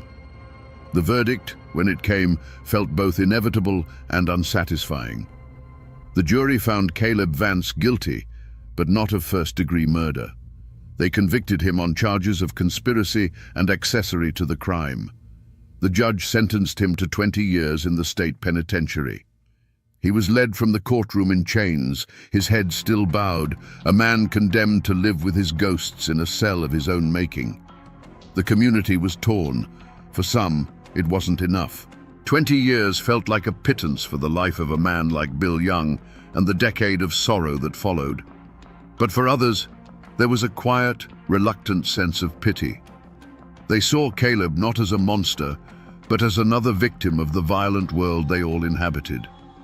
Justice, it seemed, had been served, but it brought no peace. The trial was over, but the arguments over its verdict would echo through those hills for another generation, a final, ambiguous chord in the tragic ballad of Bill Young. Caleb Vance's 20-year sentence was, in the end, a life sentence. He walked into the state penitentiary, and the mountains never saw him again. He was a quiet, broken prisoner, haunted not by the guards or the high stone walls, but by the ghosts he had carried with him from Devil's Drop. He died of pneumonia 12 years into his sentence, a man who had traded a kingdom of his own making for a 6-by-9-foot cell. His betrayal had gained him nothing but a lonely death, far from the hills that he had stained with his cousin's blood. For Jedediah Scoggins, the verdict was a hollow victory. The law had cleared his name, but the whispers of the community were a judgment from which there was no appeal. He would forever be the man who was accused of killing Bill Young. The suspicion clung to him like a shroud, deepening the bitter lines around his mouth. He retreated further into his solitude, his only companions the bubbling of his still and the corrosive memory of being judged for a crime he didn't commit. He lived out his days as an outcast, a testament to how an accusation, even when proven false, can leave a wound that never truly heals. And what of the Tennessee outfit, the faceless men who pulled the triggers? The law never touched them. But the mountains have a long memory and their own way of settling scores. Over the years, stories drifted back across the state line, whispered from one bootlegger to another. One of the ringleaders, it was said, drove his own car off a cliff on a road just as treacherous as Devil's Drop, his body found in a wreck of twisted metal. Another died in a suspicious fire at his speakeasy, consumed by the very enterprise he had killed for. And the last one, the man who had given the final order, was said to have gone mad, dying in an asylum, haunted to his last breath by the face of a man he'd murdered in the dark Carolina hills. The young niece who found the journal, the unwitting key to unlocking the truth, could no longer bear the weight of her family's history. She sold the small cabin and the land and moved away, seeking a life in a place where the name Young didn't carry the echo of gunfire and betrayal. She had given the dead a voice, but in doing so had silenced her own future in the mountains. The crime left a permanent scar on the community itself. The wall of silence had been shattered, replaced by a quiet, collective shame. The story of Caleb's betrayal became a cautionary tale, a dark lesson passed down through generations about how greed and jealousy could poison a man's soul and turn brother against brother. The events on Devil's Drop were no longer a mystery, but a wound in the valley's memory, a stark reminder that the deepest betrayals often come from those who stand closest to the fire. If you travel those winding Carolina roads today, you can still find the echoes of this story etched into the landscape and the memory of its people. The world has changed. The era of Prohibition is a dusty chapter in a history book, and the dirt track of Devil's Drop is now a paved county road. But the curves are just as sharp, the drop is just as steep, and the locals will tell you that on a moonless night, you drive it with your heart in your throat. The true heart of the legend, however, rests on a quiet hill overlooking the valley. Silver Creek Cemetery is still there, a peaceful, somber place. And in a quiet corner, you will find two simple, weathered granite stones standing side by side for nearly a century. William Young and Eleanora Young. Their names are faded, softened by years of wind and rain, but they remain. Sometimes, even today, you might find a single wild rhododendron blossom left on Bill's grave, a quiet offering from someone who knows the story and respects the vigil. But the facts of the case, the trial, the betrayal, the confession, have all faded into the background. What has survived, what has grown stronger with each passing year, is the ghost story. The memory of Bill and Eleanora is kept alive not in court records, but in the legend of the woman in black. To this day, people claim to see her. Teenagers on a dare will come home pale and shaken, swearing they saw a dark figure standing over the Youngs' graves, a figure that vanished when a flashlight beam touched it.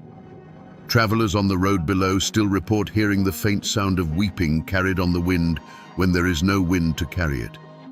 The story has become a part of the local folklore, as real as the mountains themselves. It's whispered around campfires, a ballad of love and loss that has transcended its violent origins. Old-timers say the mountains themselves hold the memory. The whisper of the wind through the pines is Eleanora's sigh. The sudden chill you feel near the cemetery is her sorrow. The world might forget the names and the dates, but the land does not. The story of the moonshiner and his eternally faithful wife is no longer just history. It is a permanent feature of this place, a ghost that walks these hills forever.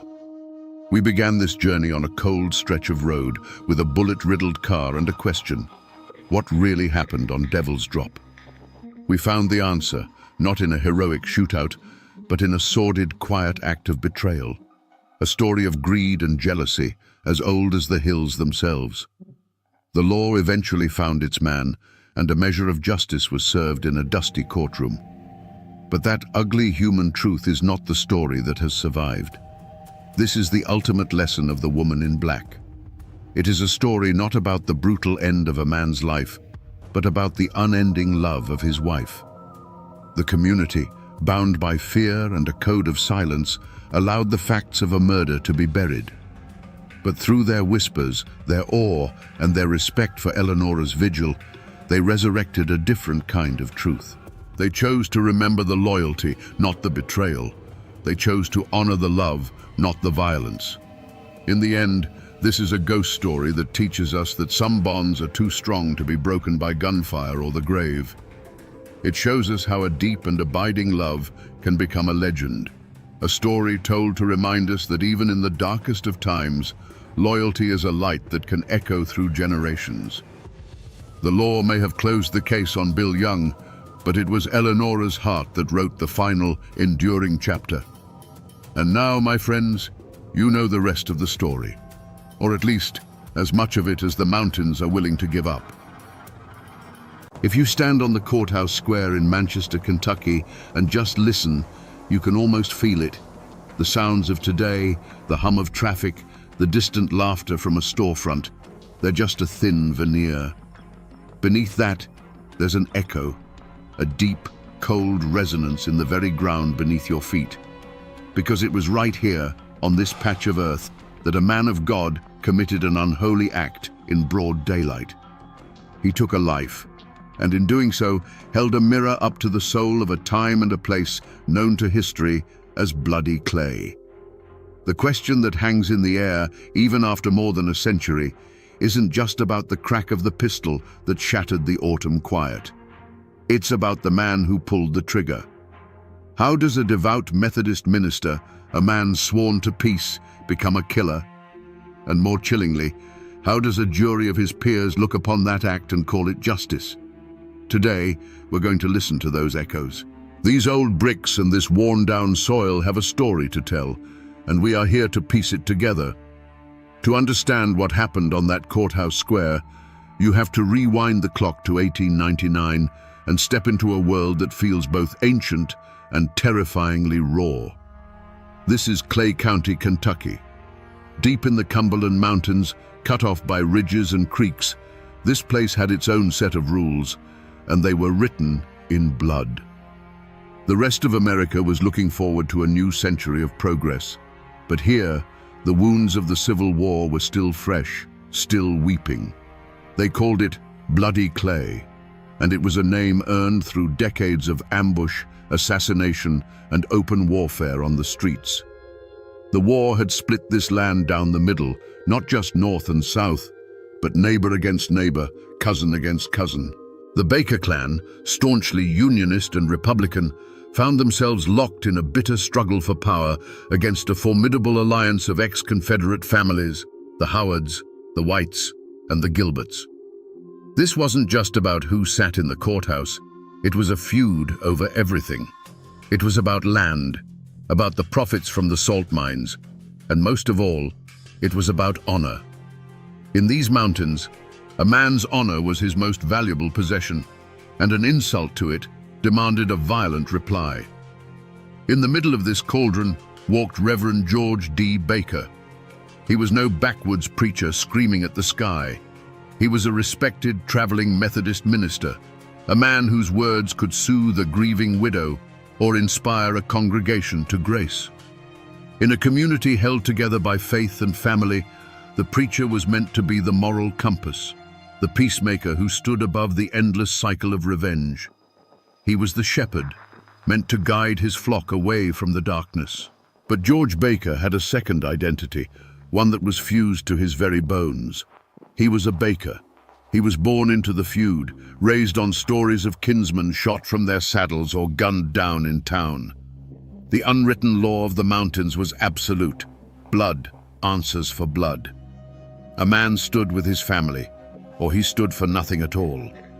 Every day of his life, Reverend Baker walked an impossible tightrope, balancing the teachings of Christ's forgiveness in one hand and the heavy burden of his clan's honor in the other. His direct rival, the man who embodied everything the Bakers fought against, was Tom Howard. Howard was not just another feudist with a quick temper, he was the elected Clay County clerk. He held a position of legitimate power, controlling records, documents, and the official gears of local government.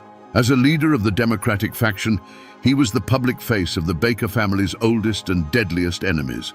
And so, the stage was set. The town of Manchester was a tinderbox, and these two men were like sparks in the wind. Every time their paths crossed on the dusty main street, the air would grow thick and cold. It was more than a personal dislike. It was a collision of two worlds. It was the law of the state versus the law of the clan, the power of the vote versus the power of the gun. And in bloody Clay, everyone knew that sooner or later, one of them would have to give way. The real work of understanding a story like this happens away from the courthouse square, in the quiet, dusty rooms where the past is filed away. It's a hunt through county archives, turning the fragile pages of old ledgers, the air thick with the smell of brittle paper and decaying ink. You're searching for more than just facts. You're looking for the voice of the time, a whisper from the world that was. And sometimes, if you're lucky, you find it. In a collection of local papers from the turn of the century, I found this. It's a clipping from the Clay County Republican, dated just 2 days after the killing. The paper is yellowed and flakes at the edges, but the headline is bold and clear. A necessary act. Reverend Baker defends his life against aggressor. It's not a headline reporting a tragedy. It's a headline declaring a victory. Reading the article is like looking at a photograph where the focus has been deliberately blurred. It paints Tom Howard as a belligerent tyrant and Reverend Baker as a patient man of God pushed beyond his limits. It speaks of Howard's known history of threats and Baker's unimpeachable character. This isn't just a news report. It's a carefully crafted piece of propaganda written by Baker's political allies to control the narrative before the body was even cold. This single piece of paper proves that the shooting wasn't an isolated event born of a chance argument. It was the climax of a public and vicious feud that had been escalating for some time. This article is a weapon, fired in a war of words that was already raging. And it raises a chilling question. What were they fighting about? What was the final, unforgivable offense that pushed these two men from veiled threats and political maneuvering to a deadly confrontation in the street? That newspaper clipping was not the beginning of the story, but the result of a deliberate and escalating campaign. In the months leading up to that November day, the feud had shifted from simmering resentment to an open war of words fought in the pages of rival newspapers. The Clay County Republican, the voice of the Baker clan, began a relentless assault on Tom Howard. Week after week, it printed articles accusing the county clerk of corruption, of abusing his office for personal gain, and of being a political tyrant who ruled through fear. Each article was a public slap in the face, a calculated attack on Howard's honor designed to undermine his authority in the eyes of the people. They painted him as a snake in the very heart of the county government. For a man in his position, in a place like Clay County, these were not mere political jabs. They were accusations that demanded a response. And in a land where a man's reputation was all he had, a response often meant violence. This is where Reverend George D. Baker stepped from the pulpit into the heart of the conflict. He wasn't just a passive supporter of his family's newspaper. His sermons, known for their fiery passion, began to take on a new, sharper edge. He preached about sin and corruption, about the duty of good men to stand against the forces of darkness in their community. While he may not have named Tom Howard from the pulpit, everyone in the pews knew exactly who the serpents and money changers in the temple were. He was giving his clan's political war a divine sanction, transforming a struggle for power into a holy crusade. Tom Howard found himself besieged. His name was being dragged through the mud in print, and now the most respected preacher in the region was calling down hellfire upon him every Sunday. He was being politically and morally isolated. Cornered and enraged, Howard did what feudists do. He pushed back. He began making public threats. On the streets of Manchester, in saloons and storefronts, he made it known that if the lies didn't stop, he would silence the liars himself. And he specifically named Reverend George D. Baker. The seeds of conflict were now fully sown.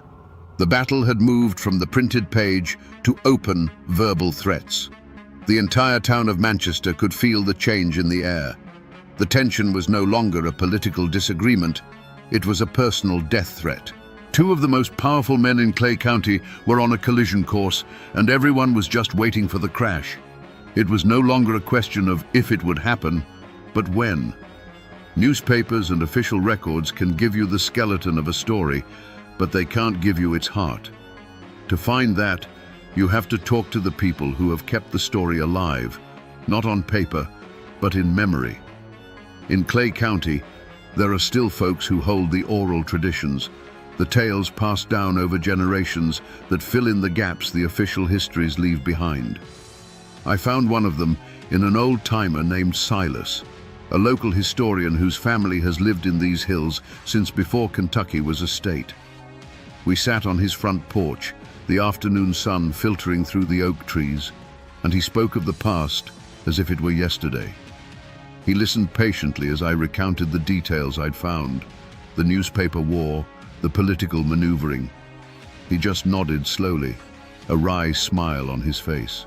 "That's the official story," he said, his voice a low, gravelly rumble. "That's the part they wanted everyone to see. But the old folks in my family, they always said the real trouble, the thing that made it all unavoidable, happened just 3 days before the shooting. It wasn't in any newspaper. According to the story passed down in his family, Tom Howard, pushed to the breaking point by the relentless attacks, finally went looking for the Reverend. He didn't find him in the courthouse or a saloon, but on the street, not far from the Methodist church. He walked right up to Baker, his face a mask of cold fury. And what he said wasn't just a threat, it was an attack on the man's very soul. He didn't yell, Silas told me. He spoke just loud enough for Baker to hear.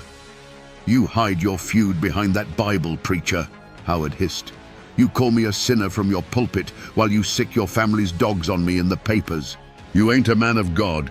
You're a coward, using the cross as a shield for your own hate." In that moment, Tom Howard did more than just insult George Baker. He ripped away the one thing that allowed the preacher to reconcile the two halves of his life. He accused him of being a hypocrite and a coward, invalidating his faith and his honor in a single breath. As Silas finished the story, he looked at me, his eyes clear and steady. "Now you understand," he said. After that was said, one of them had to die. It was just a matter of who got the first shot. The confrontation, when it finally came, was not a wild brawl in a smoky saloon. It was something far more chilling. Just 3 days before the end, Tom Howard found what he was looking for. He saw the Reverend George Baker walking along the main street, not far from the shadow of his own church steeple. The air was crisp with the promise of winter, and the usual bustle of Manchester seemed to fade into a low hum as Howard altered his course, his steps deliberate and heavy on the hard-packed dirt. He didn't rush. He didn't shout. He simply moved to block the preacher's path, forcing him to stop. For a moment, the two most powerful enemies in Clay County stood face to face, the space between them crackling with generations of hate. Witnesses would later say that Howard's voice was low, controlled, a venom colder than the November wind. He looked the minister dead in the eye, and the words he spoke were not a challenge to a fight, but a judgment on a man's soul. "You hide your feud behind that Bible, preacher," Howard said, the words cutting through the quiet air.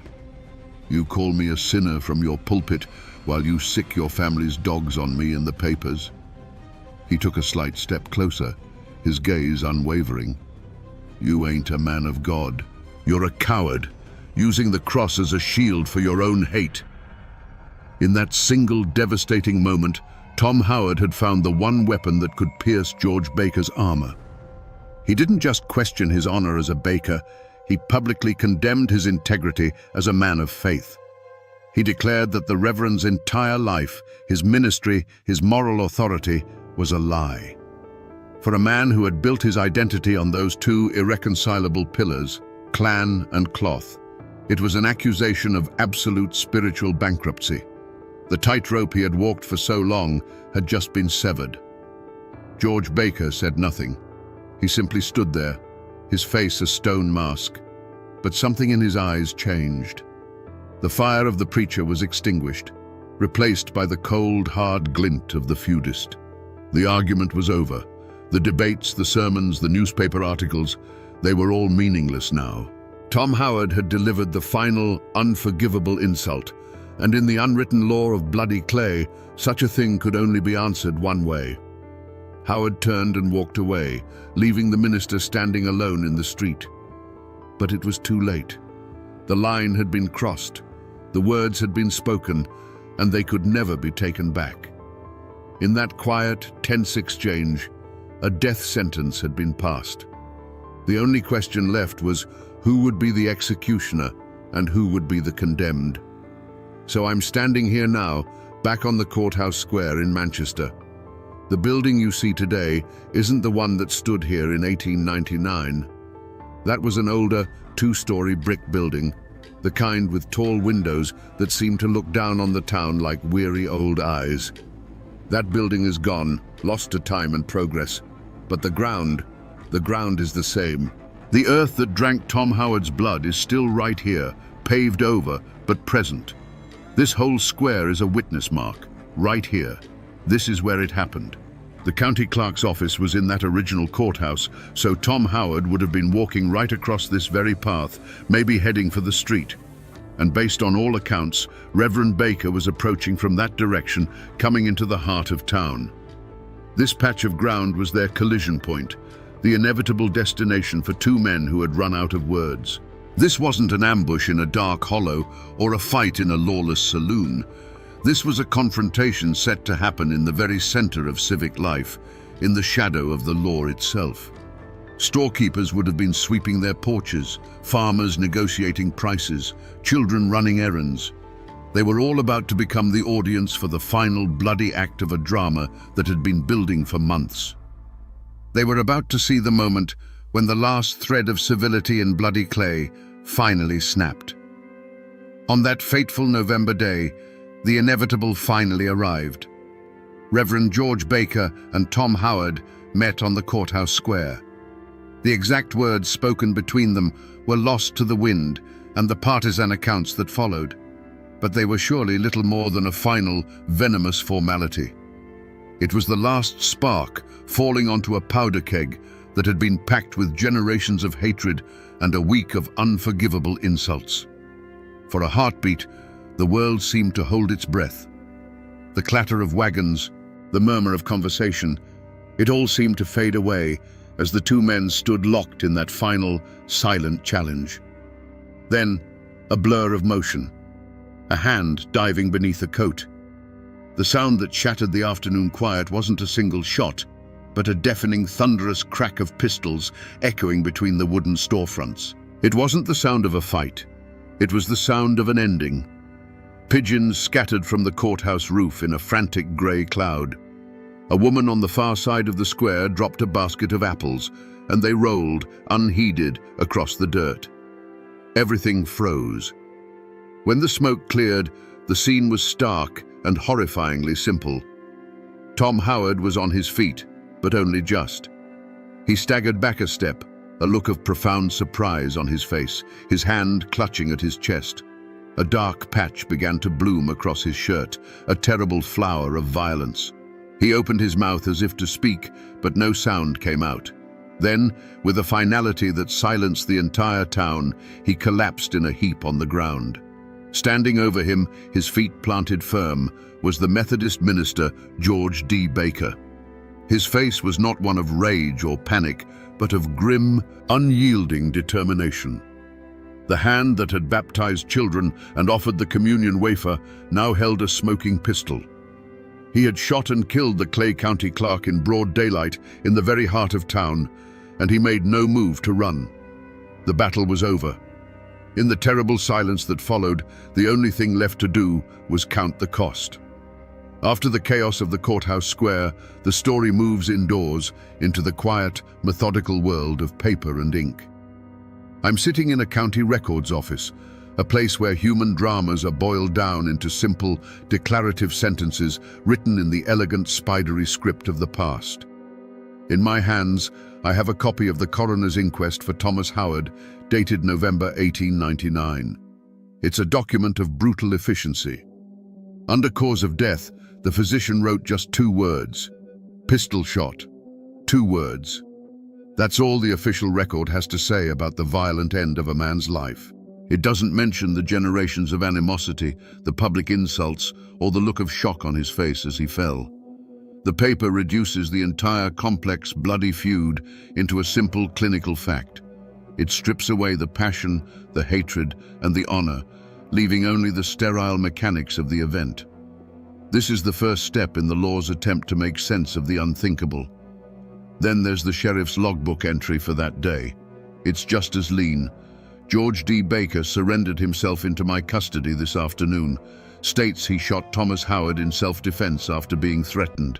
Here it is, the moment the story pivots. The raw, violent act on the street is immediately being framed, packaged into a legal defense. Self-defense. In the world of bloody clay, those two words carried an immense weight, a meaning far deeper than any law book could define. Reading these documents, you realize the official record is a different language. It has no words for the code of the mountains. It cannot record the weight of an insult or the sacred duty to kin. All the raw human emotion that led to the shooting is invisible here. These papers tell you what happened, but they are utterly silent on the why. And it was in that vast, silent space between the facts on the page and the truth of the feud that the fate of Reverend George D. Baker would be decided. There was no manhunt for Reverend Baker. He did not flee into the mountains or attempt to hide among his kin. In a move that demonstrated a deep understanding of the local power dynamics, he walked calmly from the scene of the shooting, his pistol likely still warm, and surrendered himself to the sheriff. He knew the fight had not ended. It had simply moved into a new arena, the courtroom. He was gambling that the same code of honor that led him to pull the trigger would be the very thing that set him free. The trial of the killer preacher was a sensation. It drew crowds from all over the surrounding counties, packing the small Manchester courthouse to the rafters. On one side of the room sat the somber, black-clad family of Tom Howard, their faces etched with grief and a thirst for vengeance. On the other side sat the Bakers and their allies, a formidable wall of support for their preacher and kinsman. The entire Clay County feud was condensed into that one superheated room, the air thick with tension and the unspoken threat of more violence. The prosecution presented a clear, logical case. They argued that this was a premeditated assassination, the culmination of a political and personal vendetta. They had witnesses who saw the confrontation. They had the body of the county clerk as their star exhibit. They argued that a man of God, of all people, should have turned the other cheek. It was a solid case, built on the foundation of state law and Christian morality. But Baker's defense was not built on the law of Kentucky. It was built on the law of the mountains. His lawyers didn't deny he pulled the trigger. Instead, they painted a picture of a good man pushed to the brink. They brought witness after witness to testify about Tom Howard's aggressive nature and the public threats he had made against the Reverend's life. Baker himself took the stand, a commanding and sympathetic figure. He spoke not of politics, but of the primal fear for his life. He claimed that when he met Howard on the square, he saw a man ready to kill him, and in the kill or be killed world they all inhabited, he had no choice but to shoot first. The jury, 12 men from Clay and the surrounding hills, listened intently. They were not just jurors. They were men who lived by the same code. They understood the weight of a public threat, the unforgivable nature of certain insults. They were being asked to judge George Baker not by the cold letter of the law, but by the unwritten rules of survival and honor that governed their own lives. When the time came, the verdict was delivered to a silent, packed courtroom. Not guilty. Reverend George D. Baker had killed a man, and his peers had declared it justice. He walked out of the courthouse a free man, leaving the family of Tom Howard to wonder if there was any law in Kentucky that could touch a Baker. The final chapter of any feud isn't written in a courthouse ledger or a yellowed newspaper. It's written here, in a quiet mountain cemetery where the only sounds are the wind in the cedar trees and the crunch of your own feet on the gravel path. The stones here are old, tilted by the slow creep of the earth, their inscriptions worn smooth by a century of rain and snow. This is where the passions of bloody clay came for their final, silent rest. It takes some searching to find Tom Howard. His stone is in a family plot, a solid, respectable granite marker befitting a man of his station. The inscription is fading now, but you can still make out his name and his title, Clay County Clerk. It's a final, silent testament to the power he once held. The stone is weathered, clean, but not meticulously tended. It feels like a monument to a past that is slowly, surely being forgotten. Here lies a man who lost the most important fight of his life, and the quiet dignity of his grave seems to echo that defeat. Then, just over a small rise, on the other side of the cemetery, you find the Baker family plot. And there it is. Reverend George D. Baker's stone is simpler, more humble, marked with a plain cross. It's the grave of a minister, not a warrior. But there's a key difference here. The ground around it is clearer, and a small, faded plastic flower sits at its base, a sign that someone still comes to remember. His legacy, it seems, has lingered in a way that Howard's has not. They lie maybe 200 feet from one another. All the fury, the power struggles, the public condemnations, and the final fatal violence on the courthouse square, it all ends here. They are neighbors now, enemies in life who share the same quiet Kentucky soil in death. But leaving that courthouse a free man was not the end of the story. For the Reverend, for his family, and for the shattered family of the man he killed, acquittal was not the same as peace. A new, long shadow was just beginning to fall. Freedom, in bloody Clay County, was a complicated thing. When Reverend George D. Baker walked out of that courthouse, acquitted and unbowed, he wasn't returning to a life of quiet ministry. He was returning to a war that he had just won a major battle in. The law had exonerated him, but the feud was far from over. The long shadow of the man he killed would follow him, and the entire county, for years to come. The most powerful legend about the killer preacher, the one that still sends a shiver down the spine, is what happened the very next Sunday. He ascended to his pulpit, as he always did. The church was filled to overflowing, a tense mix of his loyal Baker kin and other townsfolk, all watching, waiting to see what the man who had killed another just days before would have to say. He opened his Bible, looked out over the congregation, and his voice boomed with the same fire and conviction as always. He did not preach of mercy or forgiveness. He preached from the Old Testament, a fiery sermon about righteous justice, about smiting one's enemies, about the sacred duty to protect one's own from the forces of evil. He didn't need to name Tom Howard. Every soul in that room knew who the Philistine was in his sermon. He was not asking for forgiveness. He was claiming divine justification. For the Howard family, the acquittal was not an ending, but a declaration of war. The legal system had failed them, siding with their enemy. In their eyes, the verdict was a profound and unforgivable insult, proof that the Bakers owned the law in Clay County. The grief for their fallen leader curdled into a cold, hard resolve. They were now bound by honor to seek their own justice. The feud did not die with Tom Howard.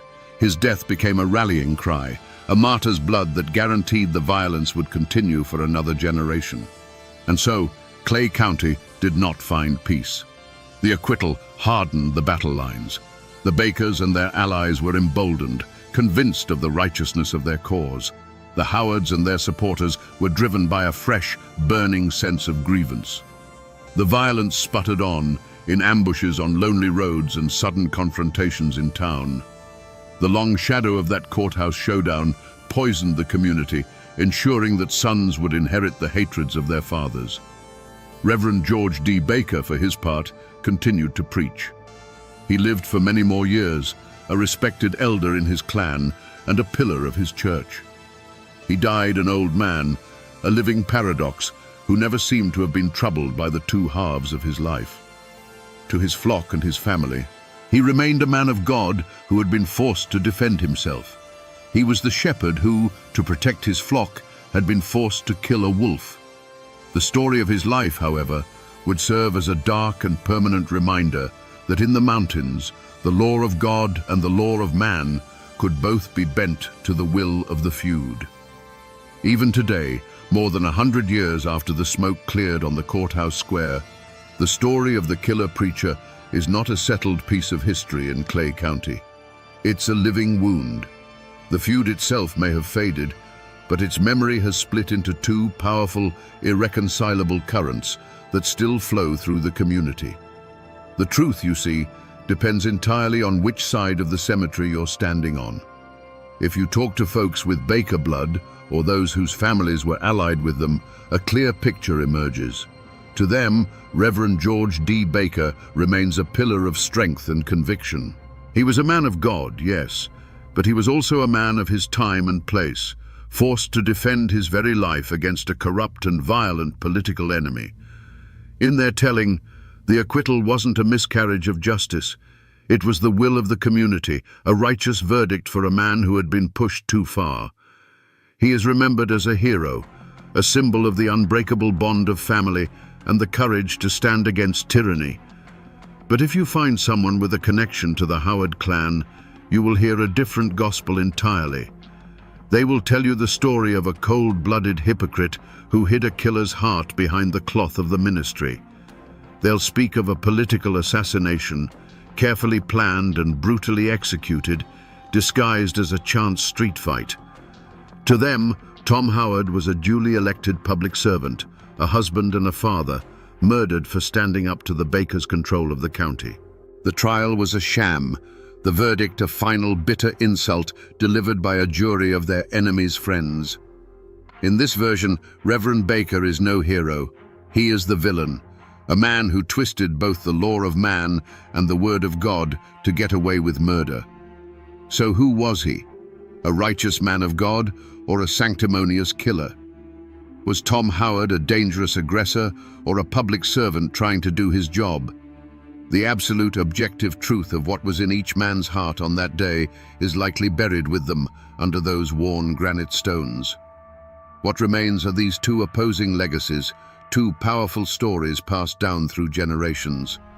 The feud is over, but the battle for how it is remembered rages on in the quiet conversations and the long memories of these mountains. When a story is this raw, this soaked in blood and betrayal and impossible choices, it refuses to stay dead and buried in the past. It breaks free from the brittle pages of history books and the sworn testimony of court records. It seeps into the soil of the place where it happened, and over the decades, it grows into something else entirely, a legend. The story of Reverend George D. Baker is no longer just a historical event in Clay County. It's a piece of local folklore. It has become a cautionary tale, the kind a grandfather might tell his grandson to explain the dark complexities of the world. It's a warning that a man's character is never simple, that even a man of God can carry a killer's resolve in his heart. It's the ultimate Appalachian parable, a stark reminder that in these mountains, the bonds of blood can sometimes be stronger than the bonds of faith, and that blood is often thicker than holy water. And like all powerful stories of violence, it left a ghost behind. Some people in Manchester will tell you that on a cold, quiet November evening, if you stand in just the right spot on the courthouse square, you can feel it. A sudden drop in temperature, a cold spot where the air seems heavier, more sorrowful. Others claim to have heard things on the wind, not a voice, but the faint echo of a heated argument, followed by a terrible, profound silence. It is the psychic scar left on the landscape, the final transformation of the killer preacher's story from a human tragedy into a haunting. This is what happens when history bleeds into legend. The sharp edges of fact, the exact words spoken, the precise sequence of events get worn smooth over time. What's left is the dark, unsettling truth at the heart of the tale. That the line between a saint and a sinner, a hero and a murderer, can sometimes be as thin as a trigger pull. So here we are, back where we began, on the courthouse square in Manchester. The place hasn't changed in the last hour of our journey, but our understanding of it has. The echo I spoke of when we started is clearer now. It's no longer a vague feeling in the air. It has a voice, It speaks of honor and insult, of faith and fury, of a man who tried to hold both a Bible and a pistol and found himself forced to choose which one to use. We came here with a simple, shocking question. How does a preacher become a killer? But the story of Reverend George D. Baker and Tom Howard teaches us that the truth is never simple. It's a dark and tangled web of old wounds from a forgotten war, the brutal pride of the clan, and the impossible pressure cooker of a community where the law of the gun often spoke louder than the law of the land. We saw how a verdict of not guilty didn't bring peace, but only guaranteed that the long shadow of violence would stretch into a new generation. And this story, in the end, isn't just about a feud in the Kentucky mountains over a century ago. It's a chilling lesson about the fragility of civilization itself. It shows us how quickly our highest ideals, our faith, our laws, our sense of morality can be swept away by older, deeper currents of blood, honor, and revenge. The story of the killer preacher is a permanent and powerful reminder that the most dangerous ground isn't in some distant, lawless hollow, but in the conflicted heart of a human being. The men who lived and died by that code are gone now. The old courthouse they fought to control is nothing but a memory. But the next time you pass through a small town and see its courthouse square, listen. Listen for the echoes of the stories that ground is holding on to. The people are gone, the guns are silent, but the story remains.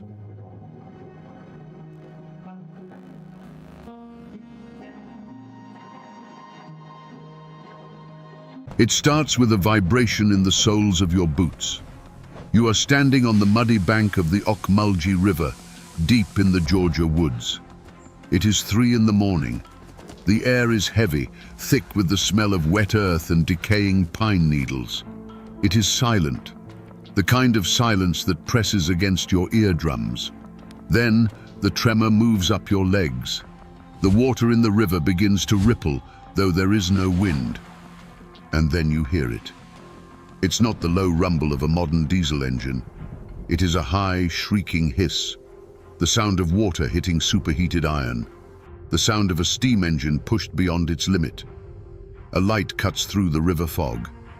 It is blindingly white, searing, swinging wildly back and forth. The screech of metal grinding against metal fills the valley, loud enough to make you cover your ears.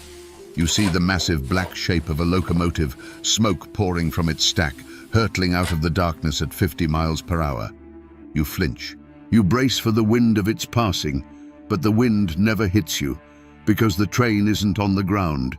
It is hovering 10 feet in the air, tracing the path of a bridge that burned down during the administration of Abraham Lincoln.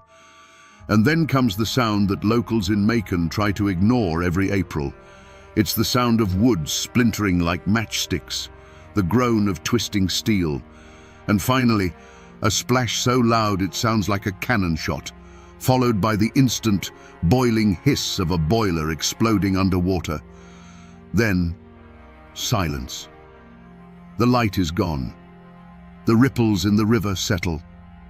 You are alone in the dark again. This is not a scene from a horror movie. This is a documented phenomenon reported by fishermen, hikers, and railroad engineers for over a century and a half. They call it the ghost train of Macon. But this isn't just a campfire story to scare teenagers. The train was real. The men inside it were real. And the cargo they were carrying was supposed to save a dying nation. Official records say it was a tragic accident, a derailment caused by rain and speed. But if you dig a little deeper, if you look at the cargo manifests that were supposed to be destroyed, you realize that the ghost story might be the only honest thing about this entire event. Because when the rescue crews arrived the next morning to pull the bodies from the river, they found the wreckage. They found the dead. But they didn't find the gold. Millions of dollars in Confederate bullion vanished into the mud that night. And for 160 years, people have been trying to find it. Some lost their fortunes, some lost their minds, and some, if the legends are true, lost their lives to the very thing guarding that riverbed. But to understand why this train still runs in the dark, We have to go back to the night it stopped forever. April 14th, 1864. To understand the sheer panic of this night, you have to understand the world in which it happened. The American Civil War had been raging for 3 years. The South was not just losing, it was suffocating. Imagine a world where money has lost all meaning. In Macon, Georgia, a single pound of coffee costs $70. A pair of boots costs $200. The Confederate dollar is collapsing so fast that shopkeepers change their prices 3 times a day. And looming over everything is a name that terrified every man, woman, and child in Georgia. General William Tecumseh Sherman. His Union army was gathering like a storm cloud just north of them. Everyone knew what was coming. He wasn't just coming to fight armies, he was coming to burn cities. Atlanta was the target, but Macon, a critical railroad hub just 80 miles south, was dangerously exposed. In the middle of this chaos, a secret order came down from Richmond. The Confederate treasury, or at least a significant portion of its remaining hard assets, had to be moved. We aren't talking about paper money. Paper money was trash. We are talking about gold bullion, silver coins from the New Orleans Mint, and jewelry donated by wealthy families to the war effort. Estimates vary, but historians suggest the value on that train was between $2 and $5 million in 1864 currency. Adjusted for inflation, that is purchasing power in the hundreds of millions.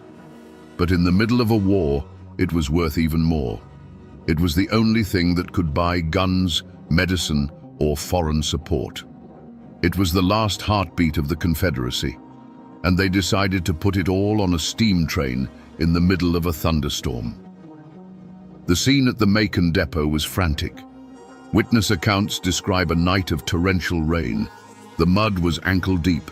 The station was swarming with soldiers, but they weren't marching. They were guarding. Bayonets fixed, eyes scanning the shadows. A train waited on the tracks. It wasn't a sleek military transport. It was a patchwork beast, an older locomotive pulling a string of mismatched boxcars and a single passenger coach. Under the flickering light of oil lanterns, men struggled with wooden crates. These weren't standard army rations. You can tell a lot by how a man lifts a box. If it's full of uniforms or hardtack, you can swing it onto your shoulder. But these crates? It took 4 grown men to lift a single box 2 feet off the ground. Their boots slipped in the mud, their muscles strained. The wood groaned under the density of the contents. They were loading gold, tons of it. But here is the detail that makes this story transition from history into mystery. If you looked at the station logbook that night, you wouldn't see gold or treasury written anywhere. The station master, perhaps under orders, or perhaps trying to pull a fast one, recorded the shipment as nails, agricultural hardware, and lead shot. It was a brilliant cover. Who would rob a train full of nails? But deception has a price. By mislabeling the weight, they created a physics problem. The engineer, a man named Elias Thorne, looked at his manifest and saw a heavy load, but a manageable one. He didn't know that the specific gravity of gold is almost twice that of lead. He didn't know that the center of gravity in those boxcars was deadly low and incredibly dense. He was driving a train that was significantly heavier than he was told. As the final crate was shoved on board, the rain intensified. Thunder rattled the station windows. It was an omen, if there ever was one. The whistle blew, a lonely, mournful sound that cut through the storm. The wheels slipped on the wet iron rails, spinning for a few seconds before finding traction. Slowly, painfully, the train lurched forward. It left the safety of the Macon lights and headed north toward the Ocmulgee River. The cargo was a lie, and the train carrying it was a death trap. We need to talk about the machine itself. When we think of trains today, we think of smooth, silent electric rails or massive diesel freighters that can plow through anything. We trust them. But a Civil War-era steam locomotive was a completely different animal. It was a mechanical nightmare held together by rivets and hope. The engine pulling the gold that night was a 440 American type. Imagine a 25-ton iron kettle boiling water at high pressure, mounted on wheels that are essentially just steel hoops. Inside the cab, it is a vision of hell. It is incredibly hot. The firebox, where the fireman is shoveling coal non-stop, is burning at over 2,000 degrees Fahrenheit. The radiant heat singes the hair on your arms. The noise is deafening, a constant rhythmic clanking, hissing and roaring that makes conversation impossible. You have to scream to be heard, and visibility? Practically zero. The headlamp on the front of the train wasn't an electric beam that could illuminate a mile of track. It was an oil lamp, a large candle in a glass box. On a clear night, it might cast a dim yellow glow about 50 yards ahead.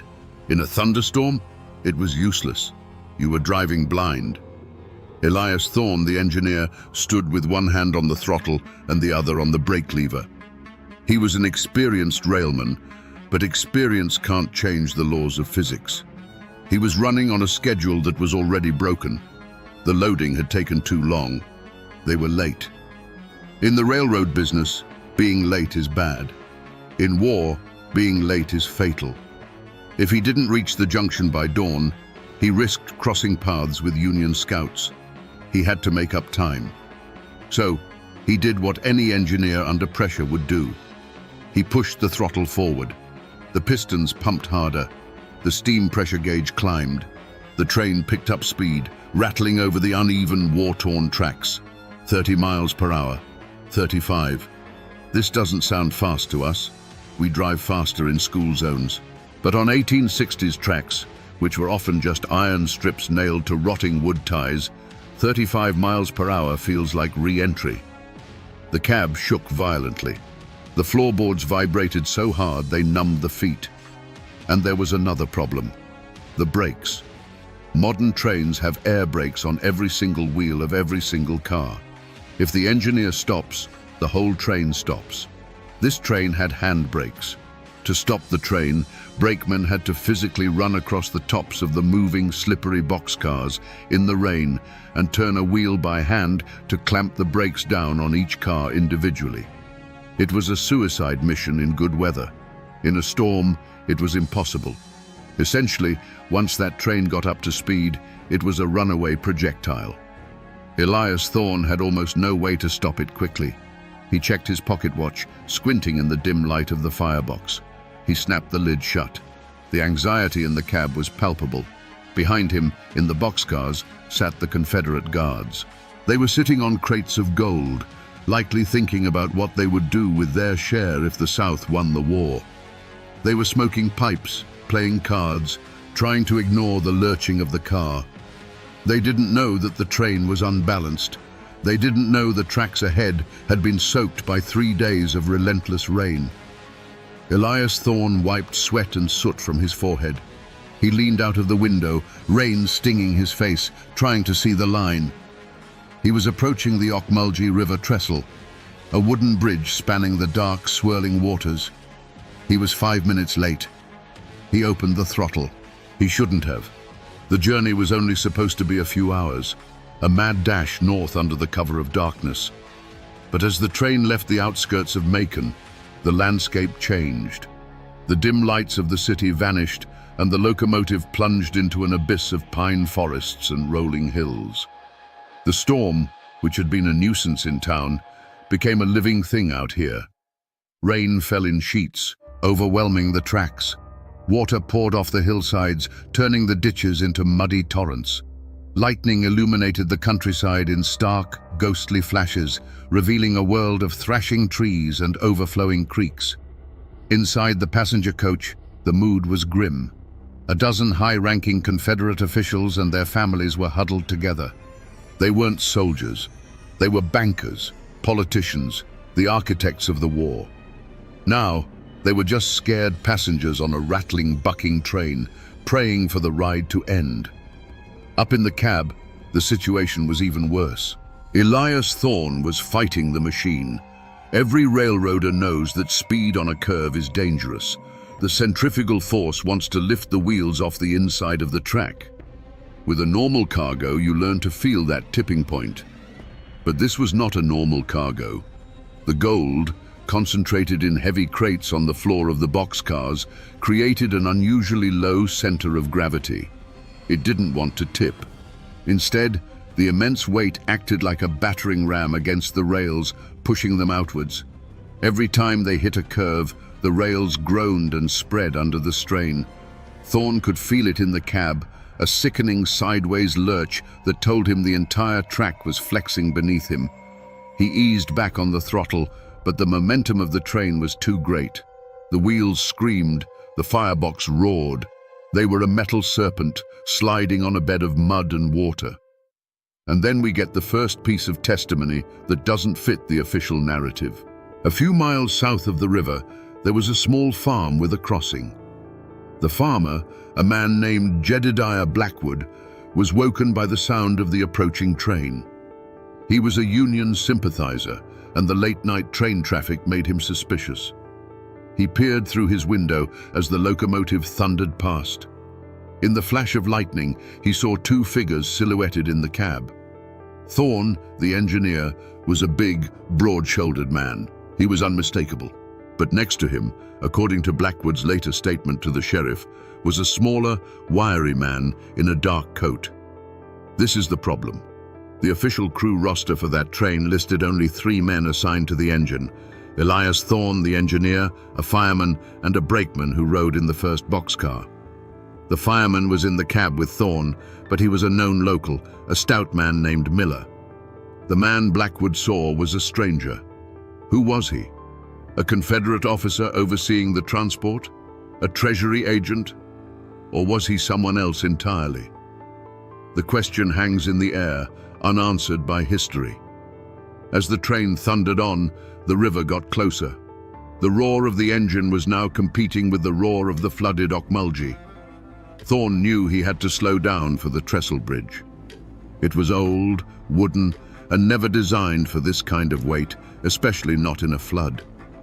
He reached for the brake, and as they approached the trestle, the farmer, Blackwood, swore he looked back and saw only one man in the cab. The second man had vanished. Then, the world turned to chaos. The oil headlamp finally cast its weak glow on the track just ahead of the bridge. And what Thorne saw must have frozen his blood. The rain hadn't just soaked the ground, it had washed it away. The wooden ties of the track, which should have been supported by a bed of gravel and earth, were hanging in midair over a 10-foot gully. The rails sagged under their own weight. It wasn't a damaged track, it was a trap.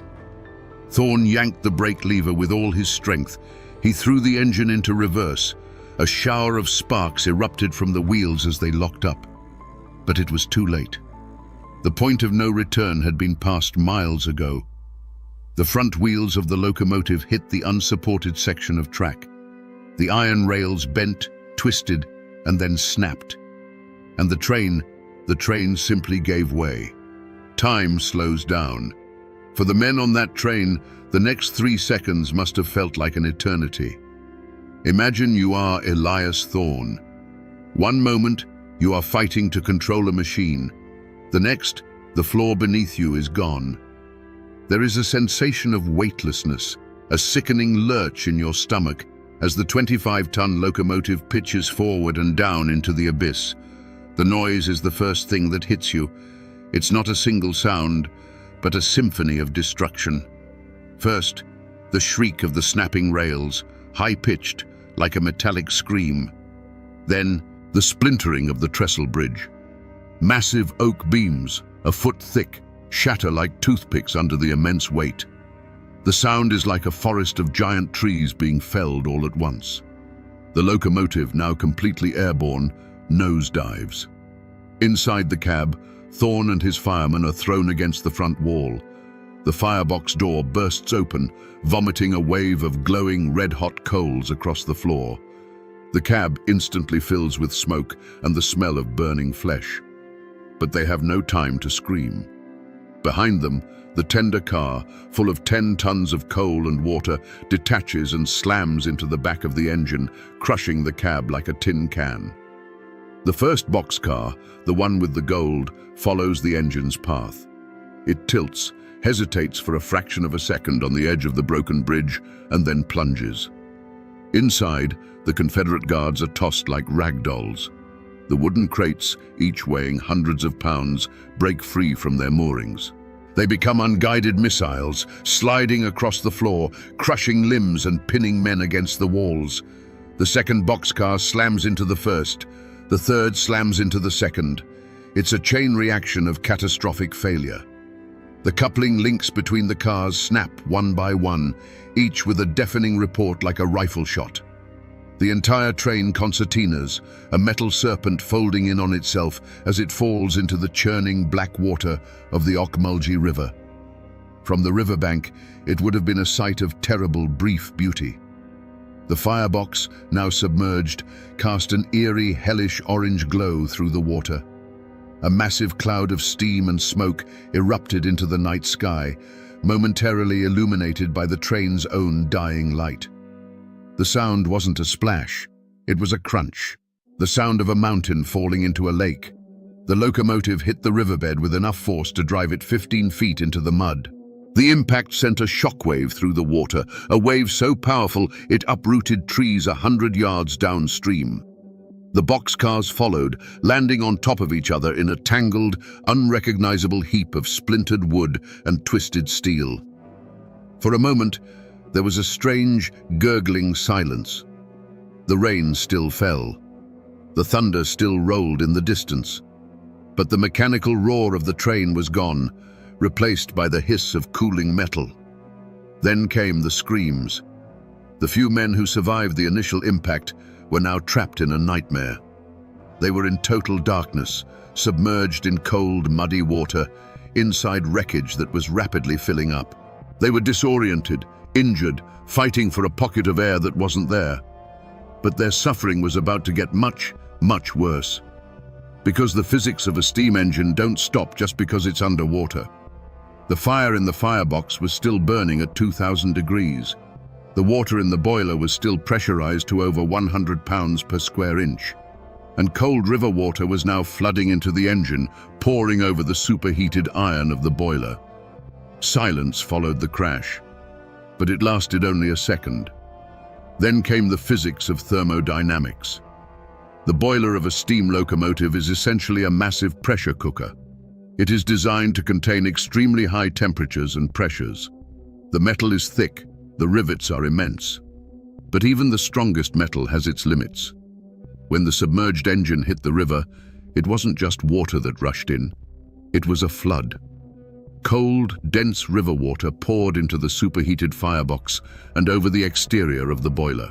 The temperature difference was astronomical. Think about dropping a frozen turkey into a vat of boiling oil. The sudden cooling caused the boiler's outer metal to contract violently. This created immense stress. Cracks began to form. Tiny fissures at first, almost imperceptible. But the pressure inside the boiler was still building. The fire, though now underwater, was still raging. It heated the remaining water to temperatures far exceeding its boiling point. The pressure rose to critical levels. Then, the weakened metal of the boiler gave way. It didn't explode outwards in a fireball like a bomb. It failed catastrophically inwards. The metal ruptured, and the superheated water and steam inside were instantly released into the surrounding environment. Imagine a million kettles all boiling over at once, but with the force of a depth charge. The result was a localized explosion of unimaginable heat. The water immediately around the boiler was vaporized. Not boiled, but instantly turned into steam, expanding at an incredible rate. This steam expansion propelled fragments of the boiler and locomotive outwards with explosive force. But the true horror was the heat. Anything caught in the immediate blast radius was subjected to temperatures that could instantly flash-boil flesh. For the men trapped in the locomotive cab and the front of the first boxcar, there was no suffering, no scream of agony. It wasn't drowning, it wasn't suffocation, it was instantaneous, atomizing heat. Their bodies were essentially vaporized in a fraction of a second. Think of the footage you see of volcanic eruptions, where the heat wave instantly incinerates everything in its path. This was that, but concentrated and underwater. The shockwave traveled through the water, tearing apart the already mangled train cars and their occupants. It obliterated any hope of survival for those not already killed by the impact. The river, which had been a dark, swirling torrent, was now a churning, hissing cauldron. Steam billowed into the night sky, a ghostly white plume illuminated by the dying embers of the fire. The water itself boiled for several minutes around the wreckage. On the banks, the first witnesses to arrive heard the explosion, felt the tremor. They saw the strange phosphorescent glow beneath the water. They approached with caution, armed with lanterns and ropes, expecting to find injured men. They found pieces. They found fragments of metal. They found shattered wood. They found what looked like shredded cloth. But they did not find recognizable bodies, not in the immediate vicinity of the engine. When the river finally calmed and the water level receded slightly, the full horror began to emerge. The mangled remains of the train were a chaotic mess of wood and iron. But the cargo was supposed to be the most important thing recovered. When the rescue crews, aided by soldiers from Macon, began the grim task of sifting through the wreckage and pulling the dead from the water, they found them.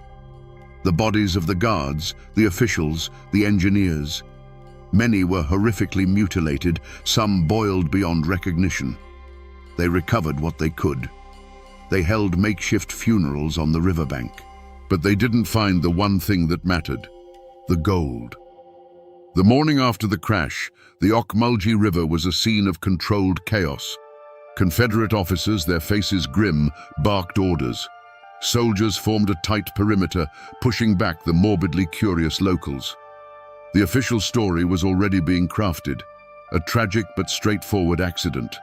A bridge washed out by the storm. Brave soldiers lost in the line of duty.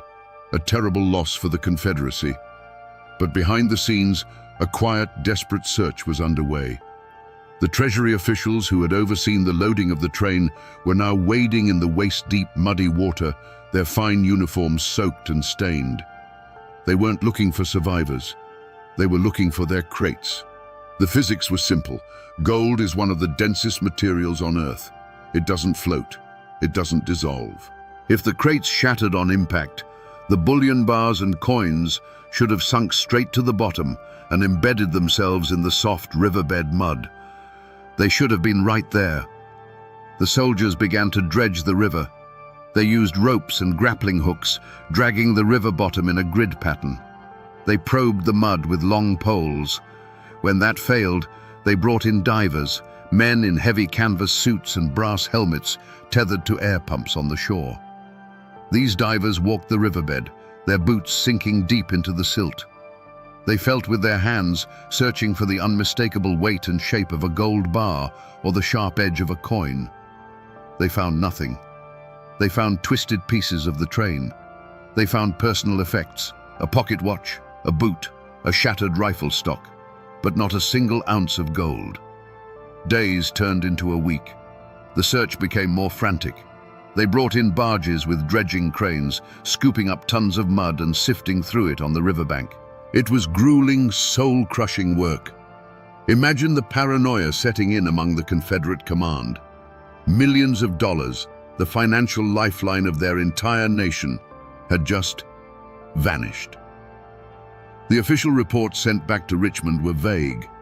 They spoke of the difficulty of the recovery and the unfavorable conditions of the river. But they couldn't hide the truth forever. The gold was gone. And that's when the questions started to get dangerous. Was it possible the sheer force of the boiler explosion had somehow scattered the gold? Unlikely.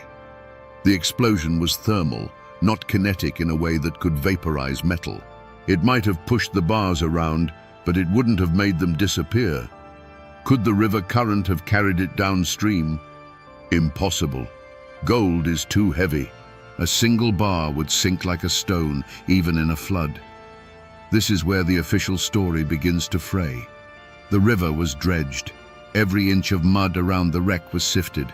Millions of dollars in gold bullion doesn't just float away. The soldiers started whispering among themselves. The locals, kept at a distance, started inventing their own theories. Maybe the Union Army had somehow sabotaged the track and was waiting downstream to collect the prize. But the most dangerous theory, the one whispered only in the most trusted company, was that this was an inside job. Think about it. The manifest was a lie. The weight was misrepresented. C.B. A mysterious, unidentified man was seen in the engineer's cab just before the crash. And now, the most valuable cargo in the South was nowhere to be found. It didn't look like an accident anymore. It looked like the perfect crime. A heist so audacious, so brilliantly executed, that the perpetrators used a catastrophic train wreck as a mere distraction. The investigation was quietly shut down.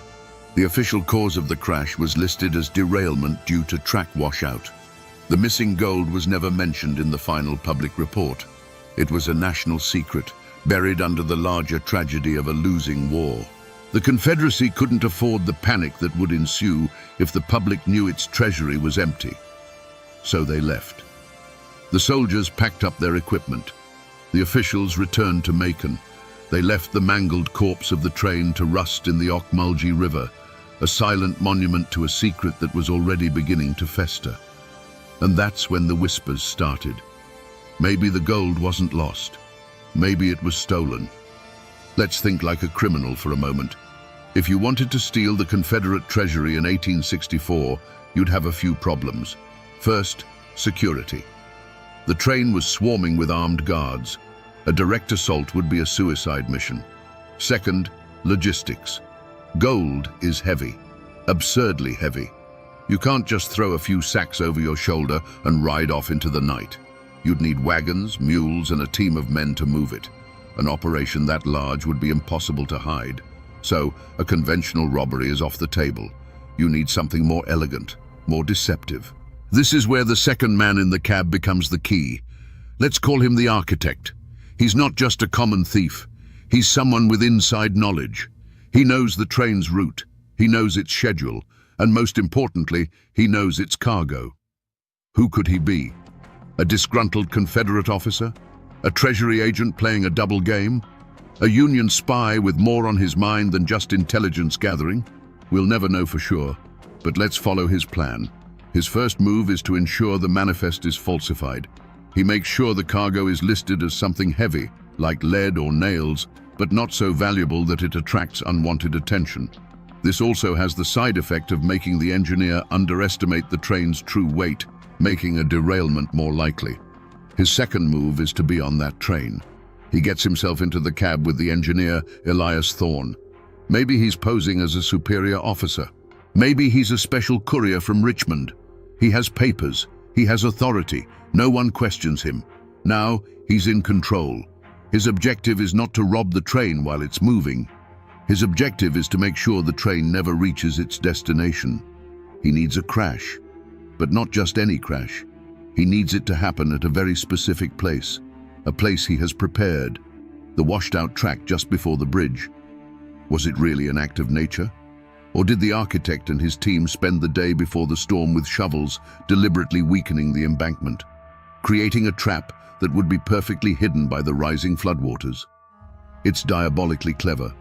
The storm provides the perfect cover story. Who would suspect sabotage when the weather itself is a weapon of mass destruction? So the architect rides in the cab, watching the miles tick by. He knows exactly where the trap is. A few miles out, he makes his excuse. He needs to check on the cargo or speak to the guards. He leaves the cab, leaving Thorne to drive blindly into the prearranged disaster. The train crashes, exactly as planned. The chaos, the fire, the explosion, it's all part of the misdirection, the perfect distraction. While the Confederate authorities are in a panic, trying to organize a rescue and recovery in the middle of a flooded river, the architect's team is already at work. But they aren't at the river. That's the beauty of the plan. You don't need to steal the gold from the river if the gold was never in the river to begin with. Let's rewind. The train makes an unscheduled stop, maybe just for a few minutes, in a secluded stretch of woods a few miles before the crash site.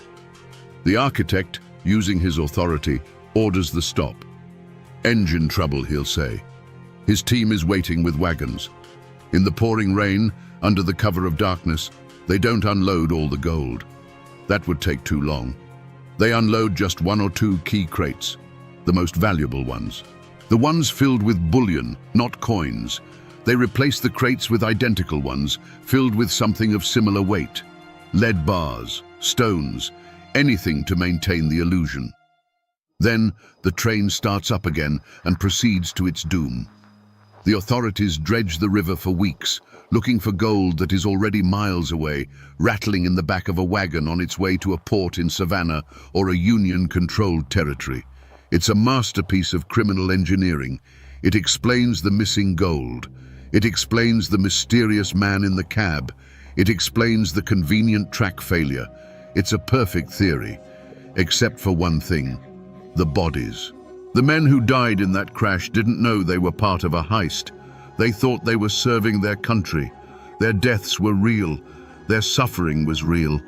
And if you believe the stories that started to surface a few years later, their anger was real too. If someone took the gold, they left something else behind, something that wouldn't stay buried in the mud of the Ocmulgee River. The war ended. The South was broken, and the memory of the lost gold became just one more scar on a landscape of defeat. The wreckage of the train was eventually salvaged for scrap metal, and the river reclaimed its banks. For a few years, the story of the crash was just a sad local memory. And then, people started seeing things. It began with fishermen, men who would be out on the river at night, checking their lines. They would report a strange, cold spot on the water, even in the heat of a Georgia summer. Then they'd hear a sound, the faint hiss of steam carried on the wind. In the 1870s, a family having a picnic on the riverbank on a clear April afternoon claimed to have heard the distinct sound of a train whistle, followed by a scream. They looked around. There were no tracks nearby. The nearest line was 5 miles away. The stories grew. People traveling on the road near the old trestle site would see a single bright light moving through the woods where no light should be. Horses would get spooked, rearing up and refusing to go further. By the 1880s, the story had a name: the Ghost Train of Macon. And it had a schedule. It only appeared in the second week of April, the anniversary of the crash. Why does a story like this start? Is it just folklore? A way for a traumatized community to process a horrific event? Psychologists and paranormal researchers have a term for this kind of phenomenon. It's called a residual haunting. Imagine an old cassette tape. You can record sound onto it, and you can play it back. The tape itself isn't alive. It doesn't have a soul. It's just holding an echo of energy. There's a theory, it's just a theory, but a compelling one called stone tape theory. The idea is that powerful traumatic events can release a kind of psychic energy, and that energy can be recorded onto the physical environment. The rocks, the water, the trees. The crash of the Macon train was an event of almost unimaginable trauma. The terror of the passengers, the agony of the soldiers, the sheer violence of the impact and the explosion. It was a perfect storm of negative energy, all focused on one small spot on the river. According to this theory, the ghost train isn't a collection of spirits with unfinished business. It's an echo, a recording of the final moments of the crash, playing back on a loop, triggered by the atmospheric conditions of the anniversary each year. This explains why the apparition is always the same. The light, the sound of the crash, the splash. It's a recording. It can't interact with you. It can't hurt you. It's just a tragic movie playing in the woods. This explanation is almost comforting. It makes the ghost a predictable, natural phenomenon, something you can explain away with fringe science, and that's what most people believed for 30 years. They treated the ghost train as a local curiosity, a spooky story to tell your kids, nothing to be taken seriously. Until the night of April 14th, 1904, the 40th anniversary of the disaster. That was the night a perfectly sane, sober, and experienced railroad engineer almost killed 200 people. because he saw a ghost. By 1904, the world had changed. The Civil War was a distant memory, a story told by old men. Railroads were no longer rickety death traps. They were the lifeblood of American industry. Engines were bigger, faster, and safer. James Sully Sullivan was a man of this new era. He was a 20-year veteran of the Southern Railway. He was a man of routine and regulation. He didn't believe in ghosts. He believed in timetables and brake pressure. On the night of April 14th, he was at the throttle of the Crescent Limited, a passenger express running from New Orleans to New York. He had 200 sleeping passengers behind him. He was running on a new, modern line that passed about half a mile from the site of the old 1864 wreck. It was a clear, moonlit night. He was on schedule, making good time. As he rounded a long curve a few miles south of the Ocmulgee River, he saw a light in the distance. This was not unusual. It was likely another train waiting at a siding. But as he got closer, he realized something was wrong. The light was old-fashioned, a weak, flickering yellow, not the bright, steady electric beam of a modern locomotive. And it was moving. It was on his track, coming straight at him. Sully's blood ran cold, a head-on collision, the single greatest fear of every locomotive engineer. He blew his whistle, a long, frantic blast, the signal for an approaching train to get off the track. The oncoming light didn't react. It just kept coming, growing brighter. He could see the shape of the engine now. It was small, antiquated, with a huge smokestack. It looked like something out of a museum. Sully screamed at his fireman to jump. He grabbed the emergency brake handle and pulled it with all his strength. The effect was instantaneous and violent. 200 tons of steel locked up. Sparks, thick as a welder's torch, showered from the wheels.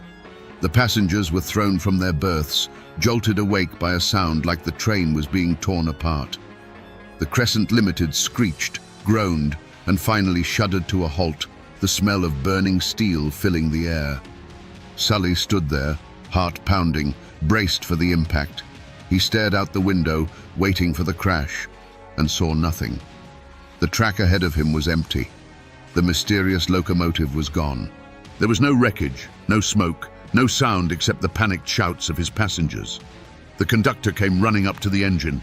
"Sully, what in God's name happened? Are you all right?" Sully just pointed a shaking finger at the empty track. "There was a train," he stammered. "Right there, an old 440. It was coming right at us. They searched for an hour. The crew, the passengers, everyone. They walked up and down the line with lanterns. They found no signs of another train, no debris, no oil on the tracks, nothing." The official inquiry was a humiliating ordeal for Sully. He was a respected engineer, a man with a perfect record. Now he was sitting in front of a board of inquiry, telling them he had stopped his train to avoid a collision with a ghost. The board had two options. Either their most senior engineer was a liar, or he was insane. A third option, that he was telling the truth, was unthinkable. It would mean the laws of physics, the very foundation of their rational, industrial world, were wrong. They concluded he had seen a reflection, or the light from a farmer's lantern, and had panicked. Or worse, that he had fallen asleep at the throttle and invented the story to cover his mistake. James Sullivan was fired. He lost his job, his pension, his reputation. He moved away and lived the rest of his life in obscurity, ridiculed as the man who saw a phantom train. But until the day he died, his story never changed. He swore on a Bible that the track in front of him was occupied by a train that had no right to exist, and that if he hadn't slammed on the brakes, 200 people would have died. His story changed the legend. The ghost train was no longer a harmless echo. It was interactive. It was dangerous. It seemed to be trying to cause another crash, to drag more souls down into the river with it. The question was no longer, what is it? The question became, what does it want? The 1904 incident fundamentally altered the ghost story. It was no longer a passive replay of a tragedy. It was an active, malevolent force. The storytellers of Macon and the surrounding counties began to weave a new narrative. The ghosts of the Confederate soldiers weren't just haunting the river, they were guarding it. Think about it from the perspective of a dead soldier. You were entrusted with the last hope of your nation. You were betrayed, murdered, and your sacred cargo was stolen. Your body was left to rot in the mud. You were a footnote in a forgotten war. What would you feel? Rage, a burning, eternal sense of duty unfulfilled. And so, the legend evolved. The spirits of the dead were now bound to the river, cursed to protect the place where the gold was last seen. They became the spectral guardians of an empty vault.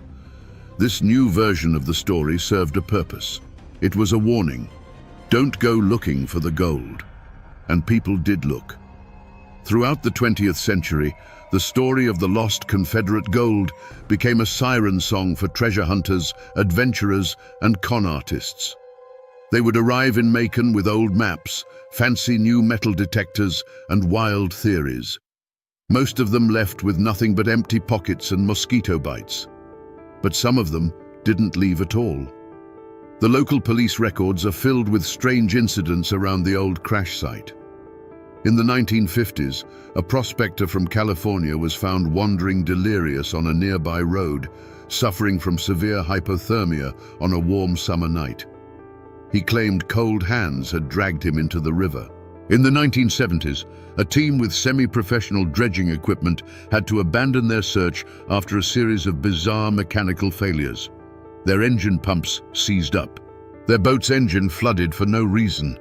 One of the men swore he saw faces in the water looking up at him from the riverbed. These could all be dismissed as accidents. Rivers are dangerous places. Old equipment breaks down. But the story of the three teenagers from 1986 is harder to explain away. They were high school kids, fueled by bravado and local ghost stories. On the anniversary of the crash, they took a small boat out onto the river at midnight, determined to see the ghost train for themselves. According to the two survivors, they found the spot where the old trestle used to be. The air grew cold. They heard a whistle. And then, a wave of sheer, paralyzing terror washed over them. Not just fear, but a feeling of pure hatred directed at them from the darkness. They panicked. In the confusion, their small boat capsized. Two of them managed to swim to the shore, scrambling through the mud and brambles, not stopping until they reached the nearest farmhouse. The third, a boy named Michael, was not with them. A search was launched the next day. They searched the river downstream, assuming the current had carried him. They found nothing. 3 days later, a fisherman found Michael's body. But it wasn't downstream. It was nearly 2 miles upstream, snagged on a fallen log. It was a physical impossibility. The Ocmulgey's current is strong. Nothing and no one floats upstream. The coroner's report listed the cause of death as drowning. But the sheriff, a man who had lived in Macon his whole life, wrote a single cryptic note in the margin of the case file. The river keeps what it's owed. The story was now complete.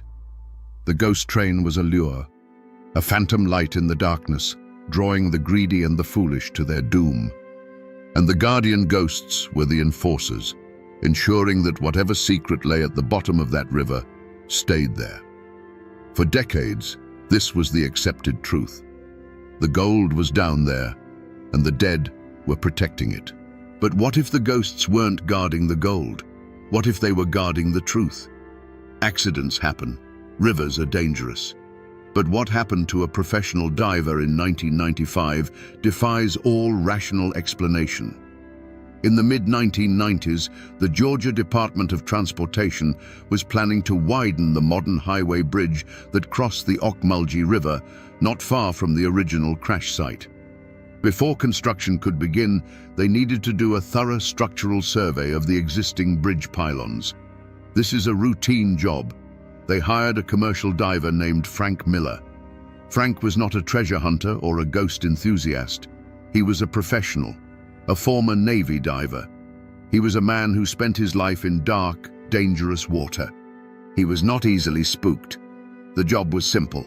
Dive down to the base of the concrete pylons, inspect them for cracks or erosion, and film the whole thing with an underwater camera. The water in the Appalachia is notoriously murky. Visibility is almost zero. Diving there is like swimming through cold black coffee. You don't see with your eyes, you see with your hands. Frank descended into the darkness, tethered to his support team by a communications line and an air hose. The only sounds were the hiss of his regulator and his own steady breathing. He reached the base of the first pylon and began his inspection, running his gloved hands over the cold concrete. Everything was normal. He moved to the second pylon. Again, normal. His job site was located about 100 yards downstream from the estimated location of the 1864 wreck. He wasn't thinking about the ghost train. He was thinking about concrete stress fractures and water turbidity. And then his comm line crackled. "Frank, you've got a lot of metal debris on the sonar down there. Be careful you don't get snagged." Frank acknowledged the call. He knew the river bottom was littered with junk. Old cars, shopping carts, and maybe, just maybe, some forgotten pieces of a 130-year-old train. He finished his inspection of the third pylon and started moving toward the fourth. This path took him directly over the deep channel where the train was believed to have gone down. The mud here was different, softer, deeper. His boots sank into it. He felt something brush against his leg. He stopped. It wasn't a fish. It wasn't a log. It felt like fingers. He told himself it was just a submerged tree branch, its twigs scraping his suit. He kept moving. Then he felt it again, a distinct, deliberate tug on his ankle. His heart rate spiked. He aimed his camera's light down at his feet, but the beam was swallowed by the silt he had kicked up. He couldn't see a thing. He spoke into his comm. "Hey, I think I'm snagged on something down here." His voice was tight, trying to sound professional. His topside supervisor replied, "All right, Frank, hold still. Don't struggle. We'll check your line." But Frank knew it wasn't his line. The tugging became more insistent. It wasn't one hand anymore. It felt like multiple hands, gripping his legs, trying to pull him down into the mud. Panic began to set in, the primal claustrophobic terror of being trapped underwater. He kicked out, trying to free himself. His boot connected with something solid, yet soft, something that yielded like flesh. And then, through the hiss of his regulator, he heard a sound that shouldn't be possible underwater, a faint, bubbling murmur. It sounded like voices, whispering. That's when he lost control. He screamed into his comm, "Pull me up! Pull me up now!" His support team, hearing the sheer terror in his voice, began hauling on his tether. Frank clawed at the water, fighting against the unseen things that were now pulling him back with surprising strength. He felt a searing pain in his calf as something sharp scraped against him. He was reeled to the surface like a fish, breaking through into the daylight, gasping and screaming. His crew pulled him onto the boat. He tore off his helmet, his eyes wild with terror.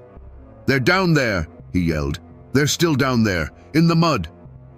His crew thought he had the bends, that he was hallucinating from nitrogen narcosis. But when they removed his dive suit, they saw the evidence. On his calf were 3 long parallel scratches, deep enough to have drawn blood through the thick neoprene of his suit. And wedged into the sole of his dive boot was a small, metallic object. It was tarnished and bent, but unmistakable. It was a Confederate Army belt buckle. Frank Miller quit his job that day. He refused to ever enter the Appalachia River again. His official report cited hazardous underwater debris, but everyone on that boat knew what he really meant. He never dove again. But his description of what he saw and what he felt matches a document found in a dusty attic in Atlanta just last year.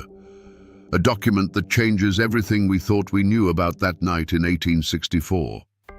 History is not a static thing. It's a living, breathing story that can change with the discovery of a single piece of paper. For over a century, the story of the Macon ghost train was based on official records, newspaper clippings, and folklore. But in 2022, a historian from Emory University was digging through a box of unsorted Civil War documents donated by the estate of a former Confederate quartermaster. Most of it was boring, receipts for hay, ammunition inventories. But then he found it. It was a small, leather-bound ledger, the kind a clerk would use to keep daily records. The pages were brittle, the ink faded to a rusty brown, and one entry, dated April 14, 1864, stopped him cold. This wasn't an official military document. It was a private log, a man's personal notes, and because it was private, it was honest. The entry described the chaos at the Macon depot on the night the train left. It mentioned the storm, the security, the sense of desperation, and then it detailed the cargo. At first, it seemed to confirm the legend. The ledger listed crate after crate of gold bullion and silver coin, along with their estimated weights. But then there was a second entry, made later that night, timed at just before the train's departure. This entry described a last-minute change of plans, an order delivered by a Major Harrison who does not appear on any official Confederate roster. This mysterious major ordered that one of the boxcars be uncoupled from the main train. The ledger is specific.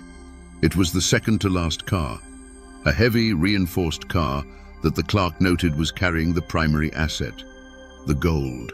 According to this secret ledger, the vast majority of the treasure was taken off the train moments before it departed.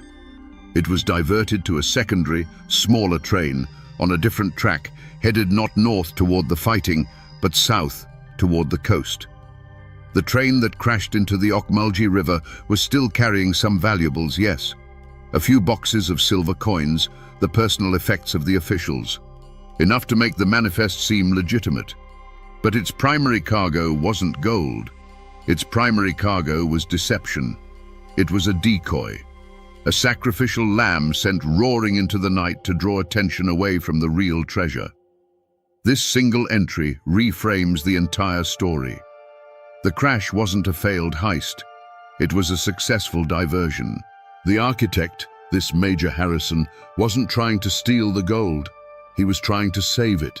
He orchestrated the crash, sacrificing the train and the men on board to create a public, spectacular disaster that would make the Union Army and any potential thieves believe the Confederate treasury was at the bottom of a river. It was a brutal, cynical, but brilliant act of military strategy. But the ledger contained one more horrifying detail.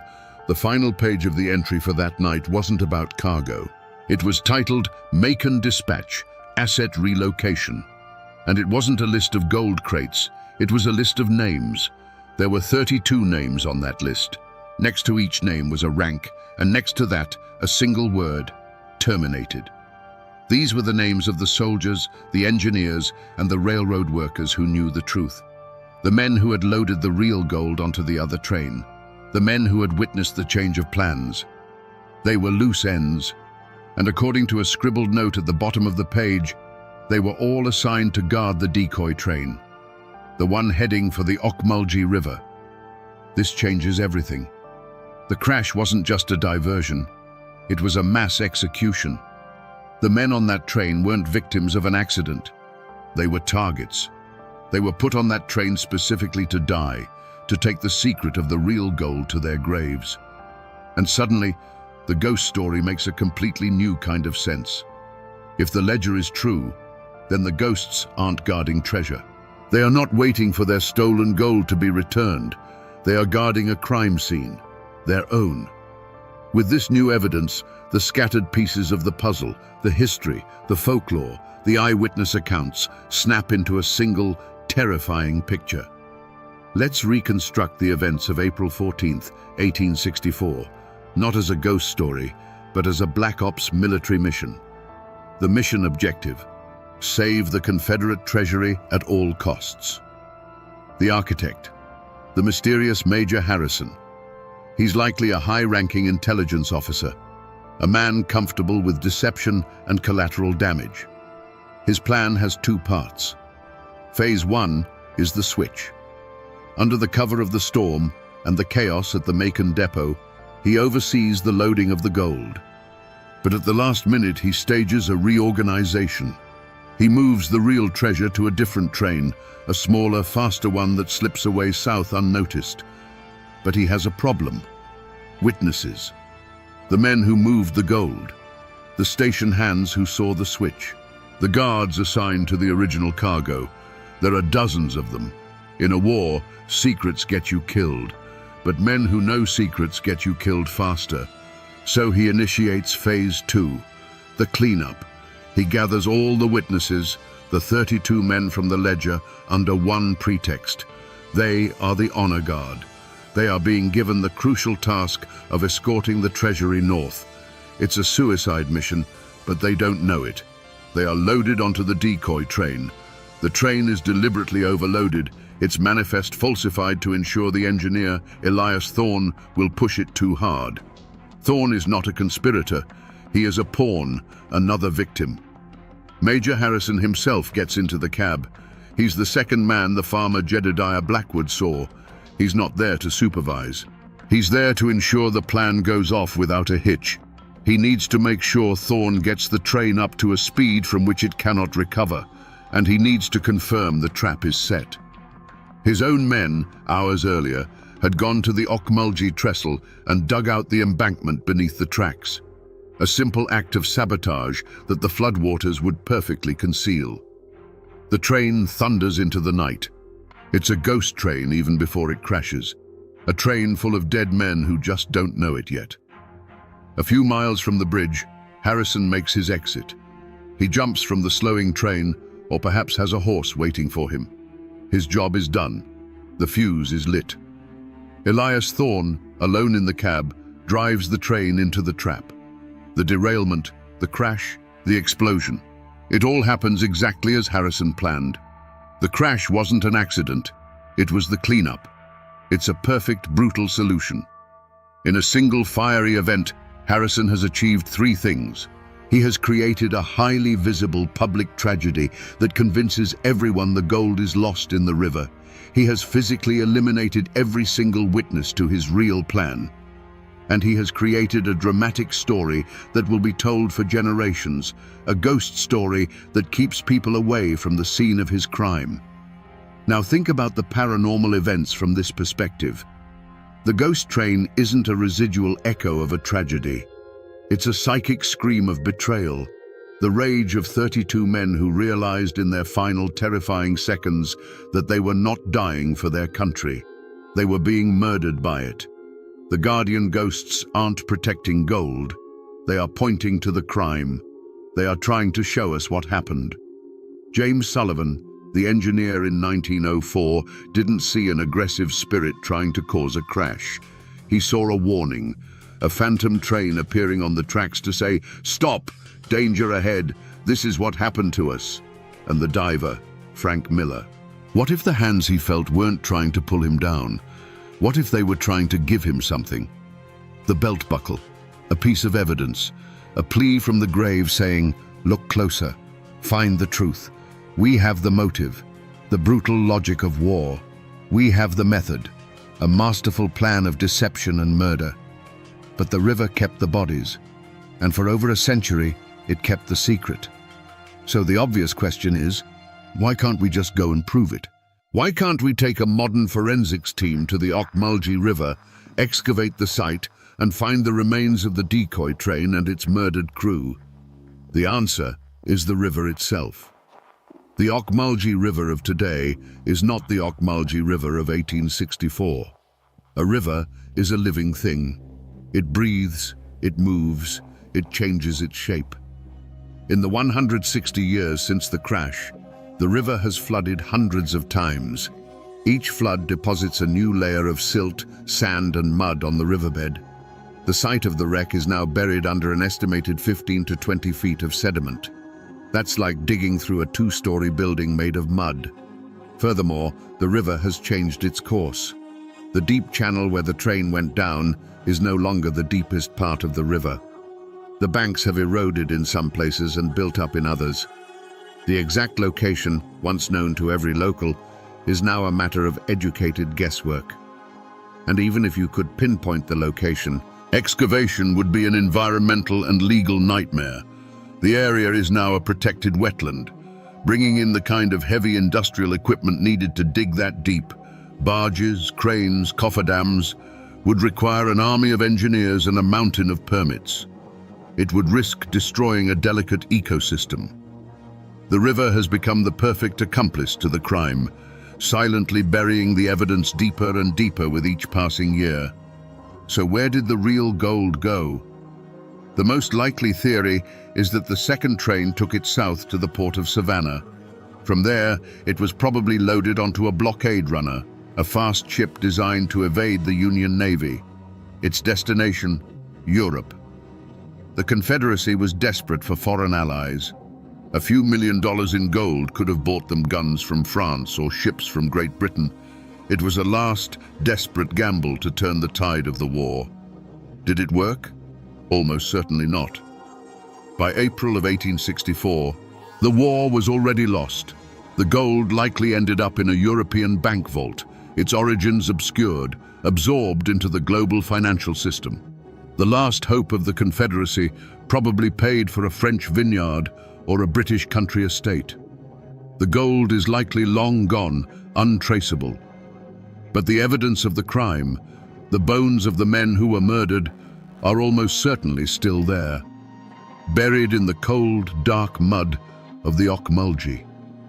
Frank Miller, the diver, may have been the last person to come into direct contact with them.